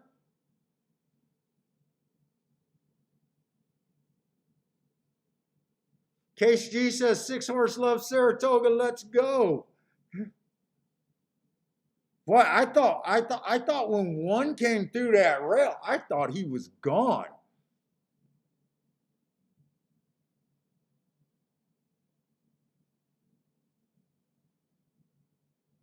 I thought when the 6 gave up the lead, I thought he was probably dead. He re-rallied. Wow.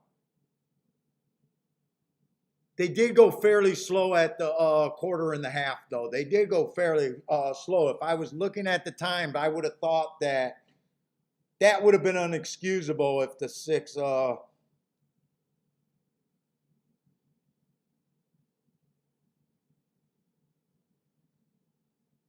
6 did win that race. Mr. Guitar had the 6 in his pick 4. Good luck on that pick 4.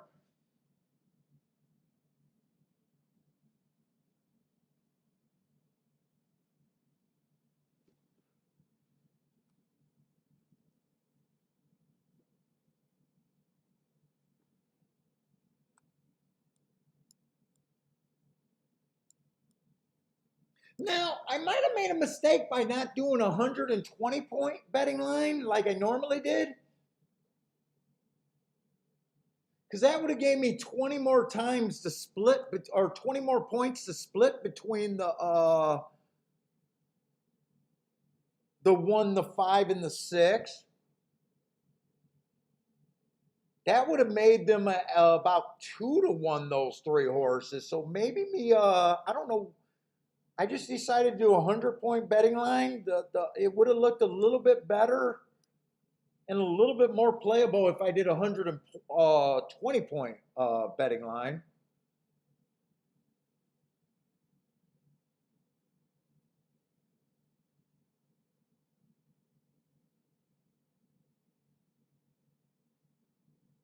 Let's see, Jevon's alive in the pick 4 also. He threw Mr. Guitar threw up his ticket. I think he had like a $60 punch, something.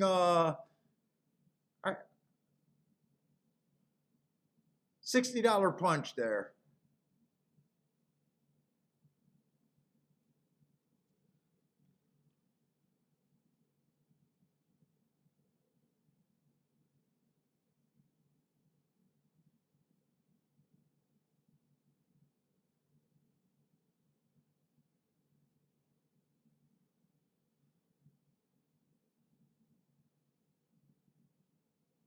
Oh, if that's the owner right there, I don't know if he's dressed well enough. Who's the owner here? Could let's see, no yellow in the silks.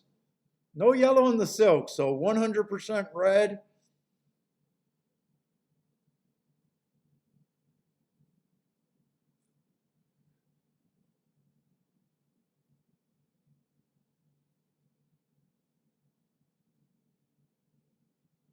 Jevon, good luck on your pick 4 too. Oh wait, this might be the owner group. Okay, he is kind of dressed up, I guess. Got his pink suit jacket on. It could be tan. Who knows with my eyes.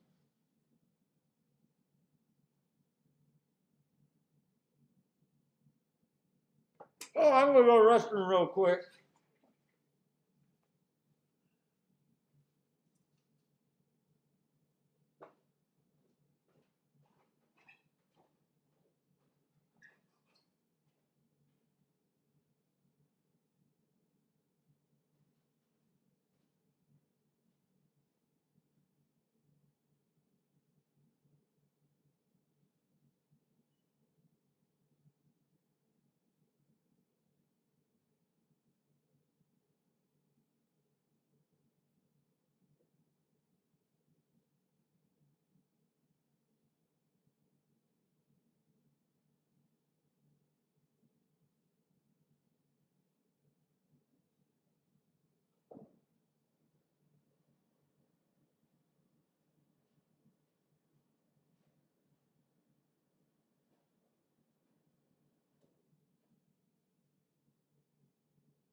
I think Grandma took off a little bit ago.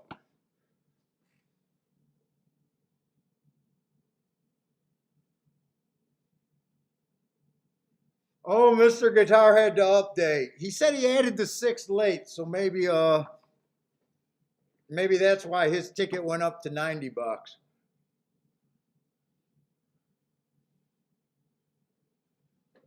All right, hopefully we get some bigger fields. Hopefully we find something that we want to really play. Let's see, I should look up this Laurel horse, this 1 horse. And let me just make sure I got the right numbers. Should have the right numbers because there's no entry. But let me look up this Laurel horse. I don't have Delaware.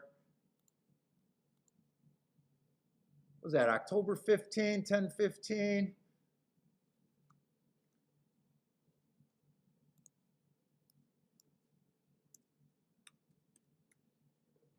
Stalking closing day, first time out.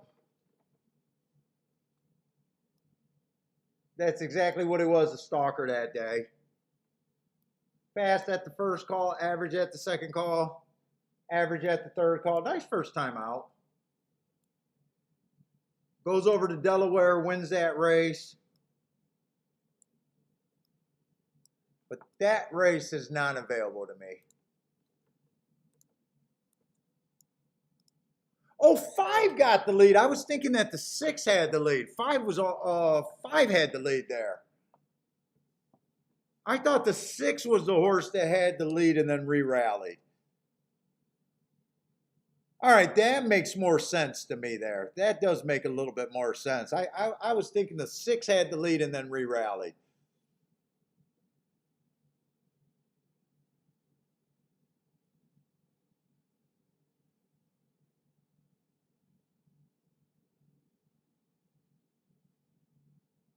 I still thought the 1 horse exploded through that hole. I thought the 1 was going to be gone.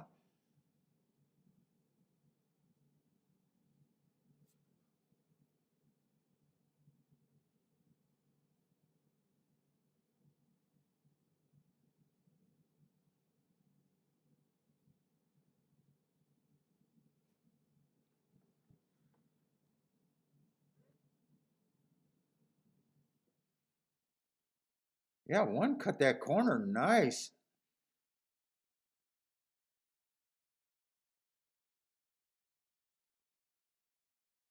Okay, that's what happened. Oh, Woodbine's ready to start already? What's up, Aram? Lanier likes the 8216 at Saratoga, and he got a Woodbine plate. 3465 over there at Woodbine.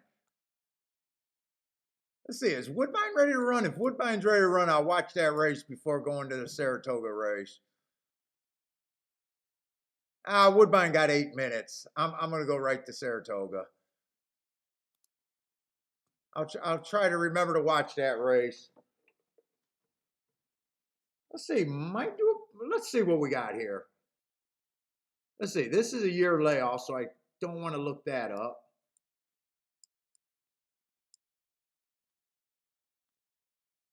I think I got everyone else. Oh, we got some foreign horses that they always make me nervous on turf. Those foreign guys always make me nervous on turf.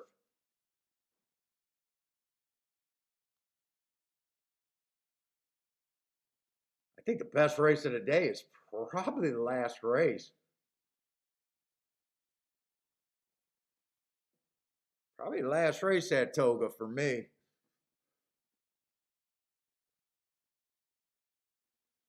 Let's see, but this is the 8th race. I'm looking for speed and stalkers, horses that can be either on the lead by the first call or say within 4 lengths of the lead at the first call.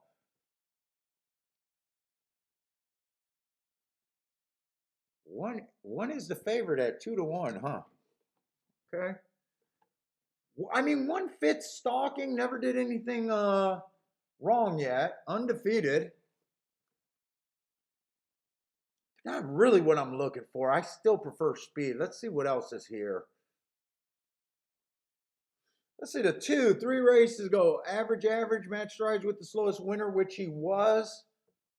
I mean, he won that race. Then he goes and runs a couple of route races. Doesn't look the quickest early.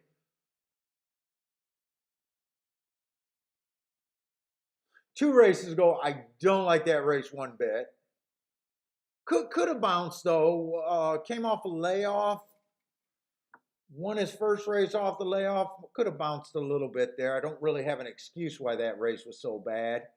And then he runs his same speed figure, and I do like that race. Went too fast to win his last race. But that was at a mile. I don't like route to sprint. I do like Hertz, but I don't like route to sprint.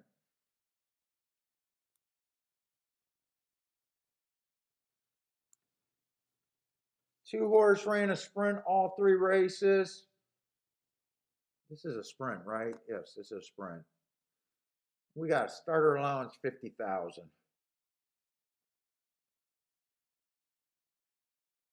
I definitely don't mind his last win at Maiden Special Weight. I mean, the steps up, first time against winners, 4-1. Match strides with the fastest winner, average, was all out to win that race. But I don't mind that race. Let's see, I don't think the 4 has any speed at a route just based on these two races. Been off for a long time. They had him in a grade 2. They thought something. I don't know why they thought something of a horse that took so many times to break his maiden.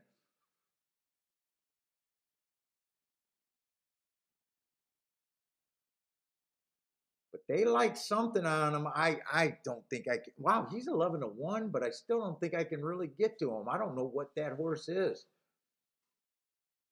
I'm going to say at a sprint, he's probably not fast enough early, is my guess. But if I didn't see this grade 2 race, I would have already moved on.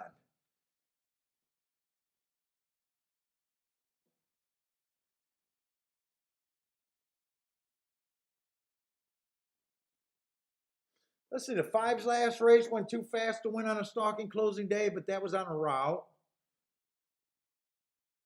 2 races ago was a 1 race sample, but he finished 2 lengths behind on the turf at this distance. That's not a terrible race. He at least belongs in this class. 3 races ago, he ran a nice second, but that was at a route. I don't know. The more I'm looking at this race, I'm seeing a bunch of route to sprint horses. So maybe I can bet route to sprint here, but really that's an angle I hate. Let's see. 6 has absolutely no speed. I'm not seeing any like true sprinter. I mean, 7, every race this horse has ran is a sprint, but he's not the fastest early. Someone's going to have to show the lead in this race. I mean, last race was a nice run on an early pressing day, running against the bias there at this level. I mean, that's a nice run, but I don't like the thought of having to come from 5 lengths back or farther, and this horse does that quite a few times. I don't like the idea of him sitting that far back, but I'm not seeing any speed that I really like. All the speed horses are route to sprint. I mean, this guy at least had a close to the lead. Oh man! So they're betting the 1. The 1 only ran 2 sprints before, and I'm not convinced this horse is fast early.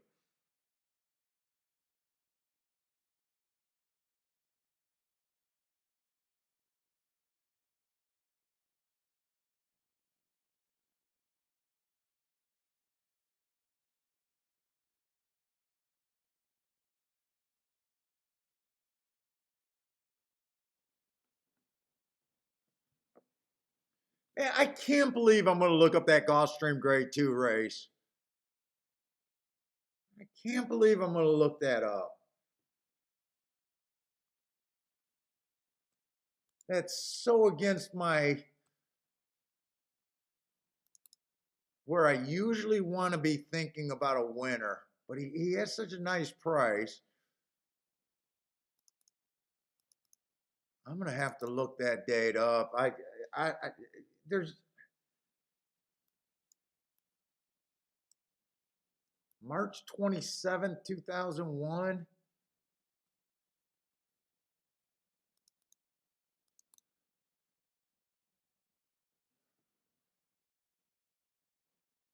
It was a stalking closing day.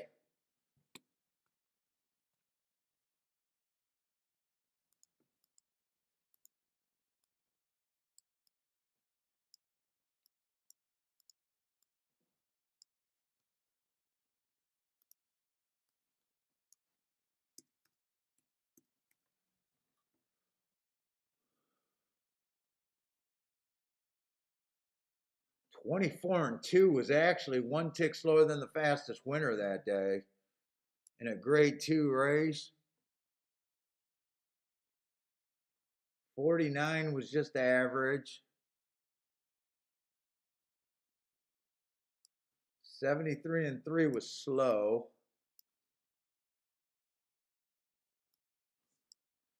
I can't believe I'm going to March 13th of last year to look up a fucking horse. I see nothing in this fucking race.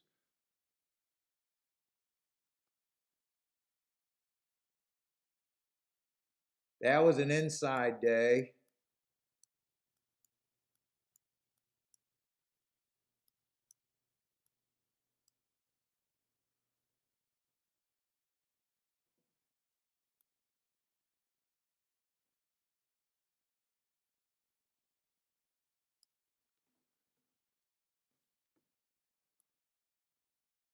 I don't know. This is so far where I want to be. That's actually a nice race running against a bias. But fuck, after a year, I mean, he's 11-1, but I feel like I'm digging like way out of my damn comfort zone.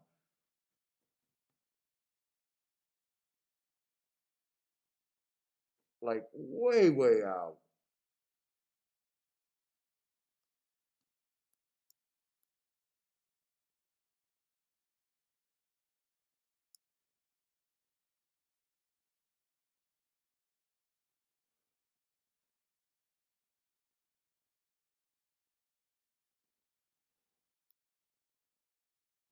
Boy, to me, whoever gets the lead in this race should be deadly. Let's see, I can make a case for the 2.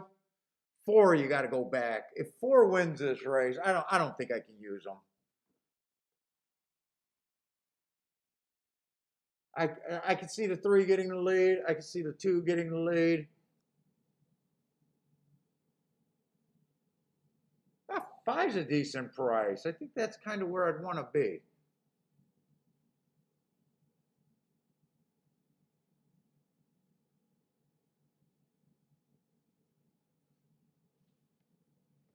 I'm gonna look to see if I can try and pick 3 or something or doubles here. This race I'm kind of uneasy, but if I got an opinion somewhere later, let's see. I'm going to the next race.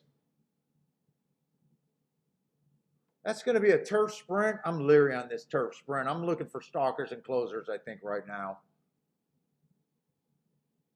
Did we see a turf sprint earlier today? And I think the horse got ran down. Was that a turf sprint or just turf routes earlier today?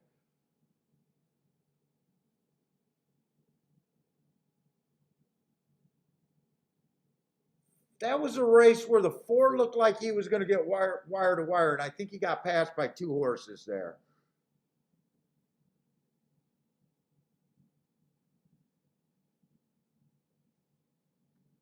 Who won that?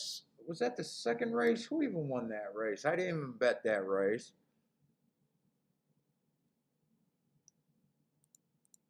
Let's see.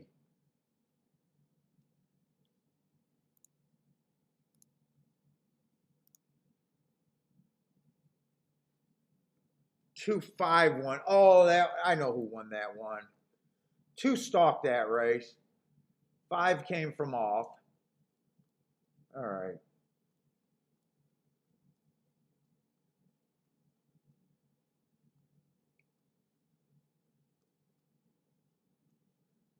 Where can I go here?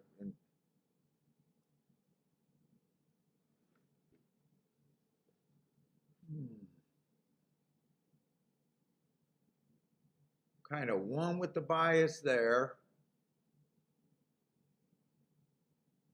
I don't know. I don't. I gotta see the odds. Let's see. And let me get to the right race. That's going to be the. I'm looking at the 9th race. 3 is out.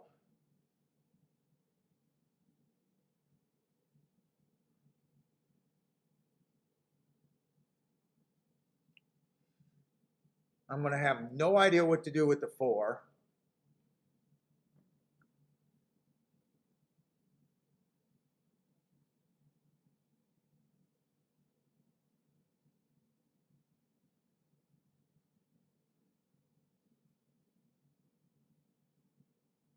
6 is just 4 to 1.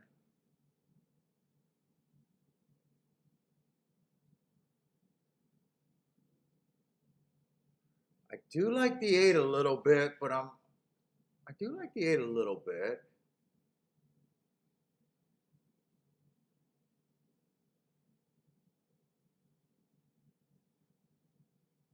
Now 8's 10 to 1, 9's 15 to 1. I can get to both of those.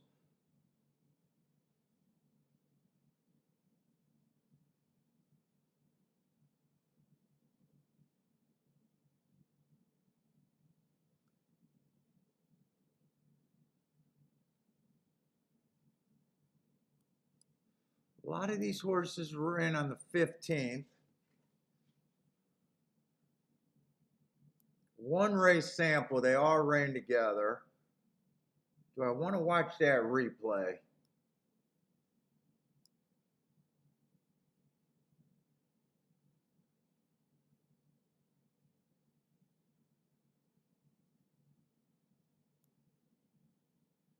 That was a one race sample. We got a lot of horses coming out of that race.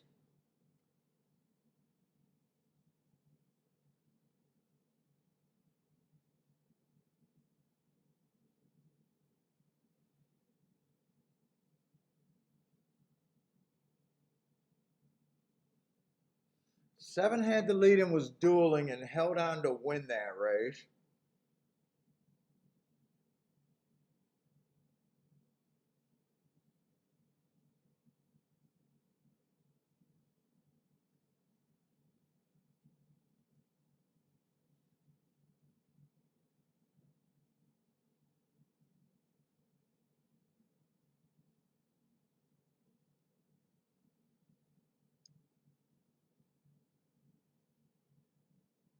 Seven's supposed to be the favorite.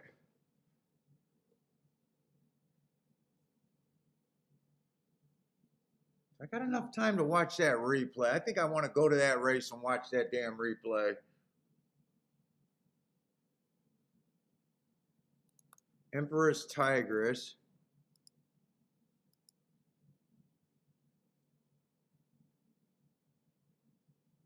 And of course all the numbers got to be screwed up there. Hold up. I hate it when there's scratches. Let me see the head on first. Pause. God damn it. Who am I looking at? This horse was in the 5 hole. So he would have been the 8.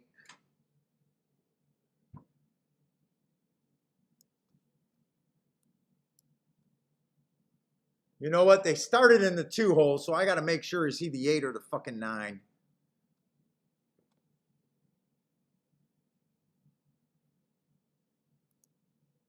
Poppy Flower was in. He was an 8 horse in the 5 hole. Okay, that is the way they're doing that. Okay.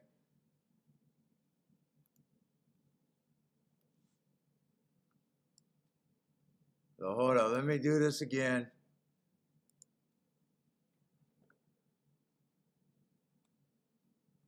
I'm looking at him.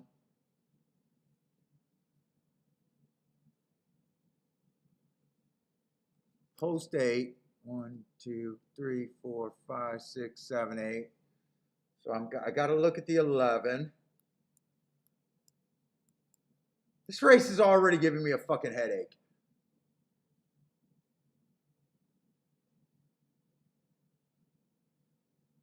This horse would be the 4. This horse would be the 6. Okay, 4 and 6. Easy enough.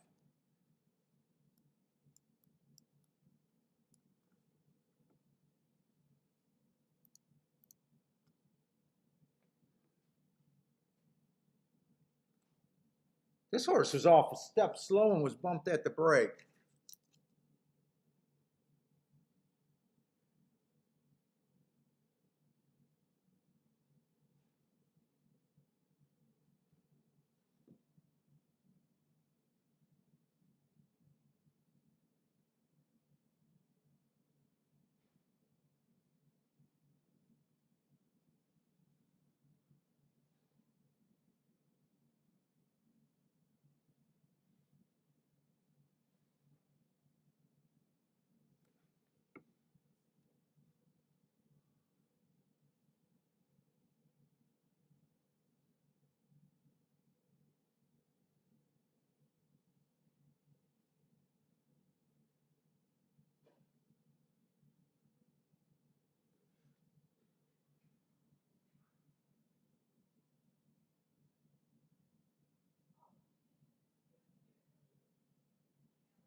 Oh, okay. This track's backing down. I'm backing up. I think that no.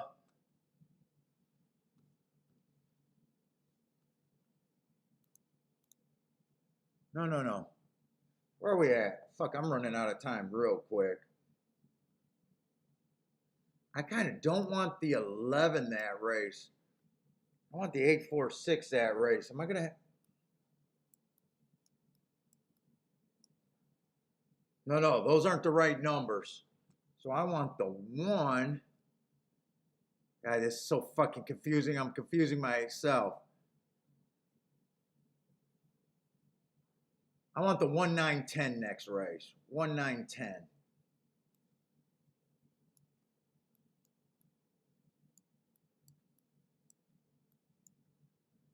Let's see. I got 2 minutes. I don't think I can look at a pick 3 right now.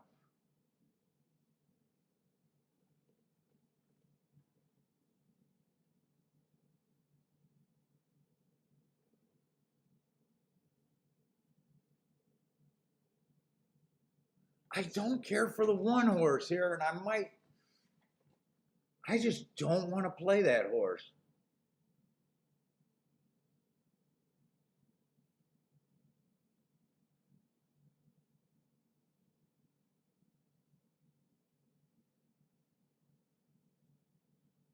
Three,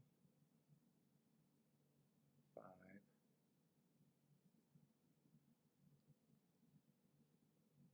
I kind of want to just use 2, 3, 5 here. I don't want to use the 8 and I don't want to use the 1. I might just be being hard-headed.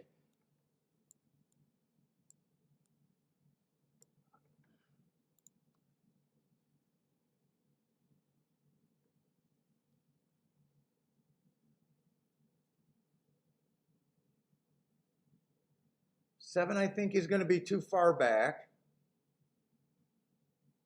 6, I think, is going to be too far back. 5, I think there's an off chance he can get the lead. 4, I think there's an off chance he can get the lead, but I can't go that far back.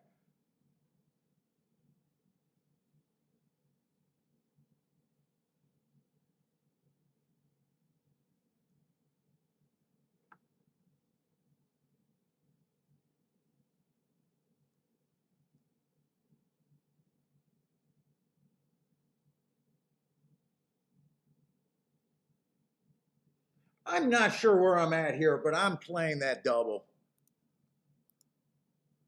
I'm not really sure where I'm at.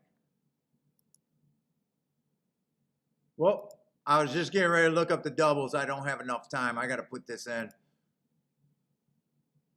How is betting closed again? Oh, I'm in the wrong race. I'm in the wrong race. Wait. Rules program. Double. 2, 3, 5. 1, 9, 10. I'll be able to get that double in. And then the only horse I wanted to bet to win there was the 5. I should be able to get that in there too. And this is definitely being played in a playback category here.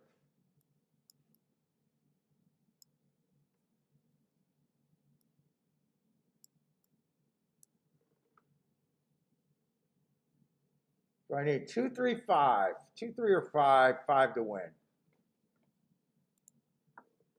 Mr. Guitar got the exact over there at Woodbine. I wanted to watch that race, but I did not get to see it.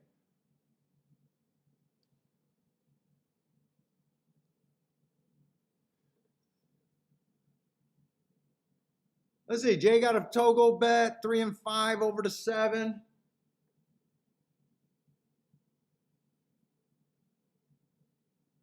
What do I got? 2, 3, 5. Shit, that 4 is running. I kept wanting to see if I should have used the 4. Come on, I just need the 2 to roll here. Because my 5 is dead and my... Fuck, I even looked up these races and said that those were good races. Come on, don't let this 4 beat me. 3, don't get outrode here. Don't get outrode here. He got outrode. I don't think the rail's that good over there right now.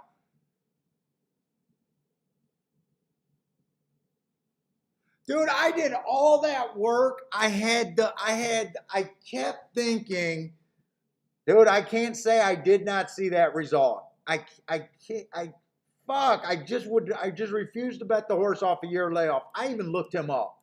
You guys never seen me look up a horse with a year off layoff. 10-1. Fuck me. You're not, I don't like what I did there. You're not supposed to get off a horse at 10-1. You're off layoff probably 5-1 and under, sure. Not at 10-1. I kept saying there's no speed in that race. There's no speed I can trust.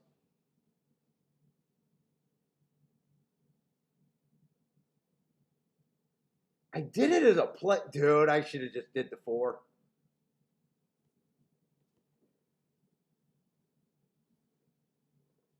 Case G hit the exact, a nice call.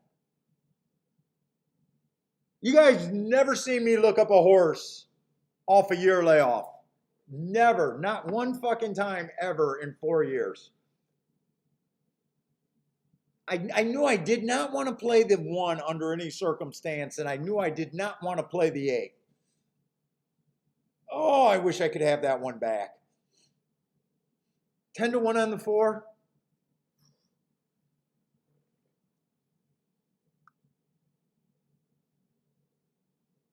I said how nice of a race that was running against the bias, the grade 2 race.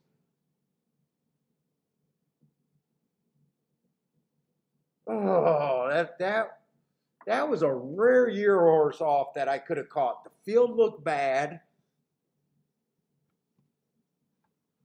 Case did not get fooled there. Case did not get fooled. Nice call, Case G.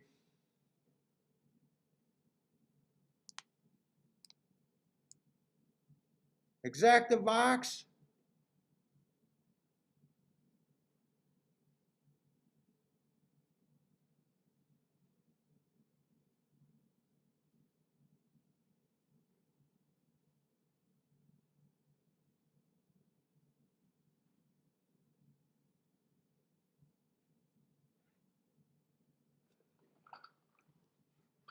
That was a tough call because usually I don't want to ever play a horse off a year layoff. But I even did the extra work. Holy shit, did I do the extra work. And both of those races came back and said I got talent. Getting 10-1 to just say that the horse is okay. Ooh, oh, that's so bad. At 10-1, that's so bad.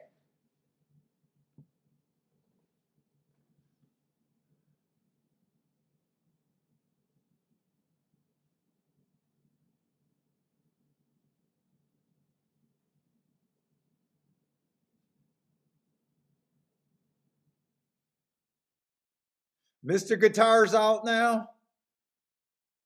Dude, at first glance, I was like, this horse is a complete toss. But after looking him up and just doing that work on him should have been enough for me to bet him at 10-1. Exacta paid 166-1. I used the 3. Oh. All right. That was a hard race.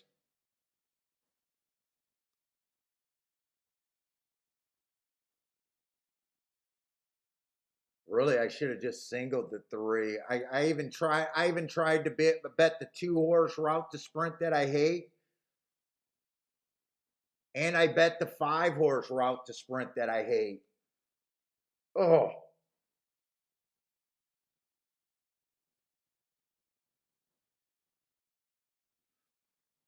All right. Yeah, that paid too well. That paid too well there. Yeah, that's why you're supposed to be betting against the favorite. These are supposed to be a good day right today.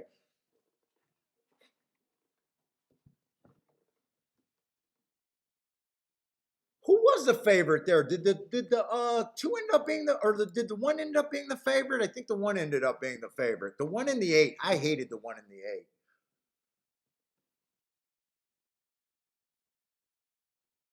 I got rid of two 3 to 1s and still did not hit that race.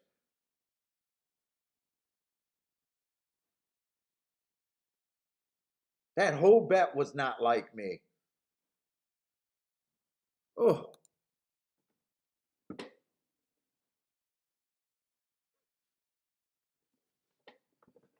yeah, we want these favorites to keep losing. Can Nasir, can two more favorites lose in the next two races? We want to keep that up.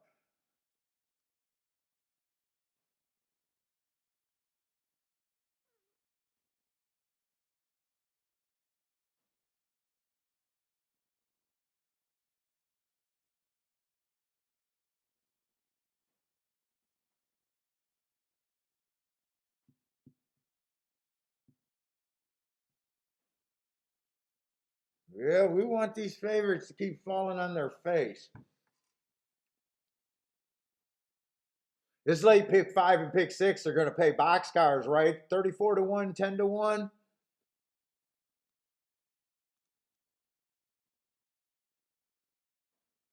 With a 3 to 1 slipped in the middle.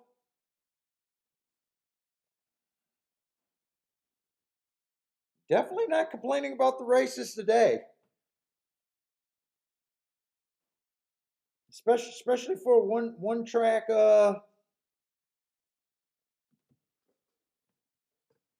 Definitely had my chances today.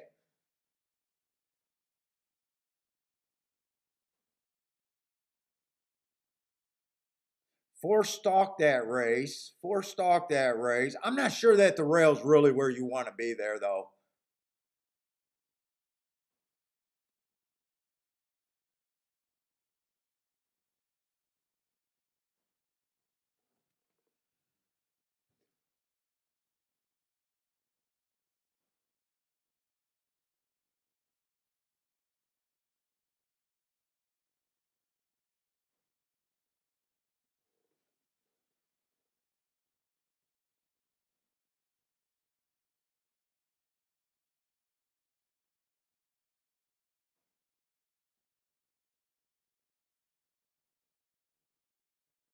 Everything got to be paying a ton.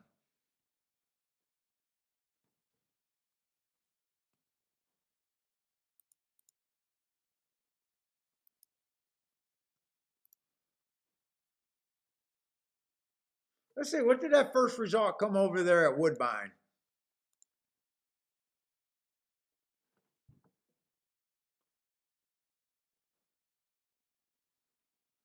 Kind of a chalky exact in the first race.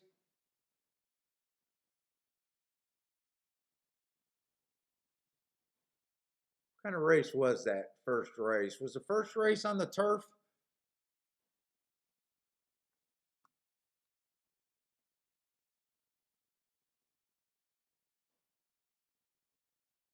See, that was a chalky exacta. That's right. These are in so a $10 exacta turned into a $12 try, but their tries are for 20 cents.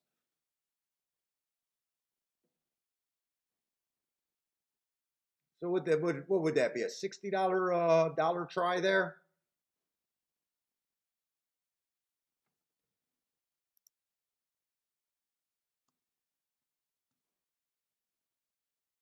Let's see, I'm gonna watch this race. I already know this. Next race at Saratoga. I know what I was trying to do, but I also thought that that was a tough race. I was really hoping to get alive in the double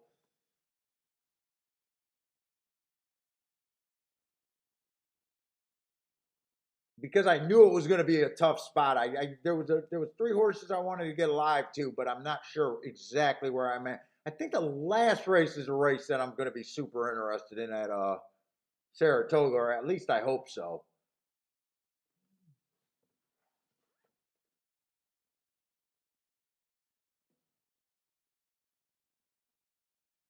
Oh, Jevin, the works on the force said he was ready to run. See, I don't even know how to look at works. I've never looked at works, dude. Just for me to go back a year and mark the horse up.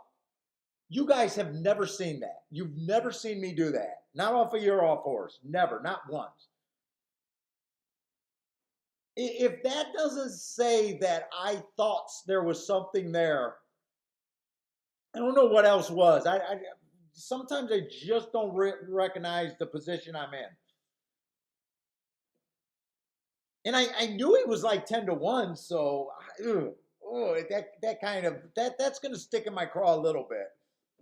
But you know what? I got myself off of a $4,000 payoff already today that I should have had. So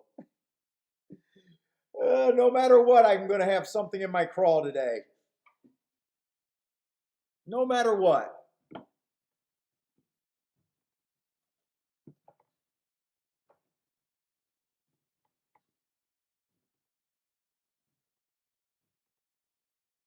If you guys want to see the theory that I was doing on that $4,000 pick three, and seeing what I did and why I did it and why I know that I just did not have that horse that I should have included. I was trying to play everyone over a certain price, and I just did not see him. Not see him winning. I just did not see. It just didn't register with the odds. I was trying to basically get alive to everyone in that final leg at 15-1 or higher.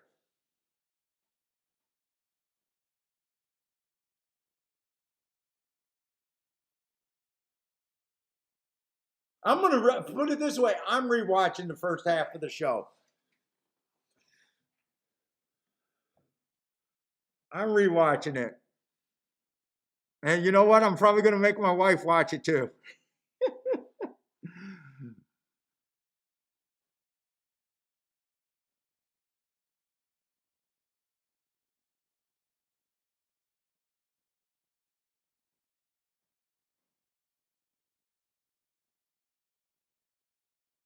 Let me look at the last race at Saratoga to just make sure that's my best spot today. I only got two more spots that I could possibly even play.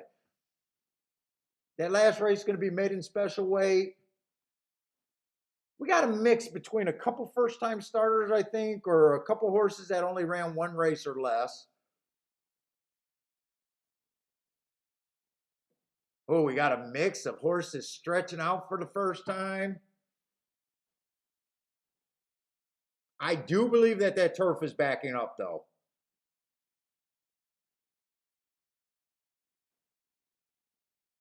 There's another year off horse.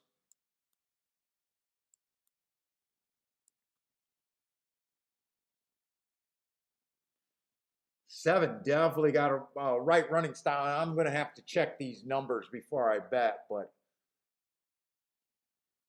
bad rail early pressing day. I do like the 7's last race in a weak field in the last race.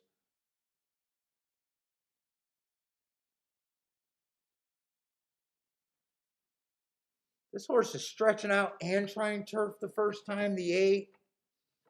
Plus, he looks like he could be on the front end. I'm probably going to have to pass on him. The running style on the 9, I feel like, is right. But he only ran one race, and here's another horse stretching out, showing speed. So I do think we're going to get speed to run at.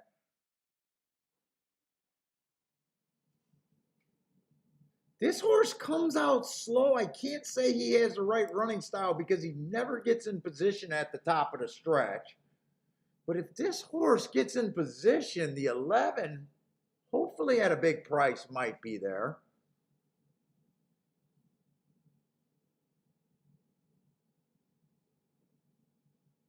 Oh, and a 12 probably looks, who are they going to bet in that last? Hold up, I'm going to watch Woodbine. Anyone got to play at Woodbine? Poor Jay said poor Kiki, I know. Although she wants to hear this one. She might not want to have to watch the first 2 hours of the stream. She probably wants the Cliff Note edition.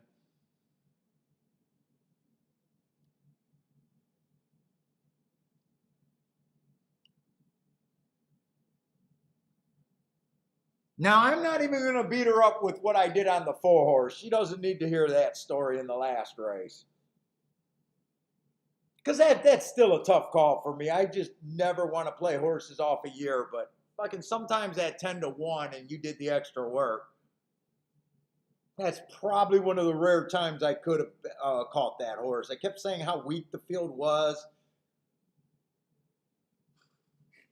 But that one's not really going to stick in my craw. That one's not really upsetting me.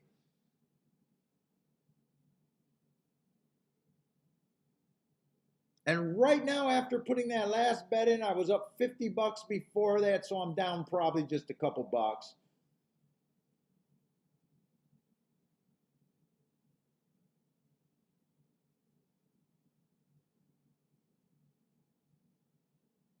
Insignificant down. And as long as I don't go crazy in the last 2 races, I don't think that I can have a bad losing day. I think no matter what I do, even if I bet 100 in both of them or a little bit more, I think it'll still be a well below average losing day. So I'll probably take some shots if I got something.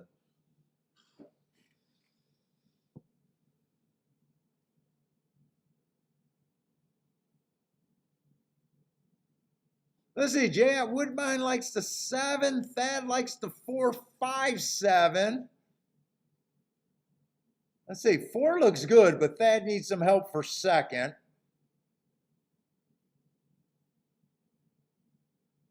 I can't tell if that's a 6 or the 5. I think it's a 6 on the inside. 4, 6, I think that came, but with the glare, I'm not sure.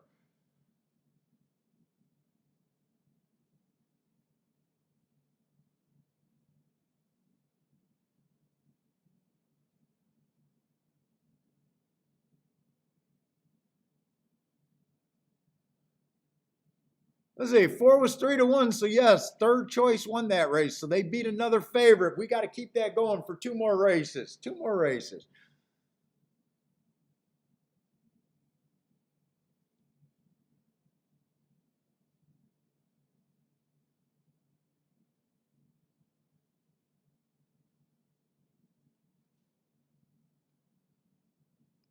Four, 6, 1, 2, that came in. Oh, nice prices underneath.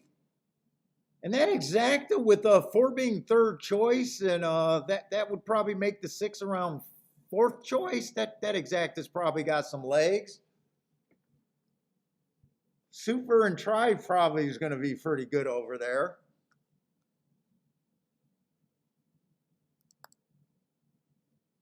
Let's see, I got 15 minutes. I'm going to go to the bathroom, hopefully for the last time this show.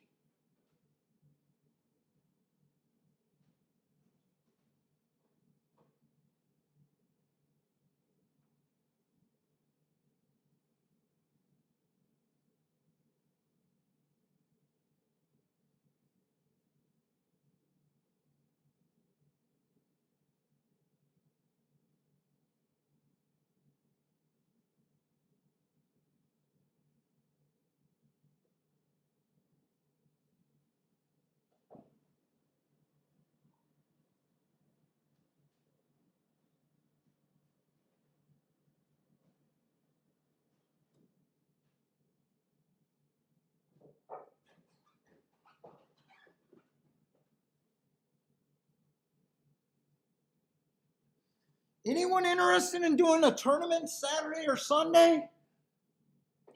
Anyone interested in doing a shake-up second tournament this weekend?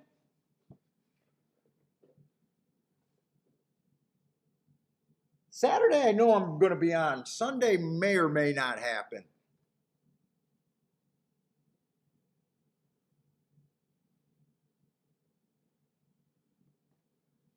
But if I get some answers on that, maybe we'll think about doing a tournament, or at least think about it for tomorrow, and maybe we could set it up tomorrow if enough people seem like they're interested.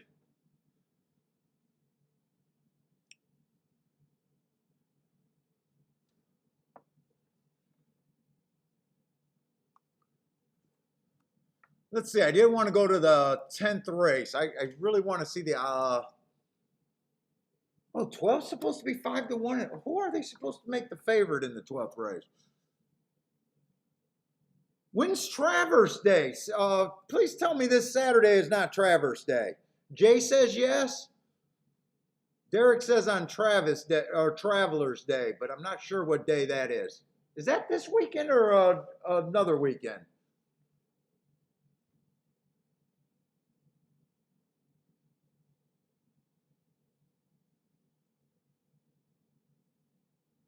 I'll try. Jay, remind me tomorrow. Remind me tomorrow, and we'll see if I can set one up for Saturday or Sunday. Rick says yes too. We'll do it again at the $10 buy-in point. The 27th is the Traverse. I don't even know if I'm saying that damn stakes. Travelers, Travers.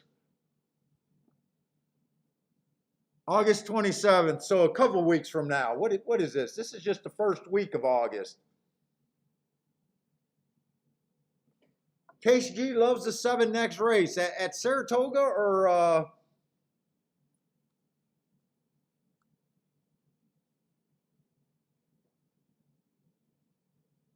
Let's see, this 12 in the last race. I'm a little interested if he rates. If he goes to the lead, I hate him. But if he runs this race right here, let's see, I want the 12. 11's interesting. 12, 11, let's see.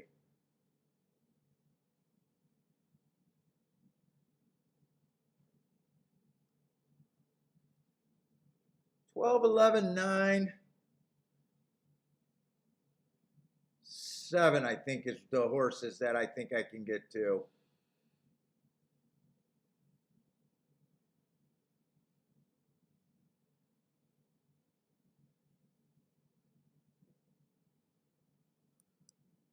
Well, 11, 9, 7. I got to make sure those are the right numbers. You can't trust me. 12, 11, 9, 7.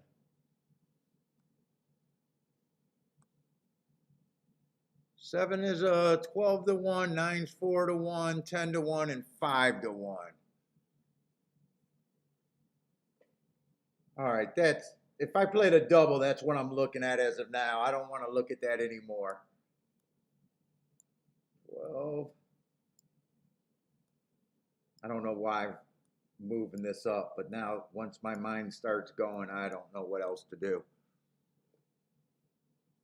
Let's see, Lanier got his Del Mar picks over there. 2-5-7-6 at Del Mar. Now, I was trying to get alive to the 9 and the 10. Who was it? The 9, the 10, and the 1, I think. But I thought this race was way more wide open with that race, this race. And I'm not even sure where I'm at this race. So let me get back to the 9th race. 9's 18-1, so I'm still interested in him. 1's 4-1, 10's 9-2, 7's 9-5. I'm trying to beat the 7. I'm not so sure how Turf Sprint Speed's doing today. I'm hoping that it's backing up. That's the reason why I want to try to fade that 7 horse. He beat those 3 horses last time, but he looks like a front runner. And I thought the 8 was going with him. I have no idea. 6 I kind of like. 6 I actually kind of liked here, and I'm just shocked that he's 8-1.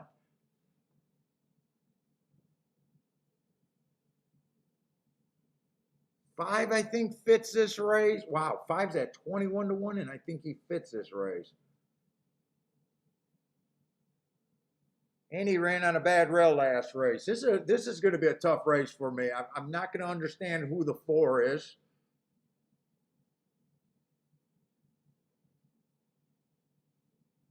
I think the two's running style fits for what I'm thinking of, even though wow, seven. Wait a minute. There is so many, I thought the seven was going to, I'm sorry. I thought the two was going to take some action, and that's why I wasn't thinking of the two. Hold up. This race is completely different from what I envisioned. I thought the seven was going to take money, which he is. But I thought the two was going to take some money here. And he's a bomb. What the?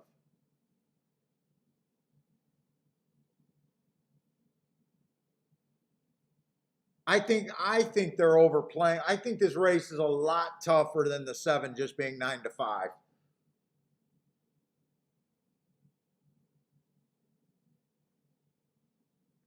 Holy shit. Sir, who does Lanier like? 6'10", 3'5"? 3 is scratched.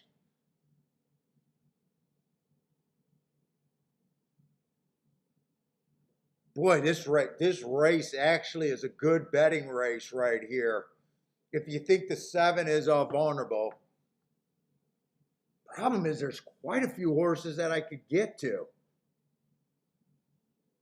And the horses I can get to, I don't think there's a big difference in the prices. I like the one because the one just lost to the seven, was off a step slow. I think he comes from behind, and he has enough pace to be a stalker, which is where I kind of want him to be at.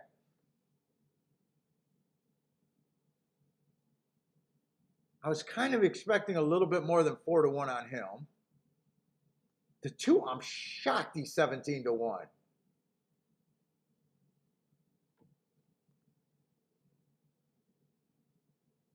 The four, I don't understand who he is, and I'm just thinking around 6-1 is where I think he should be.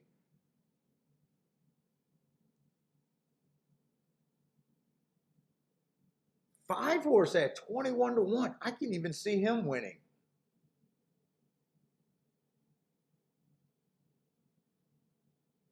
Six was but man, I got way too many freaking horses here.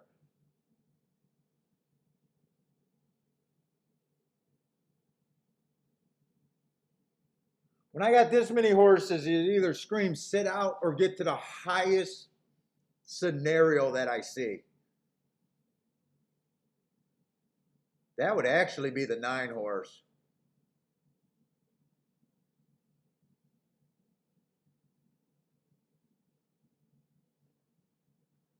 I don't know how I'm going to bet this race yet, but I'm definitely doing something with the 9.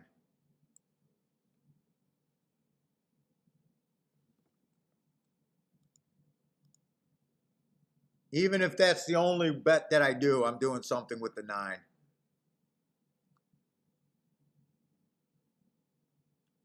Shit, 1 to the 12 is paying $60. 1 to 11 is paying 53-1. 1 to the 9 is paying 18. 1 to the 7 is paying 114. Holy shit. Who are they betting? Who's the favorite in the second leg? And the 9's kind of the favorite in the second leg. They're hammering the 7-9.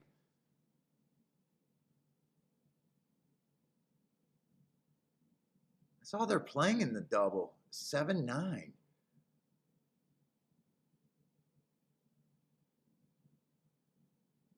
I guess that's just what happens when they're overplaying the 7 in my book.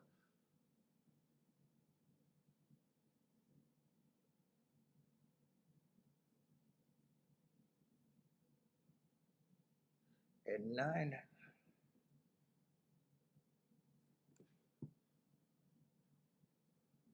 So I might have to go with this 3x4 double, actually. I might have to because I'm loving the payouts. That's a $12 punch. I normally don't want to do that, but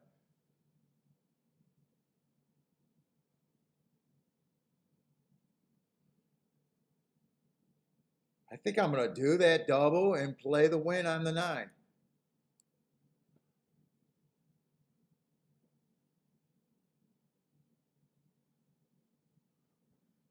The hell is 7 paying to 7 to the 12 is $31? Holy shit. 7 to the 11 is still $33? 7 to the 7 is 86? Holy shit.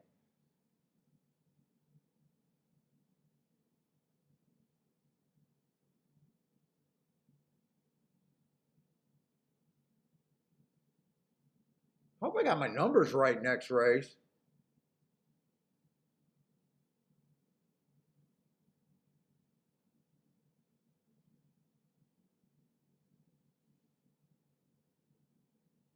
I'm playing it. I'm playing that double. I'm playing that double and that win ticket. Fuck it. No matter, well, unless I get too aggressive here, the worst I'm going to have is an average losing day.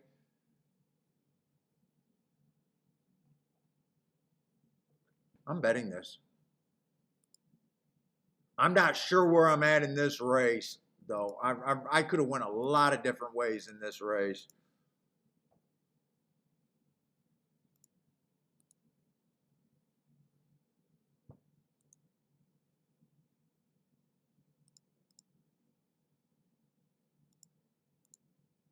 $12, $11, $7 and $9 in that last leg. That's what I want.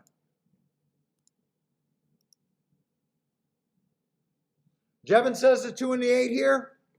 You know, I thought this 2 was going to take a lot of action, and maybe I should have just singled.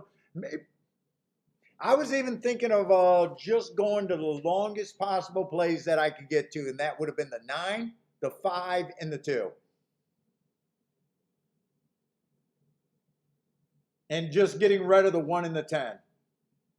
Just going, I'm going to write them down. I got the 9, but I was even thinking of just playing to the fattest part of the ticket that I think I could even get to.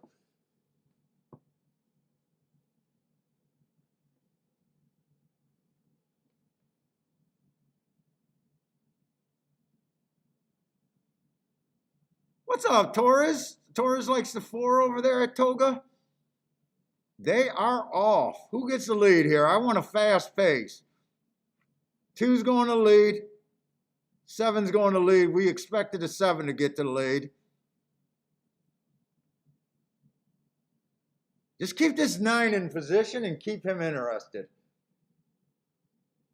And I need him to go fast. If I could get 21 and change here, I'd be a happy man right now.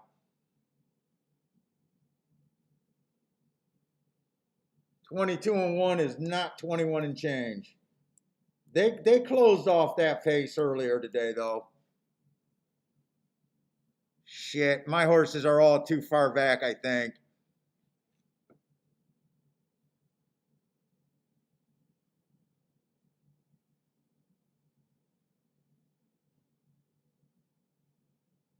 Come on, 1, you got this. This is easy work. This is easy work. Get there.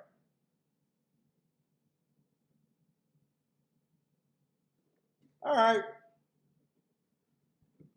I'll be alive to 4 horses in the double. The 1 ran against the 7 last race, and the 1 stumbled and was steady last race. I thought you had to play the 1 there.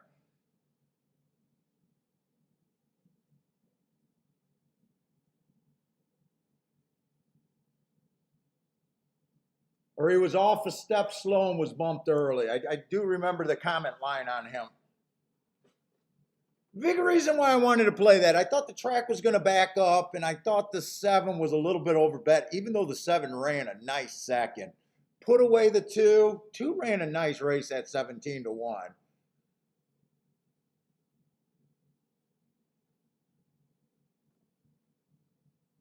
Case with the boom there. Dan with the 1 there.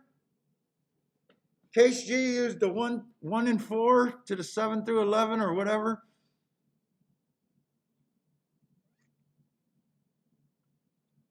Dude, the last couple Wednesdays and Thursdays shows, just doing Saratoga has been kind of slow, but today we had a really nice mix of prices today.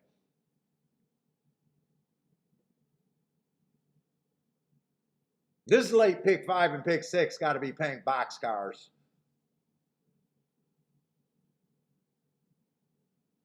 And Jesus Christ, if I would have just threw in that 4 last race and got rid of either the, I would have definitely wanted to get rid of the 5 or the 2. Both of those were other routers to sprint. That cost me nice because that 4-1 double got to be big. That 4-1 double got to be paying what, 60 to 1, 50, say 50 to 1. I would, what is that paying?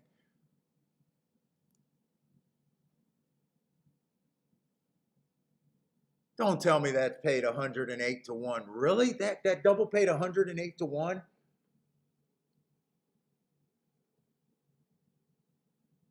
That's sick.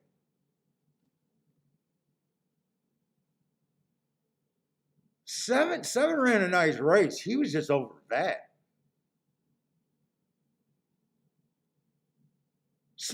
Especially if he was especially overbet if you didn't think the track was super kind of speed too. Dude, if that double to the 4-1 is actually paying 108, I might be belly aching tonight to my wife about that bet too.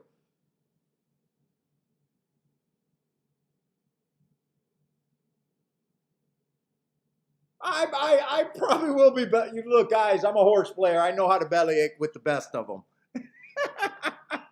I know how to cry in my fucking wine or whatever you call it. I need a little wine and cheese tonight.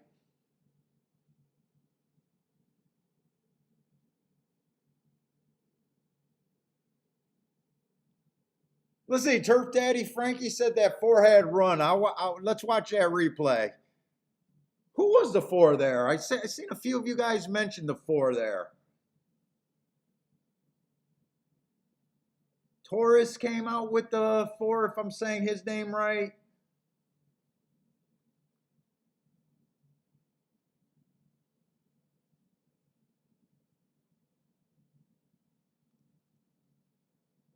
Who was a 4? It was this 4.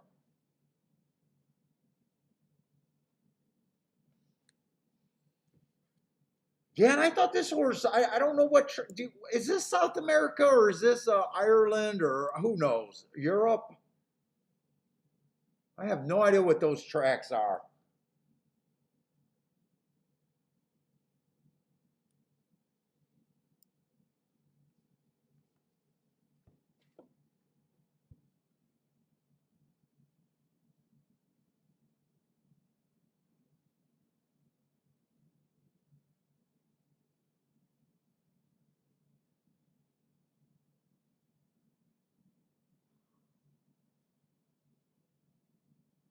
Who's the girl in the rose dress over there in the winner's circle?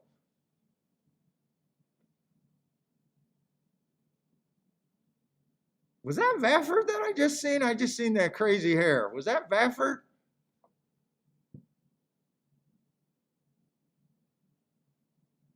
Is that guy Vac? Thought he was out of New York.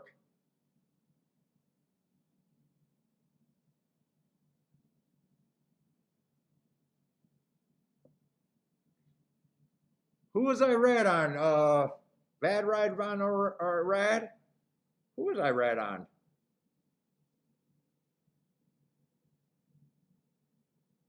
The 8 horse? I was counting the 8 to get the lead with the 7 and duel the 7. The 2 ended up doing that, and the 8 never looked fast enough.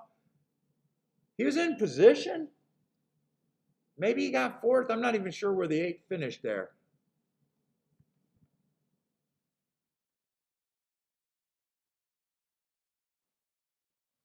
Did that exact or did that double really pay that much? I got no excuse today. No excuse. Yeah, that double did pay fucking 108 to 1. Fucking year off horse that I did the work on. I should have just paid someone to come and kick me in the nuts today. Maybe I'll have Kiki kick me in the nuts later. Look at those pick fours.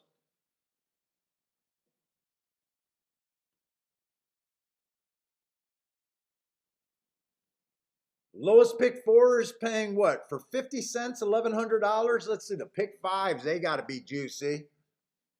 I'm not sure if the pick five included the 34 to 1 or the pick six did. Maybe the pick five did too, because those are quite juicy. Lowest pick five is paying 5 grand for 50 cents, almost six. That the pick six included the two. I don't think the pick five did. Let's see, there's no perfect ticket. They're, oh my God, they're even paying out of 4 of 6.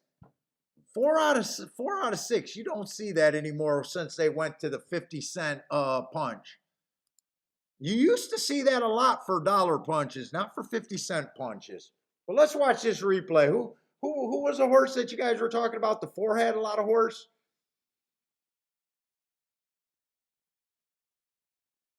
Oh, Lloyd was joking. Never says anything about a bad ride.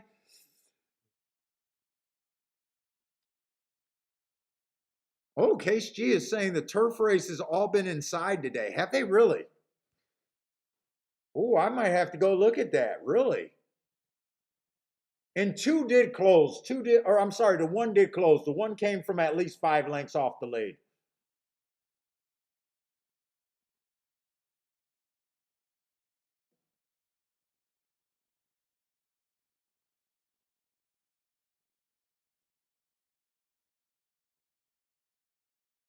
God, he was on that rail and he had to angle out about, I don't know, 8, 9, 10 wide wherever he's at now. Two ran a nice race on the inside.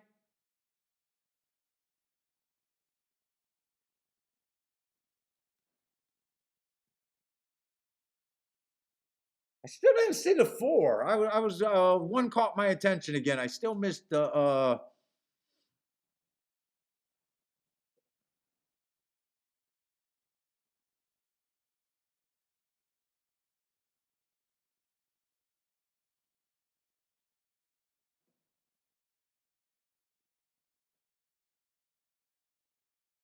Oh, the joke was about the Ortiz box and the exacta. Yeah, they're supposed to run one too, right? They're brothers.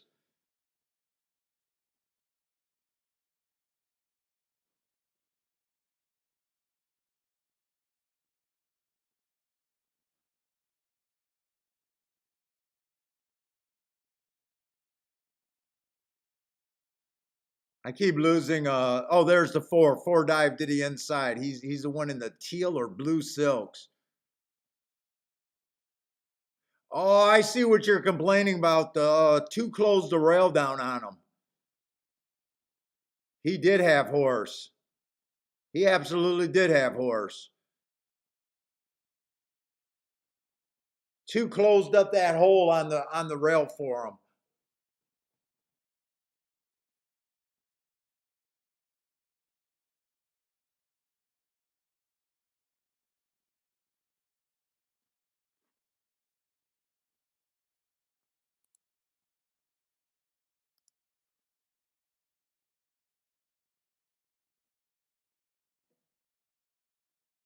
I wanted to see. Let's see. Here's the pick sixes again.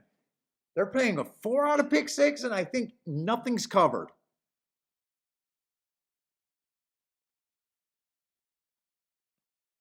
God, I don't want to. I don't want to do the marks for. Let's see. I don't want to do the marks for Saratoga tomorrow.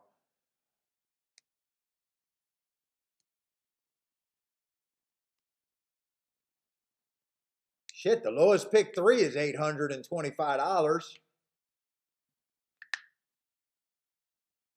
Holy fuck! Those are the pick fours.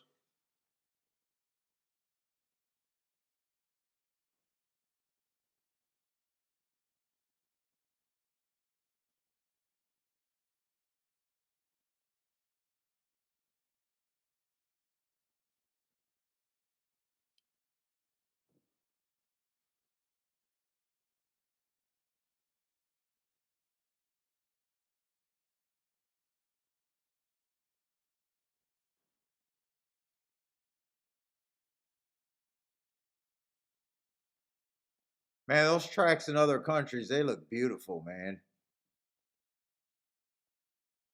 Or the photographer just knows what they're doing. Those tracks look beautiful in other countries. Especially that France one. I don't know where that was.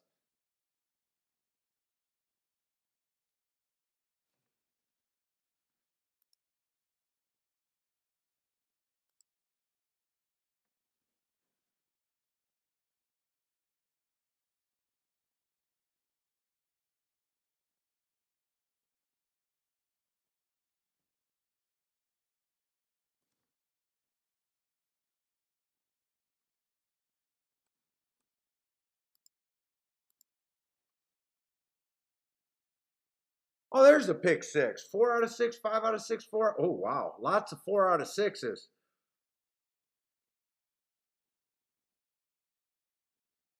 Did anyone play the pick six and gonna luck out and get one of these 4 out of 6 or something like that? Does anyone got a chance at a 4 out of 6 or a 5 out of 6?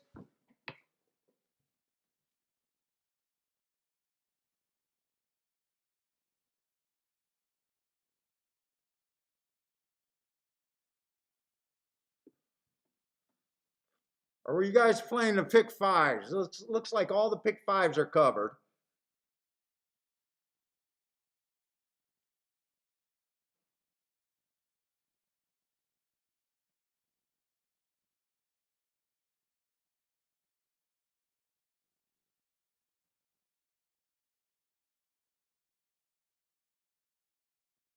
KC was shut out. Oh, you were shut out of playing that 108. I don't know why. Mine I got shut out of one race earlier today.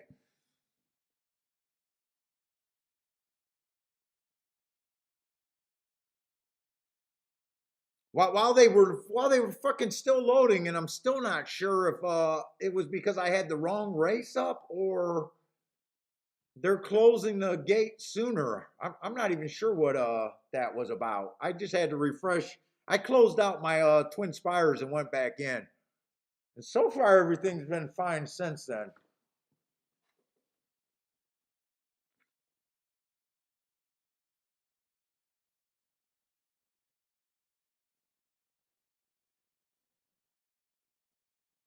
Charles, you got a 2 minute delay? 2 minute delay on the video?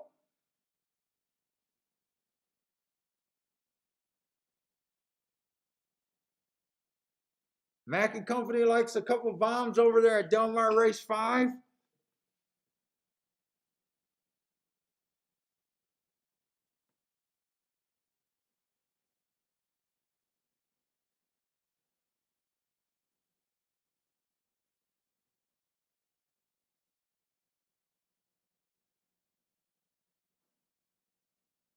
Oh, you got a 2 minute delay on the video feed.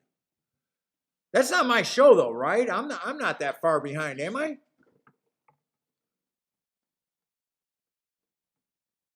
Let's see, Mac and Company, what is that? Del Mar, the 5 and 8.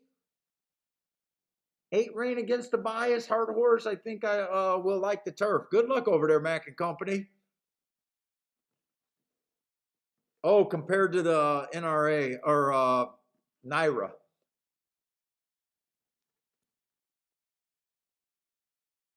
Let's see, who am I alive to? I know I'm alive to 4 horses here. 12, 11, 9, 7. 57 to 1, 52 to 1, 22 to 1, and 133 to 1. I'm probably going to just let this ride out and see where I'm at.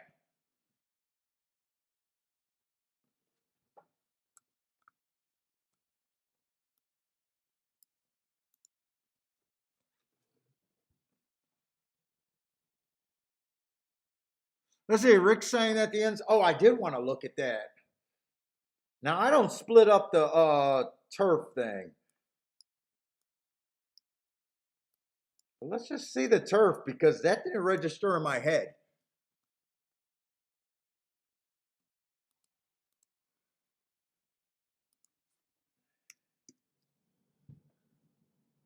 Dude, I stink. I think I forgot to put on deodorant today. think I took a shower and I think I forgot to put on deodorant because I stink.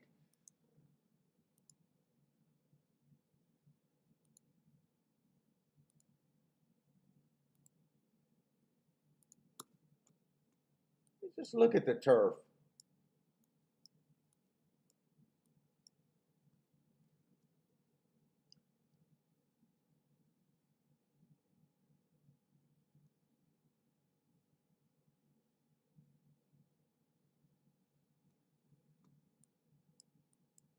Uh-oh.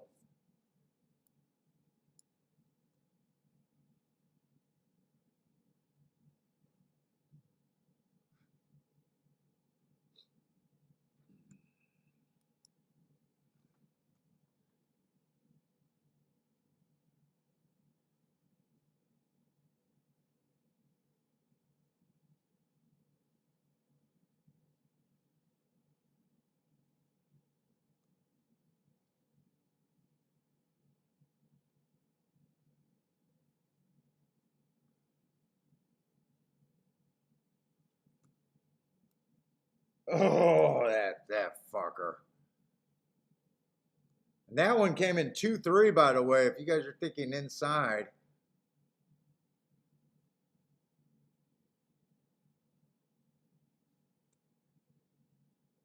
And we just seen the one, and he closed. Four stalk, that was on the turf, right? That was a sprint race. Yeah, kind of inside. Fuck. I hope it's not inside. I hope it's more stalker closers, because I don't have anyone on the inside this race. In fact, I'm hardcore outside.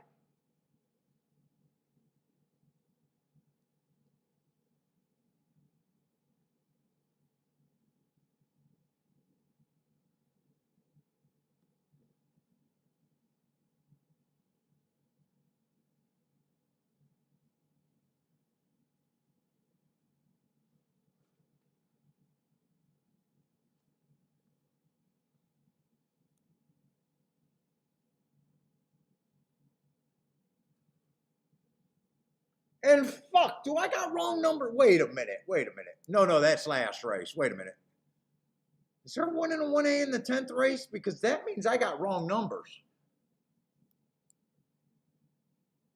Oh, I'm looking at the 9th race. That's why I'm getting confused. 10th race. Okay, I did the numbers right. Hopefully I got the right horses. Who am I alive to? I'm alive to the 7, 9, 11, 12. Let me just make sure I got the right freaking numbers. 7 is Can't Fool Me.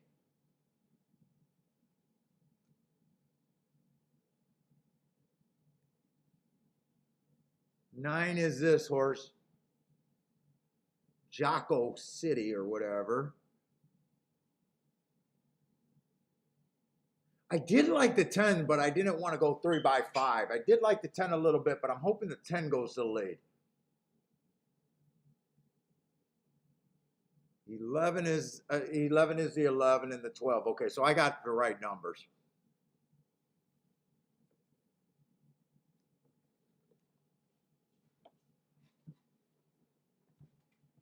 Yeah, my delay sometimes varies too. I had to shut down my Twin Spires and restart it up.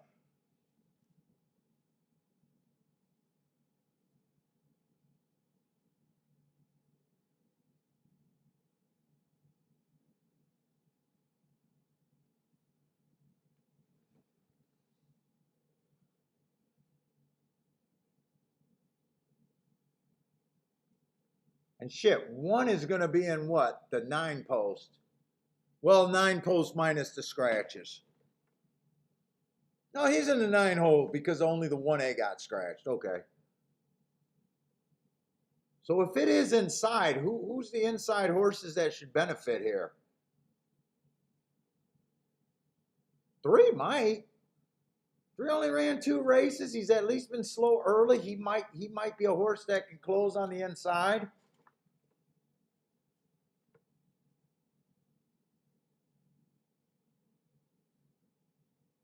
I mean, I think he got a better chance of approving than the 4 horse. The 4 is lightly raced too, but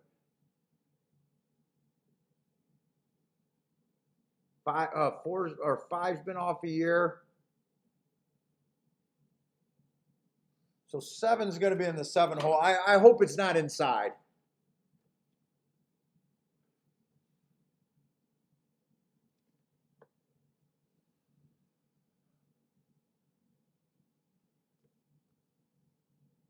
Let's see, and I don't think I'm going to make another bet. I got 4 horses alive in the double. Any of them put me up for today.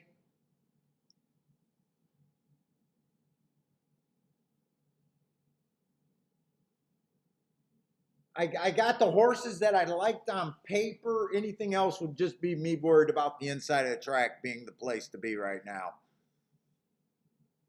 So I just flipped over to feed to Delmar, and I'm watching Delmar right now. Let's see, Case G likes the 2 over there at Delmar. 7 is a Starship horse. Oh, really? Yeah, coming from Gulfstream. Is this going to be a dirt or a turf race? Dirt. That looks like a dirt race. Yeah, the gate's out there on the dirt.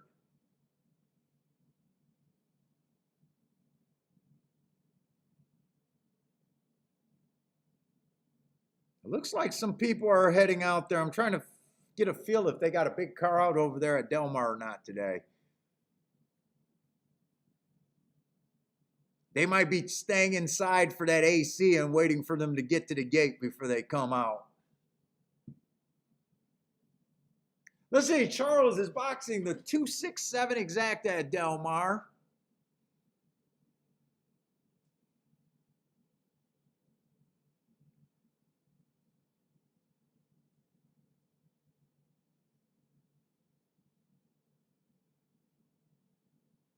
I've never been out to Delmar. Delmar, I definitely want to go to.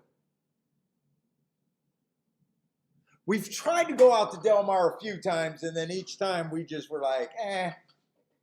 Once we figured the airfare and that, we were like, fuck it. Go to Vegas.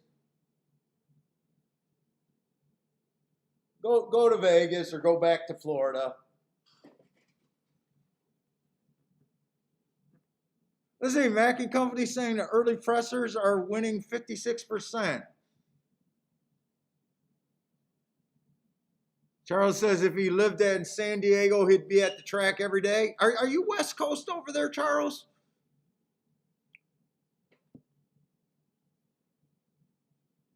Case G says they got some nice looking girls over there.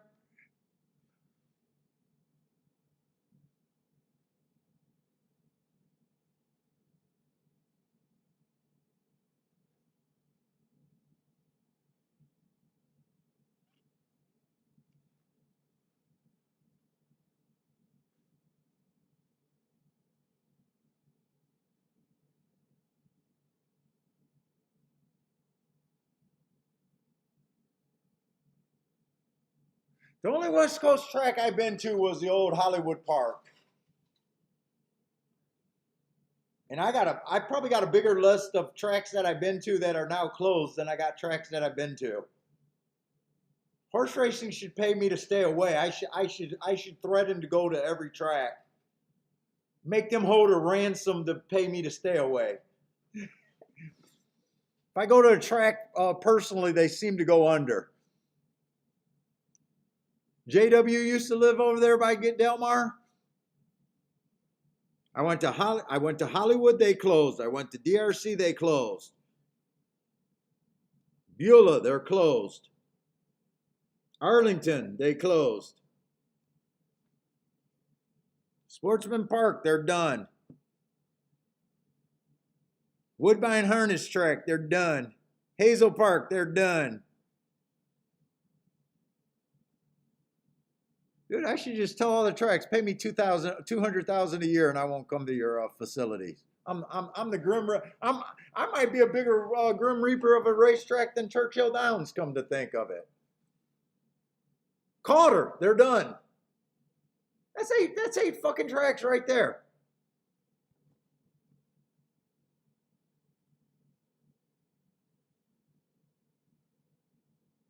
No, I never been to Suffolk. I never been to Suffolk or Bay Meadows, so they went under on their own, I guess. Or is Suffolk still running? They might be still running. Yeah, yeah, Dan, and it's not because I won all the money that was there either. What's up, Sungi?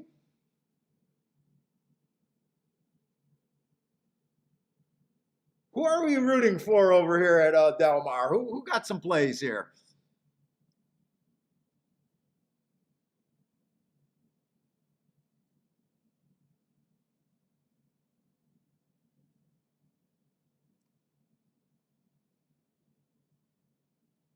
Let's see. One looks like he's getting a little bit wobbly. Here comes the five. Two still looks interested, but five looks like he'll be tough here. Right now, the most likely exact is 5-2. I think you can book that 5-2, and I think you can book the 5-6 or 5-2-6 try. 5-2-6-1 is what that came in.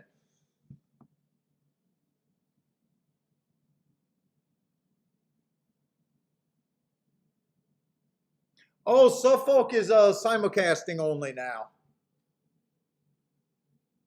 Good. I think Northville Downs is supposed to be closing up pretty soon. If as long as that land deal went, Phil. I don't know what happened there. Oh, Saturday. It's just because I don't keep data on the West Coast, and mainly just because I don't want to start handicapping at 4 o'clock. Is one of the real reasons. Is the main reason why I'm not interested in West Coast. Del Mar got good racing, and Saratoga, I mean, I tease it, but it would be okay. But it's mostly their. I'm in Michigan, so that 3 o'clock or 4 o'clock start time would make me stay when I used. It probably was worse back in the day when I used to drive out to the track. I'd be trying to leave at 5, 6 o'clock, and those. Once I start playing a track, I like to be there till they close. Because I don't want to lose the first three races and have to leave. Spot something that could have made me a winner in the late races, and I don't even give myself a chance to play. But the real reason why I don't play West Coast is mostly just the time thing. All right, what's up, Ramirez? Yeah, I've been to Aqueduct, so if Aqueduct closes in 3 or 5 years, I guess I could take credit for closing down Aqueduct too.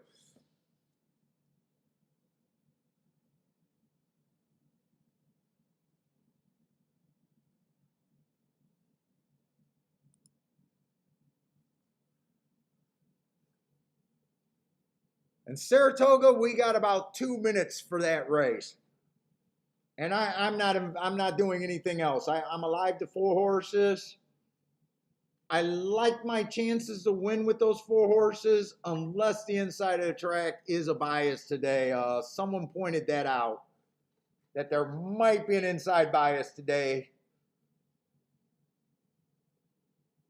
because I got all outside 12, 11, 9, 7.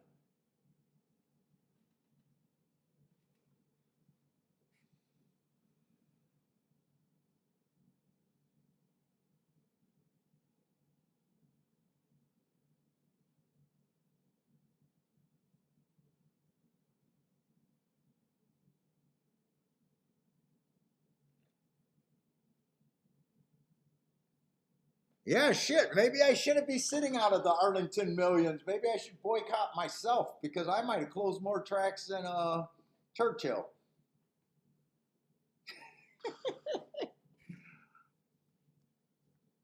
Who do I have in the doubles? 7, 9, 11, 12. 7, 9, 11, 12.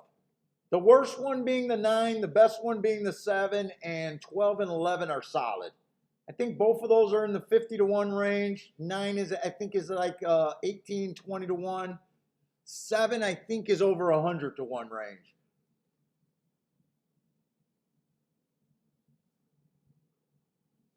And I got the horses I like. If I was to do anything here, it'd be the 3 horse. And that's just a lightly raced horse, maybe an inside bias. It'd be the 3 horse.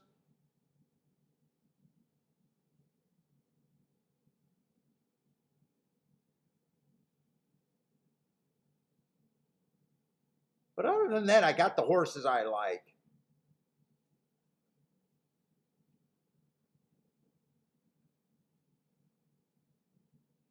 Case G wants the 7 or 11. I'd be happy with either one of them. Seven's a pretty big pay raise, though.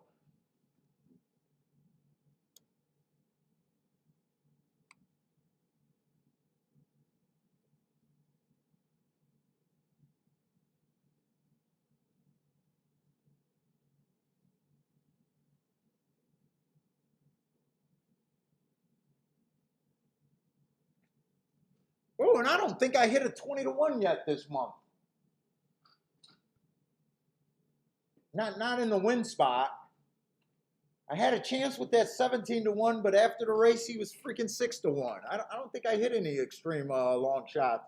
I think the last one was the last big shot that I had winning was opening day at Saratoga, that 43 to 1. I think it's been a little while for me to have something over 20 to 1 winning.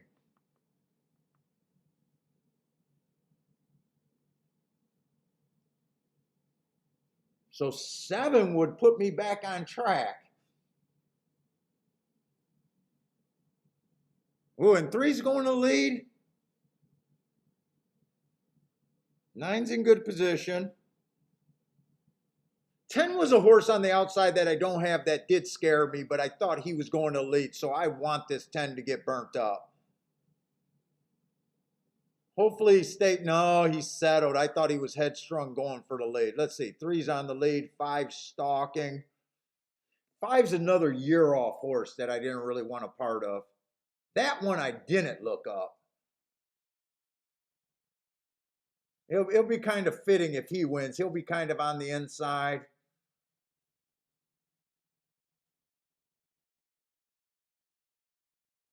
$11 looks hopeless. 7 looks pretty hopeless. 48 and 4. Actually, I got a decent pace to run at.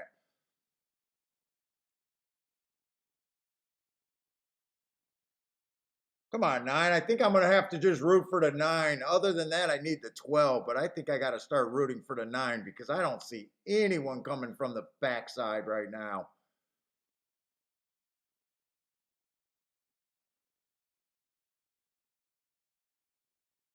Ten's coming. 6 is coming. Come on, 9. You can catch this prick. No, you can't. 12, 12, 12, 12, 12. You're loaded. You're locked. You're loaded. Just do not angle out. Go, go, go, go, go, go, go, go, go, go, go, go, go, go, go, go.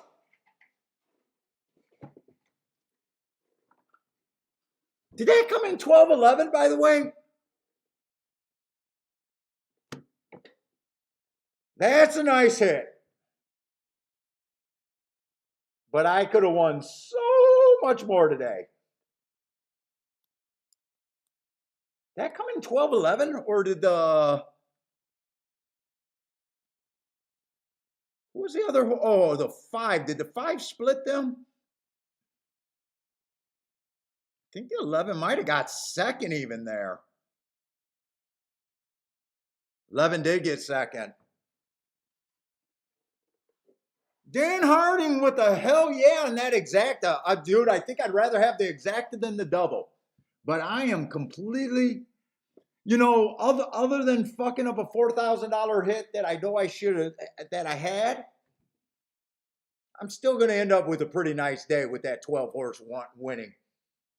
12 horse, honestly, I thought 12 was going to be a favorite. If you guys were watching, before I put in that double, I was shocked. I said, unless this horse goes to the lead, I think this race is the 12 when we were glancing at it ahead of time.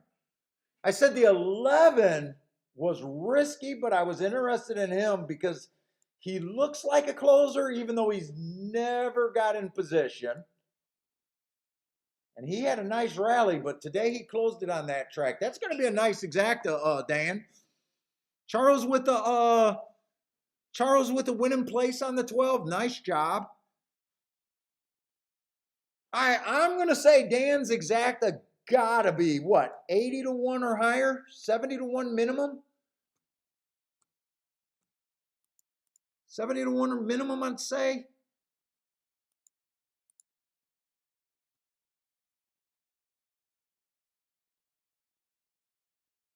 Oh, I'm shocked. 50. Oh, still nice. Don't get me wrong. I'm just surprised it's $51. Still nice. No one ever going to cry about a $51 exacta, but I thought that might have paid a bit more.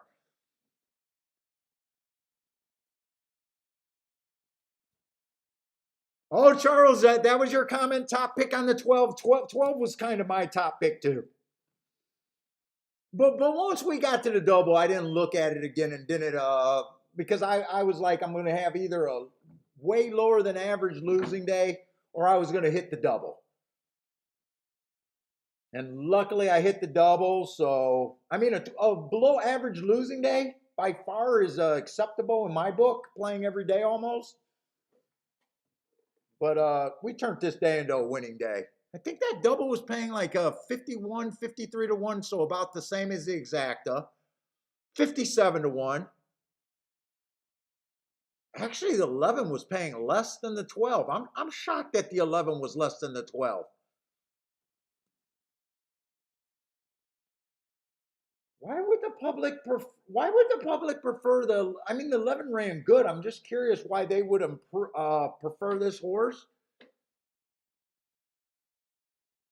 He's had closer finishes, same class, coming out of the same race. Oh, because the 11 just had a better finish than the 12 in the same race. That's probably why. That's the same race. And he finished, I think he finished fourth or 4 lengths off the lead, fourth by 4, and he was 10 by 10. That's why. Because that's the only running line you could have really liked him off of.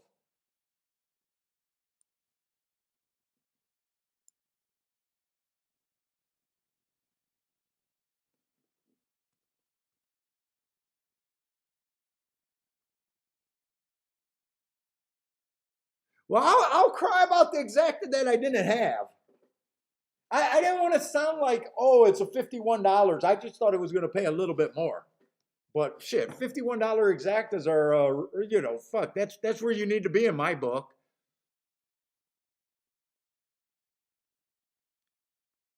But anyways, guys, thanks a lot for hanging out with me. I am still a little bit excited. I'm going to be thinking about these pick threes and trifectas, extending bets in the situations. I wish there was another situation where I could have done that today, but I didn't see another one. Tomorrow I got Saratoga. I think Saratoga, Woodbine, and a little bit of Laurel. Just the turf races on Laurel is all I'm doing for tomorrow. Saturday, I downloaded Woodbine. I got started on Woodbine and Gulfstream. I may or may not download Saratoga. It just depends on if I want to decide if I want to start working on Sunday and doing 4 shows or just want to settle down and just do a Saturday show and no Sunday show. If you guys are interested, maybe we can talk about doing a pick contest either Saturday or Sunday tomorrow. Maybe we'll talk about it tomorrow, see if we want to try to set that up. But anyways, guys, good luck. Good luck if you guys are playing Del Mar or any other track tonight. Hope to see everyone tomorrow.